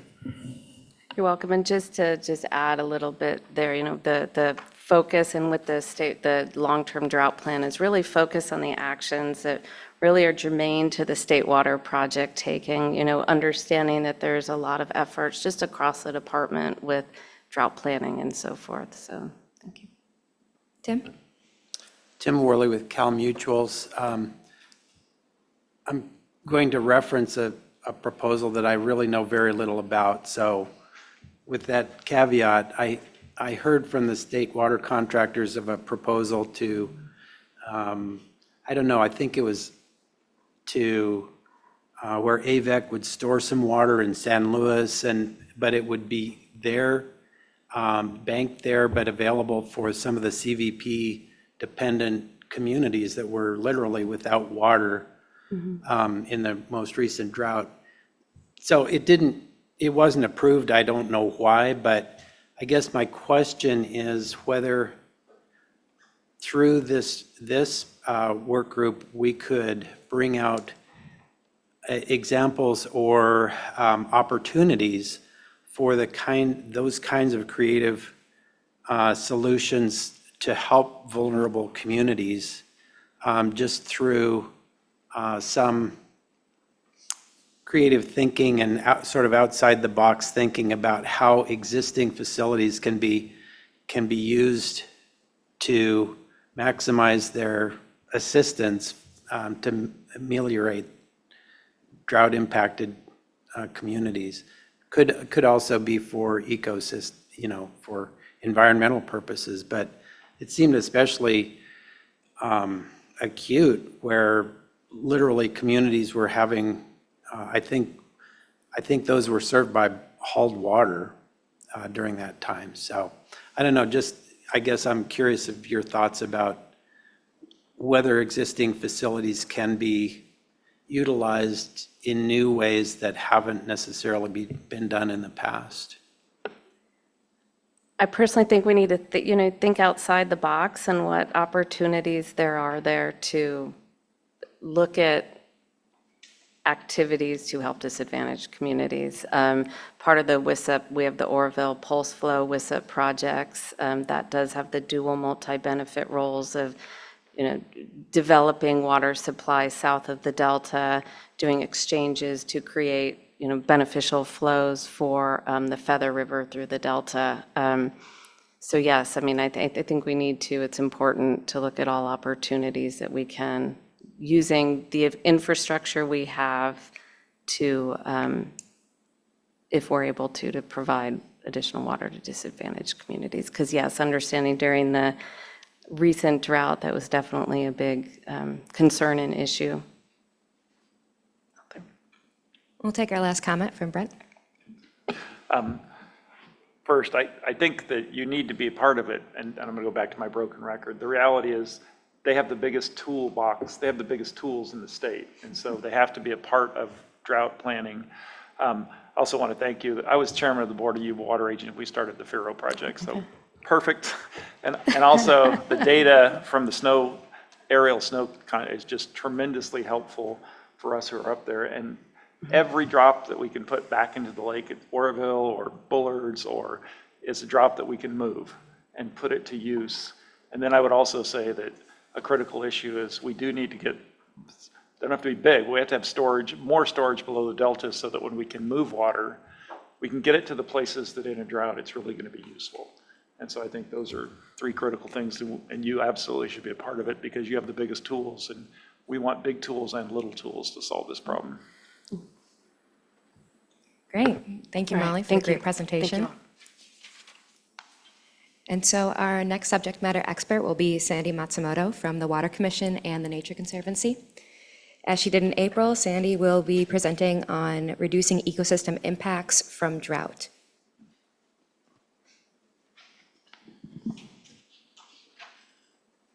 And you can just advance with the arrows. Okay, got it. Hi, everybody. I'm going to apologize in advance. My voice is a little off. I had COVID a couple weeks ago, and this is one of the fun lingering, it was my first time. This is one of the fun lingering impacts. So I'm here to talk about reducing impacts to ecosystems during drought. And I just wanted to start by reminding us that we have incredibly diverse and amazing ecosystems across the state that have adapted to dry, hot periods and in fact, multi-year drought, right? So they are, when they're healthy, they are resilient to those types of stressors. I think the challenge we faced is twofold. One is that climate change is making those impacts worse, so longer, drier, hotter. And then also, when they go into drought, many of our ecosystems are not in good shape at all. So we, in fact, here in California have a freshwater biodiversity crisis. What this means is that basically the critters that rely on freshwater do not have sufficient habitat and water in many cases.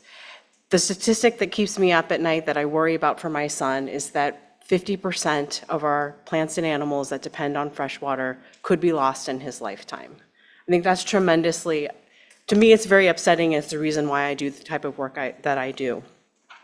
But I think what this gets us to is just, as we think about drought impacts, we need to realize that most ecosystems that rely on freshwater are facing drought conditions before we get to drought. So that means when they actually go into drought, the stressors that are on them are really, really acute. And what that means for us as far as taking action is that we need to be taking two types of actions to reduce the impacts. The first is that we need to, on an ongoing basis, be focused on recovery and restoration of those systems to build back the resiliency into them. And then the second is that we need to be prepared to take emergency action to really stave off the worst types of consequences during the actual drought periods themselves.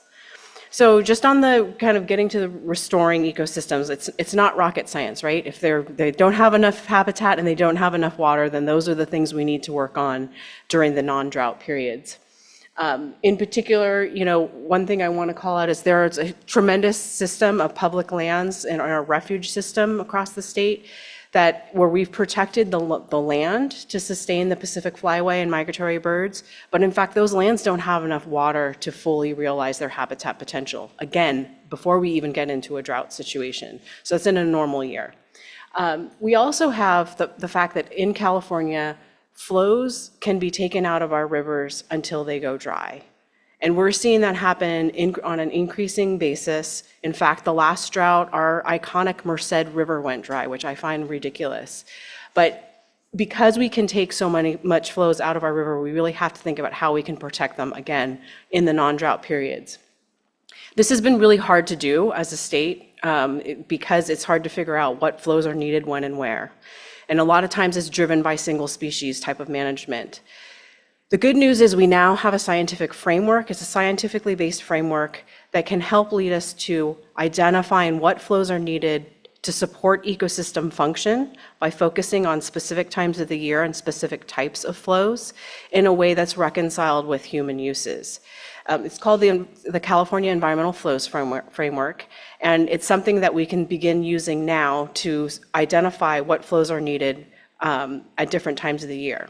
What that does for us is it allows us to plan for drought, right? So if we know that these are the types of flows that we need to protect at a minimum basis in a drought, we can plan ahead and identify thresholds so that if flows drop below such and such level, these actions will be taken. And then that allows our resources to really be focused on mitigating the impacts of reduced water use instead of scrambling to try to figure out what's going on during the drought itself. And then because our ecosystems are not in the best health going into drought, we really do need to think about the types of actions that can be taken during the drought emergencies themselves. And just to really boil down, if you're thinking about migratory birds, for example, too many birds in too small a place with warm water equals disease. So you can have massive outbreaks of things like botulism, and you can have mass bird die-offs. In the case of fish, too little water in stream means they can't get up to where they need to be spawning or where they need to be seeking refuge, and or the water's too warm and they're basically frying. So again, like thinking about minimum ways to deliver really surgical pieces of water in the right places is important. And fortunately, there are programs that are helping to do this. So that might be one thing you all can look at as kind of a study, look back at some of these programs about the lessons learned and what we can do in the future. So there have been programs to strategically fallow and put cover crops in for bird habitat, for example, and the Thule Land and Water Conservation Trust did this in the last drought. In the wetland habitat deficits, we've been filling that with a program called Bird Returns. That's something that the Nature Conservancy, Point Blue Conservation Science, and Audubon are now doing with funding from the Department of Fish and Wildlife. And then on the in-stream flow piece, there have been a number of different programs that folks have run to basically ask people to forbear using water and leave their water in stream. And TNC and Caltrout have done this on the Shasta River. DFW did this on the Scott River during the last drought, and the Delta Conservancy had a pilot program in the Delta. So just again, our systems can be really resilient to drought. The fundamental problem is they're not healthy going into those stressed periods. So we need to build back the resources during the non-drought periods, and then think about those surgical ways that we can address deficits during the emergencies themselves. I'm an optimist, so I want to leave us on a hopeful note, which I really believe if we can do the work during the non-drought times and build back the resilience, it really reduces, if not eliminates, the emergency types of actions we'll need to take. Great, thank you so much for the succinct and very informative presentation. So we are going to open it up again for a discussion, and I'd like to remind us, back in April, this was one of our more lively discussions. We were all quite interested in reducing drought ecosystems, or reducing ecosystems impacts from drought. So in this discussion, I'd like to hear what kind of value do you think, or Sandy, you think, that we could, as DRIP Collaborative, add to the existing efforts that are going on right now? And again, please ask any questions that you have for Sandy. Robin? This is Robin from EDF. So thank you for the presentation, and very much appreciate the points you were making. I think, this is a focus area is worthwhile, but I think I'd also just like to emphasize that my hope is that as we're thinking about the metrics and as we're thinking about case studies and all the other recommendations that are already underway, that ecosystem health is a really big piece of that. There should be case studies that focus on successes in that realm, to some of the ones that you already spoke to, Sandy. There should be metrics and indicators developed that are about that, right? And so I just hope that this is sort of infused throughout all the work that we're doing, even if it becomes its own sort of focus area and problem statement as well. Thank you. Nancy? Thank you, Sandy. And the California Environmental Flows Framework, I find quite hopeful.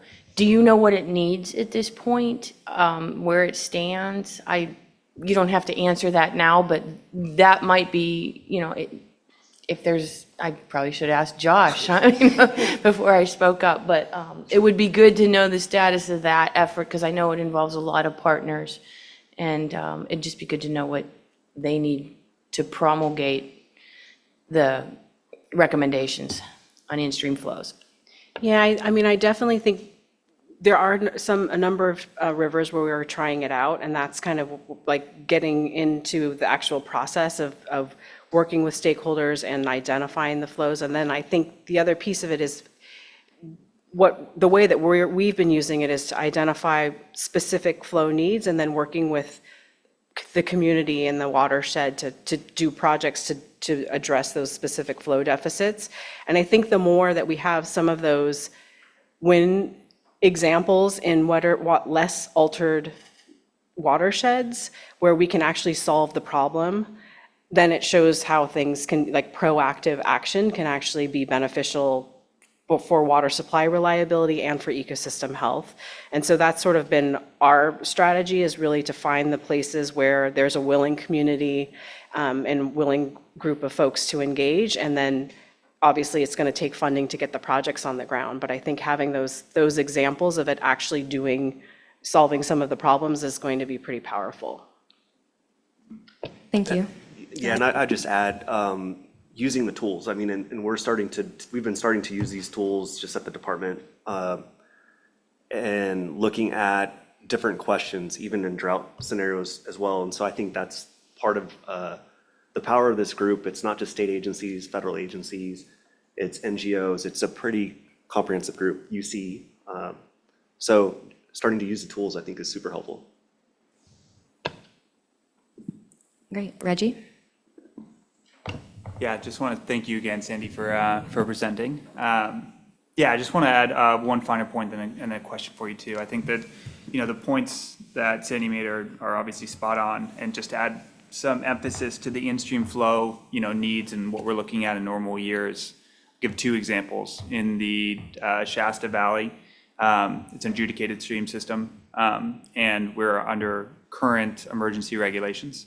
And during emergency regulations, we have more water in stream than normal years. And that's just, it couldn't be more clear of an issue that we have not been meeting in that system. And then I think it was in 2021, the Sacramento River, we used the entire natural flow of the Sacramento River before it reached the Delta. These are just two clear examples of how we're not meeting in normal years our conditions to stop the extirpation of these species in California. For you, Sandy, the question I have is, what are the limitations you see on implementation of in-stream flows in California? And maybe talk a little bit, if you can, about the agencies or entities in your mind that should have the authority to implement those flows. Yeah, I mean, it's pretty astounding when you look at the statistic, right? So 96% of our rivers don't have flow protections. That's pretty incredible. And then when you think that actually we can use it to the degree that they go dry, it's too late, right? And then that's a situation where it's not, if I'm a farmer on that river and I can't use water from the stream because it's gone dry, like that's not good for me. It's definitely not good for the salmon who are trying to get up the stream. So I am hopeful that as people see how these impacts are occurring to our economy, to our communities, and to the environment, that it is an impetus for people to want to do something more proactively. I think it's really hard though, because ultimately what we're talking about is using less water. And so it needs to be, in my opinion, a combination of both regulatory pressure and maybe not a complete hammer, but maybe even just the threat of a hammer coming down. And then that creates space at the table for people to be motivated to talk about different solutions. And so getting to things like these voluntary negotiated solutions is something that can be really powerful if all the right people are at the table. So, I always think of like the 1-2 of, a little bit of regulatory pressure, money available to be able to do these type of incentive programs, that's kind of where we see the most progress made the most quickly. And so that, it comes down to both having that authority and then also having the funding and then the coordination among all the partners to know that that's sort of the strategy that we're all kind of pushing forward. Sierra? Hi, thank you. Thanks for your presentation. I'm Sierra Ryan with Santa Cruz County.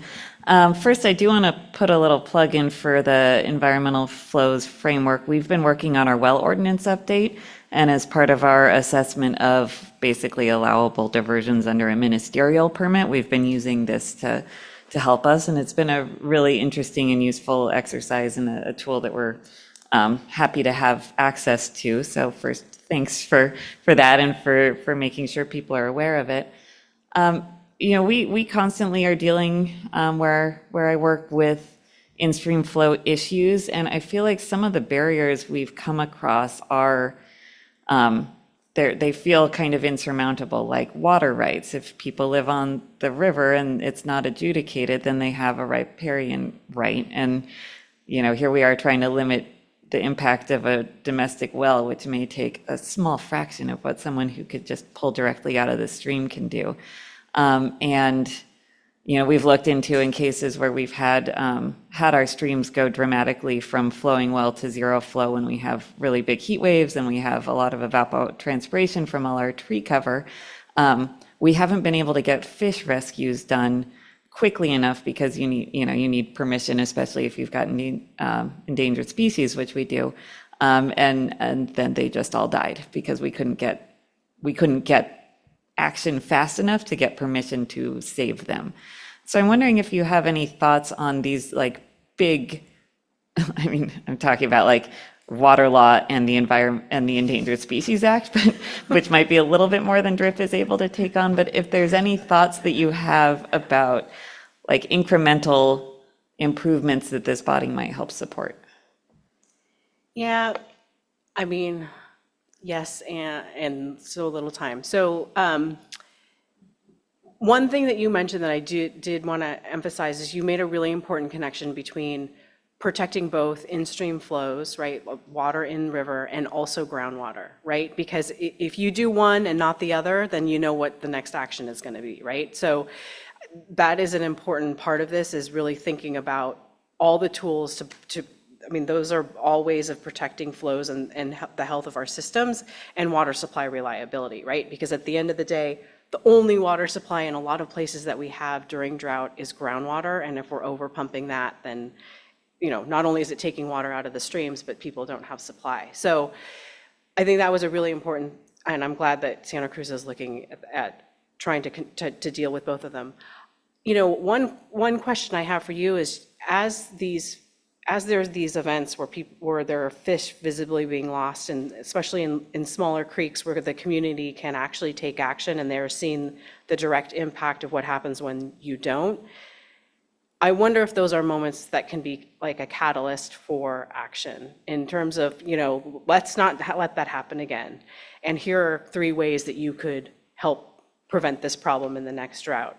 And there are projects that a number of NGOs are doing and many other watersheds that are specifically tailored at protecting and increasing in-stream flows. So we've got, like, we're testing groundwater infiltration processes. We're looking at different ways of thinking about water rights so that people aren't taking water out during the dry part of the year.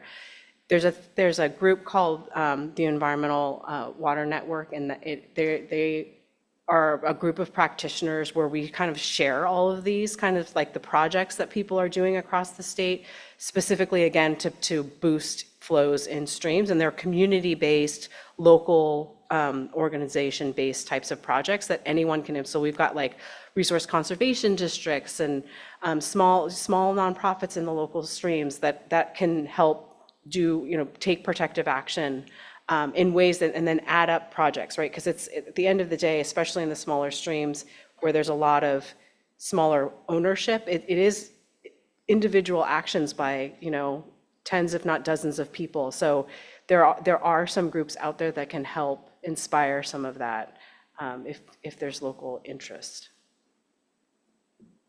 Thank you. I think we have time for one more comment, Tim. Your last comment made me think about an available pot of funds.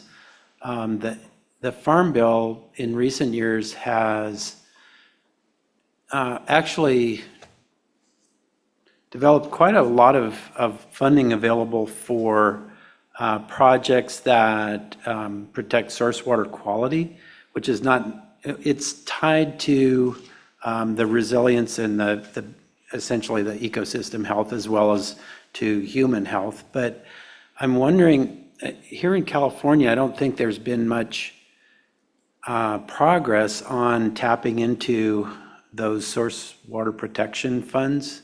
It requires, the funding typically goes to landowners, and maybe that's one of the sticking points, is that the relationships aren't necessarily developed in a way that groups come together to actually go after those funds.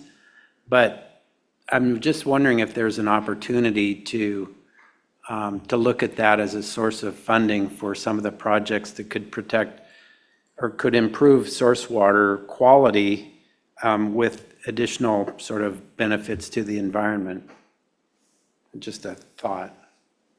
Yeah, no, I definitely think you're onto something, which is just how do we bring in all these different types of funding sources and adapt them? I mean, NRCS, it's an interesting organization, right? Because they have, their programs are targeted at certain things, and they are pretty adaptable, especially with innovative staff in the California field office. So I think you're onto something, and pulling these resources together from different sources, especially I do think federal has been underutilized. It's a really good idea.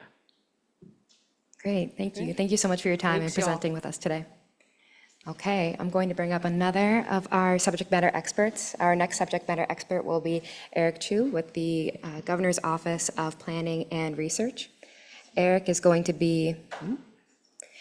will be discussing land use planning.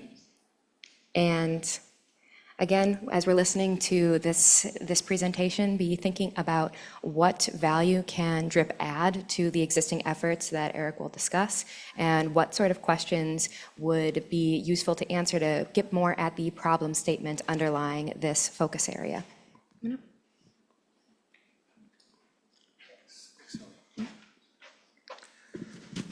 All right, it's all set up. Thanks. Thanks, Zoe. Thanks, everyone. Thanks for having me. Good afternoon. My name is Eric Chu. I am a senior planner in the Planning and Land Use team at the Governor's Office of Planning and Research, or what that's called now. Not now. We're not called that anymore, apparently. We're going to be called not on point. We'll come back to that later. So for a bit of background, before we do, I'm still calling us OPR on these slides, but just know that our name has changed. For a bit of background, OPR is designated as the state's comprehensive planning agency. So one of its main responsibilities is to work with local jurisdictions on land use planning. Our responsibilities include formulating long-range goals for land use, environmental protection, and other factors affecting statewide development patterns. And we develop guidelines for preparing city and county general plans and provide general planning assistance to local governments. A couple of things to note before I dive even further here is that land use planning and zoning is a power of local governments. The role of OPR is to provide guidance and advice, but we have no regulatory power. More importantly, though, is that we currently, in the case of land use planning specifically, we actually do not have at the state level a comprehensive database of land use plans and actions across the state. And local governments, even though local governments are required to produce land use inventories, we don't have a state level land use map that offers granular details. So us at OPR, we often rely on outdated and incomplete data sets to make our advice, or rely on expensive vendors to provide their own data sets. This really affects the ability to document and track statewide water and drought resilience efforts. Despite these gaps, we do have some role in connecting to the DRIP collaborative members here. The general planning process is in fact a good opportunity for input and engagement by everyone in the audience today. This is because OPR's guidance remains widely available and is seen as a source of definitive knowledge on land use planning across the state. OPR is required to adopt and periodically revise the state general plan guidelines, or the GPG for short. The general plan guidelines have 7 required elements, land use being one of them, the other 6 being transportation, housing, conservation, open space, noise, and safety. Local governments can choose to include 2 other elements that is defined by themselves. And these often can be environmental justice or air quality or others. And so of specific interest to this audience is how the general plan guidelines ask local agencies, current general plan guidelines actually ask local agencies to coordinate with local water agencies that have more than 3,000 service connections to evaluate water supply and demand. This information is to be included in the local urban water management plan. However, this information does not include domestic, agricultural, or other water users not served by urban water suppliers. So that's what the current guidelines say. I'll emphasize again that the general plan guidelines provide advice, but it does not require or regulate zoning, land use ordinances, or building codes, and it also doesn't create mandates, propose specific projects, or authorizes funding. So the guidelines I just kind of mentioned, those were last updated in 2017, and the next update of the general plan guidelines will be released in phases over the coming years. We've just started working on those with the intention of releasing the final version of those in early 2027. So this means that there is a very long process, extensive process of input and public engagement to inform the revision of the next update of the general plan guidelines. And to do that, there are several ways that work can be aligned with the efforts going on in this room today. For instance, the upcoming general plan guideline update will include a revised safety element, which is where drought resilience planning requirements are detailed or listed. The next general plan guideline update will also include revisions to the land use, conservation, open space, and other elements. And in general, across all the elements, we're hoping that it'll tackle climate, health, and equity as cross-cutting priority issues. And also, maybe of priority interest for the group here is the upcoming update will include guidelines for an optional water element. Local governments can choose to draft it and adopt it if they choose, depending on the relevance to the local context. What I can say about the potential optional water element is that it is meant to address water use efficiency, county-level drought planning, flood risk, and groundwater management. The optional element we're thinking should also be consistent with the agricultural water management plans, urban water management plans, and of course, SB 552, county drought resilience plans. The specific content of the guidelines for these elements are really subject to further input and community and public engagement. So that process will start September, hopefully, September of this year, and will go until probably the entire next 2 years. And there'll be more extensive outlines of what that optional water element will include, and we'll release those for further conversations and feedback. Other opportunities for the optional water element include speaking to all sorts of different laws on water use efficiency, laws on sustainable groundwater management, and opportunities to bring in relevant examples and best practices. I want to highlight the importance of examples and best practices because even though the general plan guidelines cannot require local governments to do anything, our ability to provide as many examples and best practices helps us urge local governments to take on certain actions if they so choose to. Other things that we're hoping to do with the general plan guideline update is to explore cross-referencing to other state agency partner programs, including everything that's listed in the primer document that you have in front of you. And so it'll also be wonderful to learn about all these other grants and assistance programs that we can write in and include into this gigantic document that we're in the process of producing. So thanks, everyone. So much. So you stay here. Oh, yes, of course. And so at this time, we'll again open it up for discussion, thinking about what kind of value DRIP can add to the existing efforts and really getting at the questions that'll help us develop that problem statement and any questions that you have for Eric. So would anyone like to start? John? Thanks, Zoe, and thanks, Eric, for the presentation. Actually, just a question on the optional water element. Do you have a sense of how many general plans actually adopt one? We don't have a database of general plans across the state. We're currently developing that. I will say that some counties have it. I don't know the number. Off the top of my head, I can name a couple counties, but I'm afraid that I'll miss others and they'll be mad. Yeah. But we can take it offline. Yeah. Thank you, Eric. Thank you. Robin?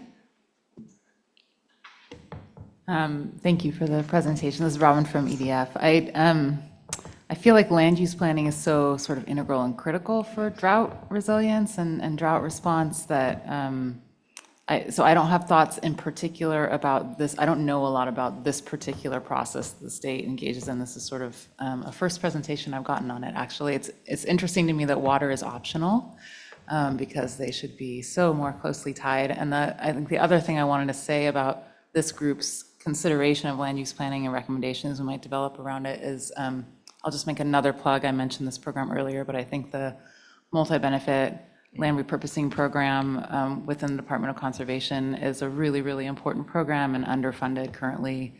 There's a huge demand relative to the dollars that have been put into it thus far. So I'm hoping that we're also looking at that and other sort of similar efforts when we think about land use and land use planning and its connection to drought. Thank you. Suzanne? Suzanne Petchy, domestic well owner in the South American Subbasin. So I was looking at plans for new development, large new development, and I was astounded to see that there were provisions for green lawns, in quotes. And so this is when we're all considering water conservation. So is there going to be any kind of a conservation element? I mean, you have an optional water. Had you thought of any kind of a conservation element that wouldn't be optional? I mean, could there be things that might not be optional? I know you're not regulatory, but a harder suggestion than an option. And I too am shocked that water is an option. Yes, the water element is optional. Local governments can choose to take it on if they decide it's important enough for them. Conservation is a required element. So each adopted general plan does and will have a conservation element.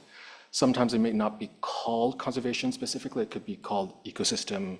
Sometimes it's combined with open space as well. And so a lot of the priorities around water use conservation will land in those for us, for the general plan guidelines. We do have language in the 2017 version on drought-tolerant landscaping, for example. It is there. The general plan guidelines, we offer as much example and best practices as possible. So that's the way that we try to show that this can be done.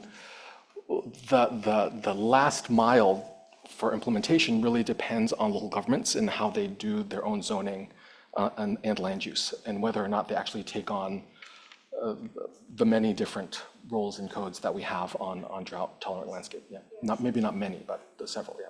So just one comment on that is that you have to understand that Yeah. when we're talking about bottled water and water trucks going to homes with domestic wells, it's disturbing to be in a basin, sub-basin, with a lot of plans for a lot of things, and yet to still see green lawns in writing. And even though it's not any requirement that it be drought tolerant. I mean, all of my neighbors have cut everything down so that none of us have grass in our area. I mean, we are like a desert where we are for fire prevention, and other reasons. So it's just a comment from the public on wells that, thank you. Yeah. But yeah, I hear you. Yeah, thanks. Sierra? Hi, Sierra Ryan from Santa Cruz County. I'm wondering what the relationship is between your guidelines and the work that your agency, formerly known as OPR, has been doing, and the RHNA numbers, the regional housing needs allocations, because those aren't optional for local governments, and they are getting updated at a pace that is outpacing the speed at which water development projects can possibly be, developed. It takes 20 years really to create a new supply of water, and we're getting RHNA number updates every 8 years, and we're not able to keep up. And I don't know, I'm curious. Yes, what your thoughts are, and if there's a role that maybe we can be playing in something like that. There's always a role, but I think in terms of the housing specific question, the one maybe exception to the 7 elements that I mentioned is the housing element. That is the only element that the consistent update of which is required by law. So every 8 years, because of RHNA and actually sustainable community strategies. That process kind of is managed through HCD, and so they have a bill of authority there because the housing element updates have to be submitted to the Secretary of HCD. So if you go search online for a general plan for a county or city, the only element that you'll see consistently updated is the housing element. And in fact, many general plans other elements of general plans will not have been updated for 15, 20, 25, sometimes 30 years. So there's really no need to connect housing to water per requirements? I know that you're in charge of all of this, so. I'm not. I'm kidding. In charge. There's no need to connect water to housing. I would say that's not quite true because there are a lot of local government zoning and land use codes that require that connection. It's just that OPR, we cannot enforce that connection. Thank you. Okay, our last comment for the speaker, Matessa. Matessa Martin with Buena Vista Rancheria. Thank you for the presentation. Yeah. I could really see this land use planning kind of tying in with reducing ecosystem impact to drought in terms of something that I would like to see is kind of buffer zone recommendations on we can't build this close to a waterway, or there's a domestic well here, or just sort of groundwater and surface water protections in terms of water quality. And I think that that feeds into drought resilience for biodiversity and humans as well. Yeah, thanks. I think all of this conversation, thanks. I really appreciate everyone's comments. It just adds to the long list of things that we would like to include in the general plan guideline update. And just because by the time this iteration comes out, the previous version will be 10 years old. And so a lot has happened over the past 10 years. And so that's why I'm out here talking to everyone and joining as many things as possible to get everybody's feedback on what needs to go into this document. That we get daily questions from city and county governments about how to do land use planning, and we're supposed to be able to offer some sort of advice at least. Yeah. Great, thank you so much. Thanks, Zoe. Oh, it went red, sorry. No, that's fine. It's totally fine. That's my job. Okay, so now we are going to move into our two cross-cutting themes, climate change adaptation and nature-based solutions. Don't need two microphones.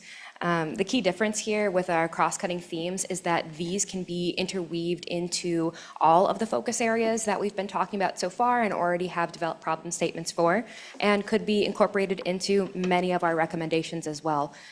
So with that in mind, our next subject expert is Lindsay Correa, and from the Department of Water Resources. Take it away. All right. Thank you so much, Zoe, and thank you all. It's great to join you today. So thanks for having me. This is going to be a really high-level overview of the state's climate change policies and strategies, and I'll leave you with some resources to follow up to learn more.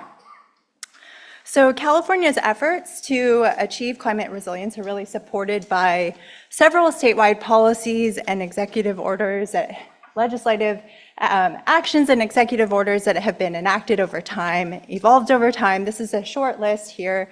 I'll just draw your attention to the underlying text. I won't read through them, but they include a number of activities for state agencies to reduce our emissions and set targets for that, and to be really achieved by climate change mitigation activities. It also includes several actions for state agencies to consider and incorporate climate change in our planning and investment decisions, and also to advance nature-based solutions as part of those strategies, which you'll hear about from Kwesi next, as well as prioritize equity and climate change adaptation for vulnerable communities. So these state policies are really advanced through a number of strategies and guidance documents that at state departments we work collaboratively on, like you're working collaboratively here today, to really advance the priorities of the state. So some of those guidance documents are shown here.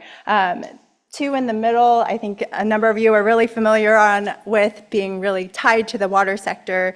I'm going to spend most of our time talking about California State's adaptation strategy, because you'll get a really great overview on CLESI's exciting work on nature-based solutions next.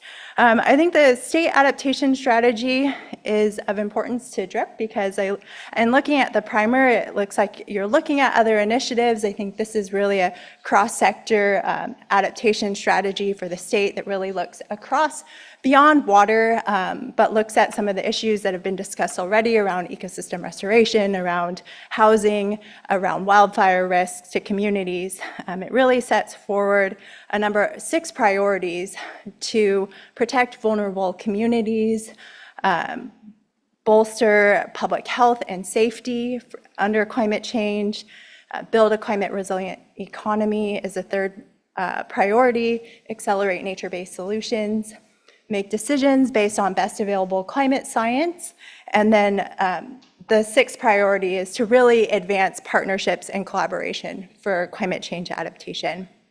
So I think in thinking about sort of opportunities for DRIP and seeing your primer, there wasn't a section on what's going on at the state, and I think this could be a really helpful resource as you look at what are state agencies undertaking to drive climate adaptation across multiple sectors that have a water nexus, as well as advance funded studies that are part of the 5th climate change assessment and ongoing climate change assessments, and as well as other technical resources and tools that are underway, ongoing, or planned that could be tied to or sought as partnership opportunities.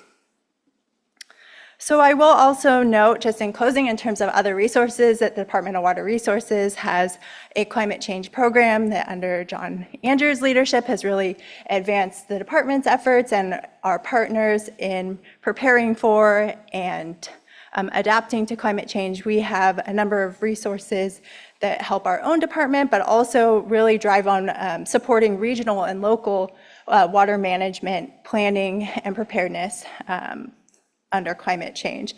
And so one of the ways our program supports that is through updates or maintaining a resources for water managers page that just leaving in here as a resource for you as you look at what exists for water sector climate change guidance, data, and tools.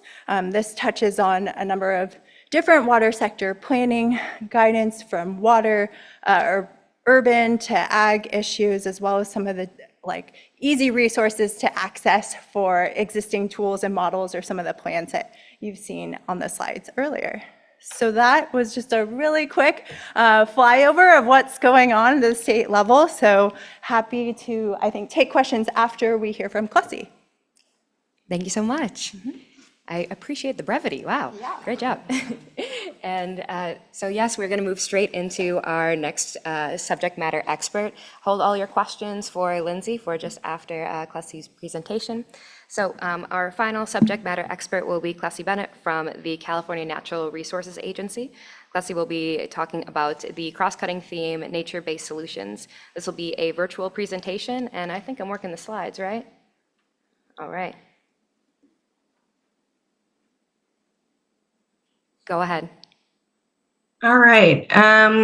Thank you so much. Sorry I can't join you all in person today. I unfortunately have COVID. Can we start with the first slide? Okay, great. Well, thanks to Lindsay for really laying out what I'm going to talk about here and give a little deep dive on our nature-based climate targets that were released on Earth Day of this year in partnership with the California Air Resources Board and the Department of Food and Agriculture. Next slide. So I did want to start with a quick overview of what we're talking about when we mention nature-based solutions. There's a lot of definitions out there of what nature-based solutions are.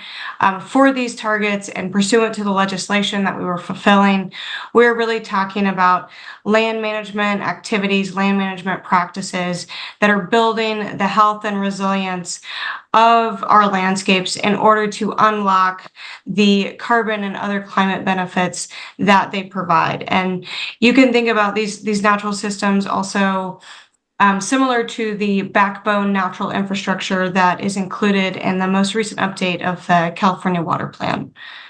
You go to the next slide. So why did we set these targets? We were required to through legislation passed in 2022. They required us to set these targets to both drive on our carbon neutrality goal by 2045, but also to enhance and foster climate resilience and adaptation to the various impacts that the state will be facing.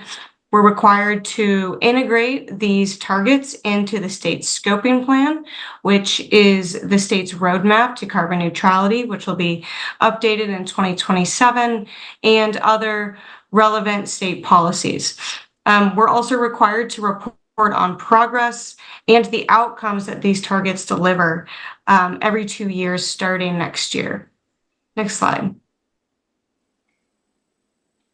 So when we were setting these targets, we really wanted to set measurable, actionable targets. So many of them are acre-based, they're annual, and they're intended, as I mentioned, to really build health and resilience of our lands. Many lands in California, as you all probably know, are degraded or in some state of disrepair from past management practices or climate impacts, pollution, and other reasons. So these targets were based on what science is telling us. They were not bound by ownership or available funding. These are really collective targets. They are meant to span all land ownership, all land types, wall to wall, the full state. And they're meant to drive both on our carbon stock target that's included in the 2022 scoping plan, as well as on the priorities and goals that are included in the climate adaptation strategy that was just talked about in the previous presentation. Next slide. I'm not going to go through the actual targets because there are 81 of them and there's not enough time for that. But I did want to just talk about some of the outcomes that these targets should deliver by 2045. And I did want to focus on the ones that are going to have the most benefits that this group would care about. So thinking about drought resilience and water supply resilience. And so that first one, really getting at restoring the health of our upper watersheds, our forested and shrub-dominated systems that are at high risk of catastrophic wildfire. So treating these systems through beneficial fire, such as prescribed fire and cultural fire, as well as other fuel reduction techniques, such as thinning or mastication. I also wanted to mention that second bullet. This is specific to forested areas of the state, and this is thinking about conservation of our old growth, our most resilient forest, as well as restoration and reforestation of lands that have burned. And then the last one on this slide I wanted to mention is that last bullet. This is geared toward our communities and our urban areas and thinking about greening them, tree planting, green infrastructure, low impact development of these areas, thinking about opportunities to control stormwater runoff and address water pollution issues in our urban areas. Next slide. So here's another set of cumulative totals that our targets will deliver on. And there are two really on this slide I wanted to draw your attention to. One is the second bullet. This is about building health of our cropped lands, our farmlands, our agricultural lands in California, thinking about the water holding capacity of the soils on our cropped agriculture, both annual and perennial. And then the last bullet there, about wetland restoration, and this includes wetlands from the outer coast all the way up to our mountainous areas, mountain meadows, and everything in between, deltaic wetlands, floodplains, riparian areas, etc. And so I probably don't need to go into the benefits that wetlands provide for drought resilience and water supply, but that is a big aspect of that last bullet there. And I think that is all I have. Yeah. So happy to to answer any questions. I know that's a very quick overview, but happy to go into any details. Thank you so much. And I'll ask Lindsay to come back up here. And once again, we are going to open it up for discussion. This will be the final portion of discussion for the 2025 focus areas. And so at this time, please ask your questions for Klesi and Lindsay. Take advantage of their expertise, but also be keeping in mind what kinds of activities could DRIP be adding value to? What kind of questions do you have related to developing the problem statement related to this focus area? Would anyone like to start?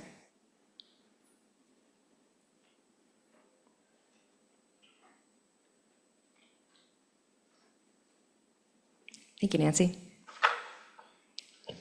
Nancy Vogel, your colleague at CNRA, Klesi. Hey, when we talk about 3.4 million acres of croplands managed to boost healthy soils, drought resilience, and below-ground biodiversity, can you help me visualize that? Can you give me some examples? Yep. What that looks like?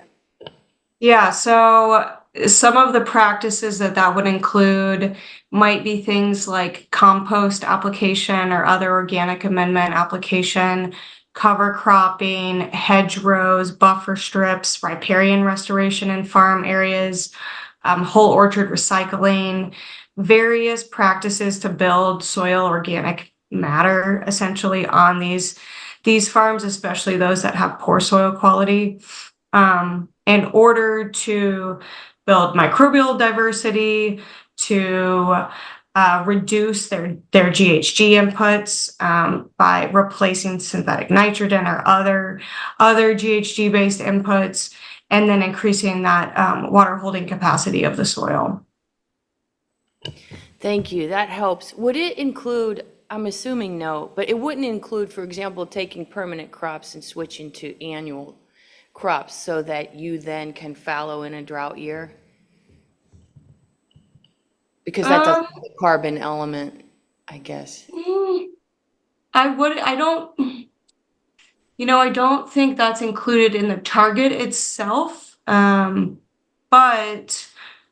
in the Climate Smart Land Strategy, which is the strategy that is almost a companion to these targets, it lays out what types of nature-based solutions we want to see. We do talk about land fallowing, restoration of those lands, floodplain restoration on those lands that are taken out of production. So there's not a specific target on that, but I would say those are solutions that we want to uplift going forward. Thank you. Reggie? Yeah, Reggie Collins with Caltrout. Thanks for the presentation. Really helpful to see those various elements as we look to both mitigate and prepare for the changes in climate change and the potential tools there. My questions surround two potential, I guess, nature-based solutions that also have climate adaptation benefits. The first is barrier removal. While it may seem counterintuitive to talk about barrier removal in a drought setting, there's 1,400 major dams in California above 10 feet. A lot of them serve no purpose for water storage or delivery. And so one, if you could talk about barrier removal and that included in either, of these, your areas of expertise. And then the second is, has to do with floodplain reconnection, but also similar function to meadow restoration, just slowing down, restoring those landscapes, slowing down the water, keeping it colder longer, and allowing for longer movement through the system. And whether those two elements, barrier removal and I guess floodplain reconnections, play a part in what you're looking at.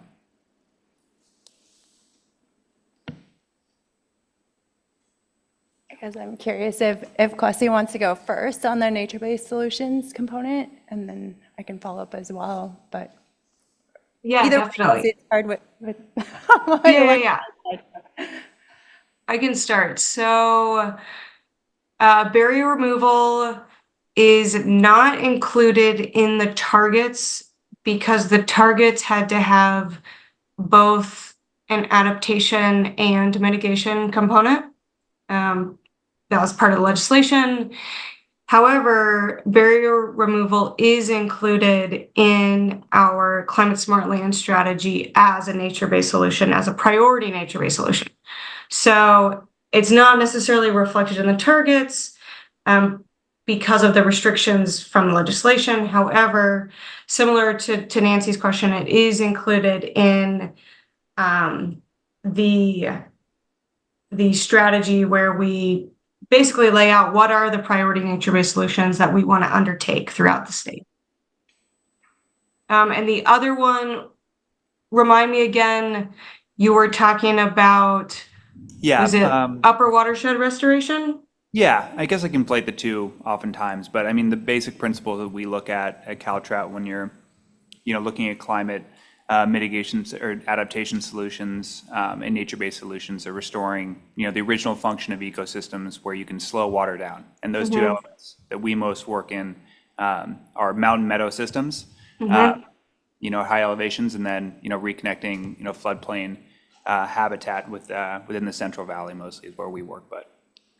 Yeah, so both of those, mountain meadow restoration and floodplain restoration, are both included in the nature-based solution climate targets under our wetlands targets, as well as the strategy in our priority nature-based solutions. Yeah, thank you for leaning on that, Questley. And I guess I'll just also add that in the state adaptation strategy, there are a number of actions that speak to connectivity. I think both in terms of your barrier question as well as sort of the floodplain and ecosystem connectivity points. I think there are a number of activities there. And then also in the nature-based solutions targets, there are a number of state agency actions as well that are in there that are related to the targets, but help drive activities that would help meet those targets, as well as other related activities that are supportive of meeting those, the overall goals. And I think there are some activities in there that relate to both of those as well. Absolutely. Thanks for mentioning that, Lindsay. As a part of the targets, there is a section where we lay out various additional activities that state agencies could take on that they're currently not doing in order to drive implementation of the targets and achieve the targets. And I think several of the things that you are noting are listed under there, either under DWR or Delta Conservancy or others. Thanks. Robin? I have a sort of series of thoughts that are connected in my own brain that I hope as I state them out loud sound cohesive in some way. So this is Robin again from EDF, Environmental Defense Fund. So I think one of the things that I appreciate a lot about both of these topics, climate change adaptation and nature-based solutions, is the fact that they kind of bring to light and illuminate that a lot of communities and folks on the ground when they're thinking about the realities of climate change are not dealing just with water considerations, but are also thinking about how to reduce methane and GHG emissions and healthy soils and a number of other factors that sort of build into a picture of whether or not a community is going to be sustainable longer term. And so I think what then comes to mind for me is the fact that there are sort of so many resources across all of those dimensions coming from state and federal government that tend to get underutilized, because one of the things that isn't sort of focused on a lot of the time is the coordination and sort of social fabric needs associated with getting communities to a place where they, are aware of, have the capacity to, et cetera, unlock some of those funds, apply for grants, sort of do the work. And then at the same time, I think sometimes even with all those resources available, there's other factors that are barriers to climate change adaptation. Like, for example, the one that comes to mind is unfortunately out of California, but there's work that we were starting on in Kansas where there's growers interested in alternative crops for cattle feed there that don't have insurance options for those crops. So, they're lower water use crops. They might help with the Ogallala Aquifer situation there, but the insurance and sort of de-risking part of it is not being solved for. And so I guess that is all to say, again, I apologize for a bit of a rant, but I hope that that's something that this group sort of talks about and thinks about is that sort of enabling condition piece for local communities as they're thinking about adaptation pathways and considering drought, and that we sort of acknowledge that drought is one aspect of the challenge of climate change, but obviously there are so many other interconnected parts of that. So sorry for the ramble, and I don't have a question for you all, and I should, because you're both great speakers, and I thank you for your presentations. I actually really appreciate that comment, and I didn't have time to get into it, but the piece of legislation that required us to create the targets also requires us to update the state's climate smart land strategy. And as a part of that legislation, there is a new section that we are required to create as a part of this update. And what you're getting at is exactly what we're hoping to address through this new section. And it's a section where we need to identify barriers to implementation and to achieving these targets and solutions to overcome those barriers. We're particularly interested, obviously, in those that we can take on ourselves, but recognize that there are barriers beyond just the state of California. You know, there's some at the federal level, local level, et cetera. And so to the extent that this group has interest in helping us identify what those barriers are and solutions to overcoming those barriers when wanting to implement nature-based solutions for drought resilience, that would be very welcome.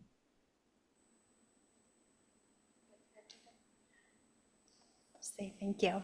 Yeah, I think we hear those comments and sentiments a lot, so I just thank you, Kwesi, for highlighting an opportunity to follow up directly on an important topic related.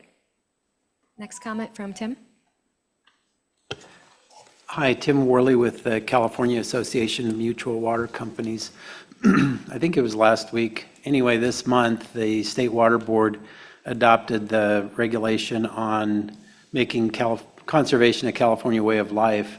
And during the development of that, and in their discussion and even in the resolution, I believe, there was a lot of emphasis and focus on urban forestries and healthy trees, which have a lot of benefits, reducing heat island, the urban heat island effect, et cetera, carbon sequestration, et cetera.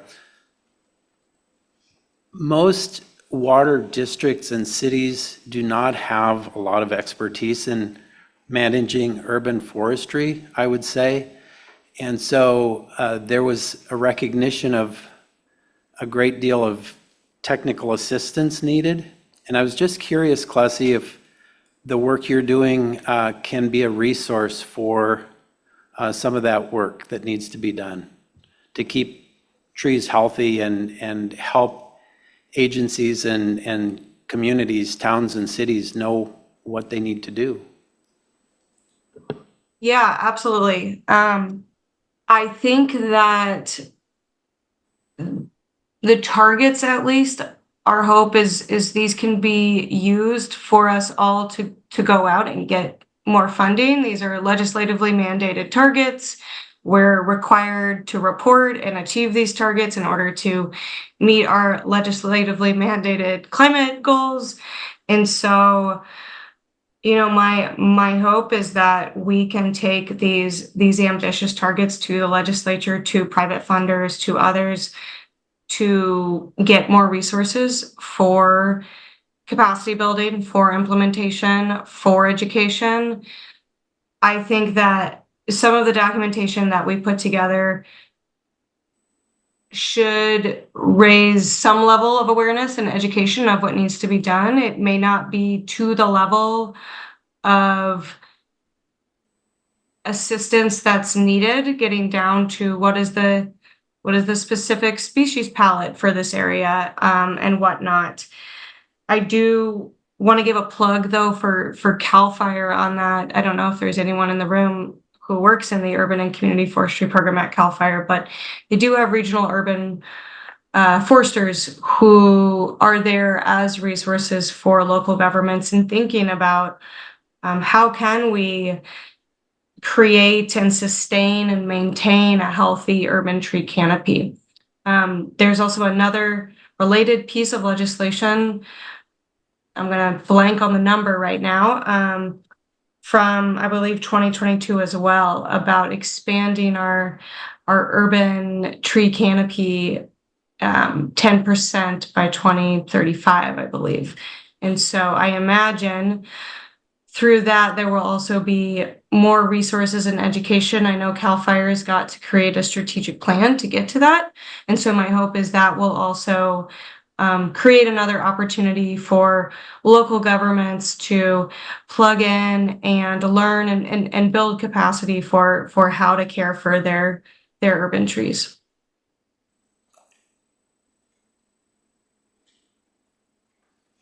Okay, our last comment, Suzanne.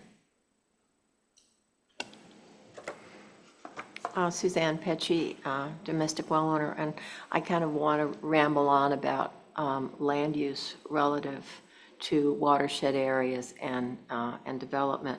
From my experience, so I moved into our area, and I moved into a 500-year floodplain area, not really being that aware of it. And so once a city has the right then to change that 500-year floodplain into a 200-year floodplain through mitigating measures, which makes your floodplain even a little bit less. And all of us that are domestic well owners, many of the communities are along the rivers, because when I worked for the Department of Real Estate in the early 80s, and a lot of the development was raw land subdivisions by farmers that own land, and much of it was along river areas. So we have really become the habitat for everything that was moved out by the planting of permanent crops when there had been perennial crops, and when we had grasslands that were the foraging area for the Swainson hawks we have in the area, and all of them, you know.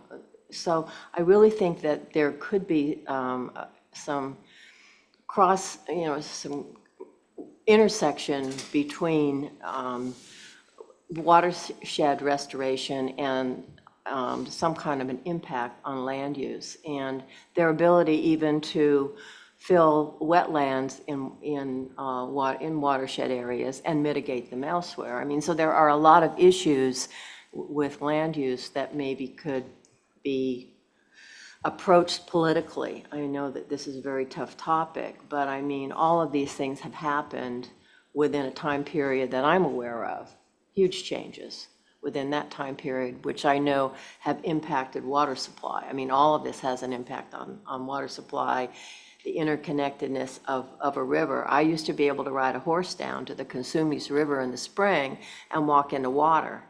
And now you can walk down there, and for a lot of the times, it's dry. I mean, there's nothing in it for many years. So I have seen those changes as just a public member. So, and I've seen the changes in the policy and the land use. So maybe that's something that we could tackle a little bit as we talk about land use and the relationship to drought. Thank you. Thank you. Any other final comments? Yeah, Brent. Yeah, just a quick note.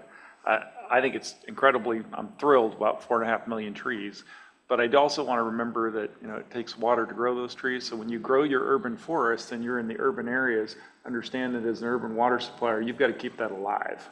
And so, I mean, we are in the rural areas, we're growing orchards, we're taking orchards out because we don't have water. And so I think it is a mix. I mean, it's wonderful, but remember that from an urban standpoint, it's going to could be a fairly large use of your water resources. So it's just a balancing act, as all environmental work is. Thank you for that nuance. Appreciate that. And thank you to both of our speakers for your insights. Yeah, thank you. As we conclude this section, just looking ahead, so the next steps are the development team is going to take all these comments, synthesize them, and come up with the first draft of these problem statements that we'll be able to review and talk about again in October, if not before then. So thank you all for participating in the last big part of the discussion today. And I'm going to bring Arit up again to do the public comment. That's right.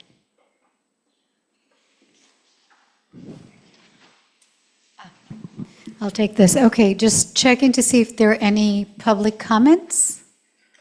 I see public comments in the room. I don't think there were any comments on Zoom. Any hand raises? No. And just to say thank you to the speakers, and also just to acknowledge that we just went through an hour, maybe hour and a half, of hearing about a lot of different areas that are quite extensive and complex, that would require a lot of study. And so it was good to kind of touch on things. Really appreciate Molly's offer to work with us on thinking about what the DRIP can do about it and what might be other opportunities for those who presented for us today to help us really think through the connections and the opportunity for the DRIP Collaborative to support and make the connections. So we're coming to the closing of our day together today, and you have an evaluation form, and it doesn't have a specific place for it, but I'd like to ask that to the extent that this conversation that we just had about the new focus areas, if something comes up for you, an idea for something that we should include as a problem statement. We had a conversation, but I think it was so quick, it was really hard to actually formulate ideas about what we can take on. But if you have any thoughts about that, if you can just include that in your evaluation. Did you have a question, Brett?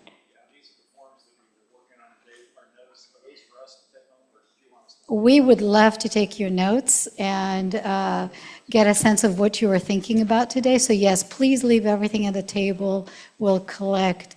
But just wanting to make sure that you take a moment to reflect on this, these conversations, these presentations, and if something comes up for you, we'd love to know that. Before I give it to Anthony, I just want to check with Glenn if there's anything you want to say. We're good. All right, so with that, I'm going to give it to Anthony and maybe just say that I'm going to let you have the last words. I just want to say next steps. We're going to take all your notes. We'll create a summary. We'll kind of put our heads together. This is the fun part for us as a development team. We get to like really think through what's next and how to support you in terms of process. So we'll do that, create a summary. We'll share with you. We'll schedule follow-up work group meetings. And I heard several of you suggested or asked to be included in some of the conversations. So we'll make sure to let you know when those things are happening so you can do that. And our next meeting is in October. So that will be the next time for us to come together. And just want to say thank you again. This was a long day, a lot of really engaging conversation, and I'm just really grateful to be here and be part of it. And I'll turn it. Do I need a microphone? I don't know if I need a microphone. I guess what's keeping everybody away from getting to the 107-degree heat outside, in case you haven't been out of the building yet. So I have 3 points to make. The first one's a little bit housekeeping item. We didn't agendize this topic, but the topic of membership. You may not realize this, but in December, it's going to be 2 years of DRIP. And this is what the non-state agency folks have signed up for. We talked about extending those memberships for about a year or two. So what we plan to do is send out individual emails, well, somewhat individual emails, particularly to your representative category, to kind of connect the two of you and to decide which one of you would like to extend your membership for at least a year, or the other person for 2 years, hopefully. Crossing our fingers on that one. Second item is this. I think Arit, Glenn, everybody on the development team, we want to thank you for all your input. We've been mentioning it. These are valuable data that we've been asking for you guys that we use to coalesce to bring all this information to you. So thank you.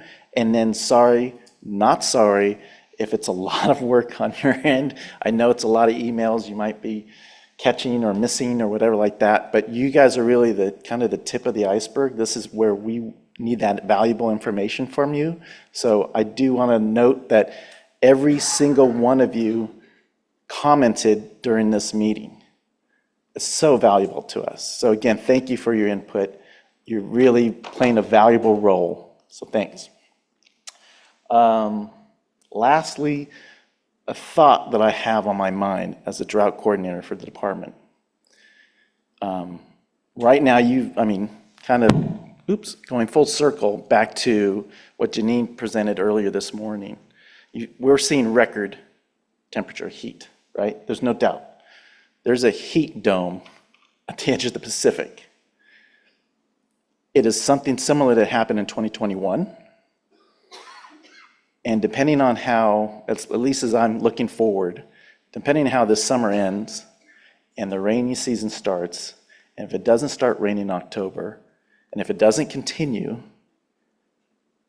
we might be looking back into the drought again. And so just think about that when you're doing your work on this DRIP collaborative, because it's really important. I know we might have got lost in the shuffle because there's a very wet year and an above average year last year or this year. But things could change like that, right? So everybody's going to start looking back at the collaborative about what we recommended, what are we talking about. And if you start looking at the YouTube video and who joined the Zoom, the numbers are increasing. So people are listening and looking. So again, thank you for your participation. Keep moving forward. Keep looking for our emails. We appreciate your participation. And with that, have a great weekend.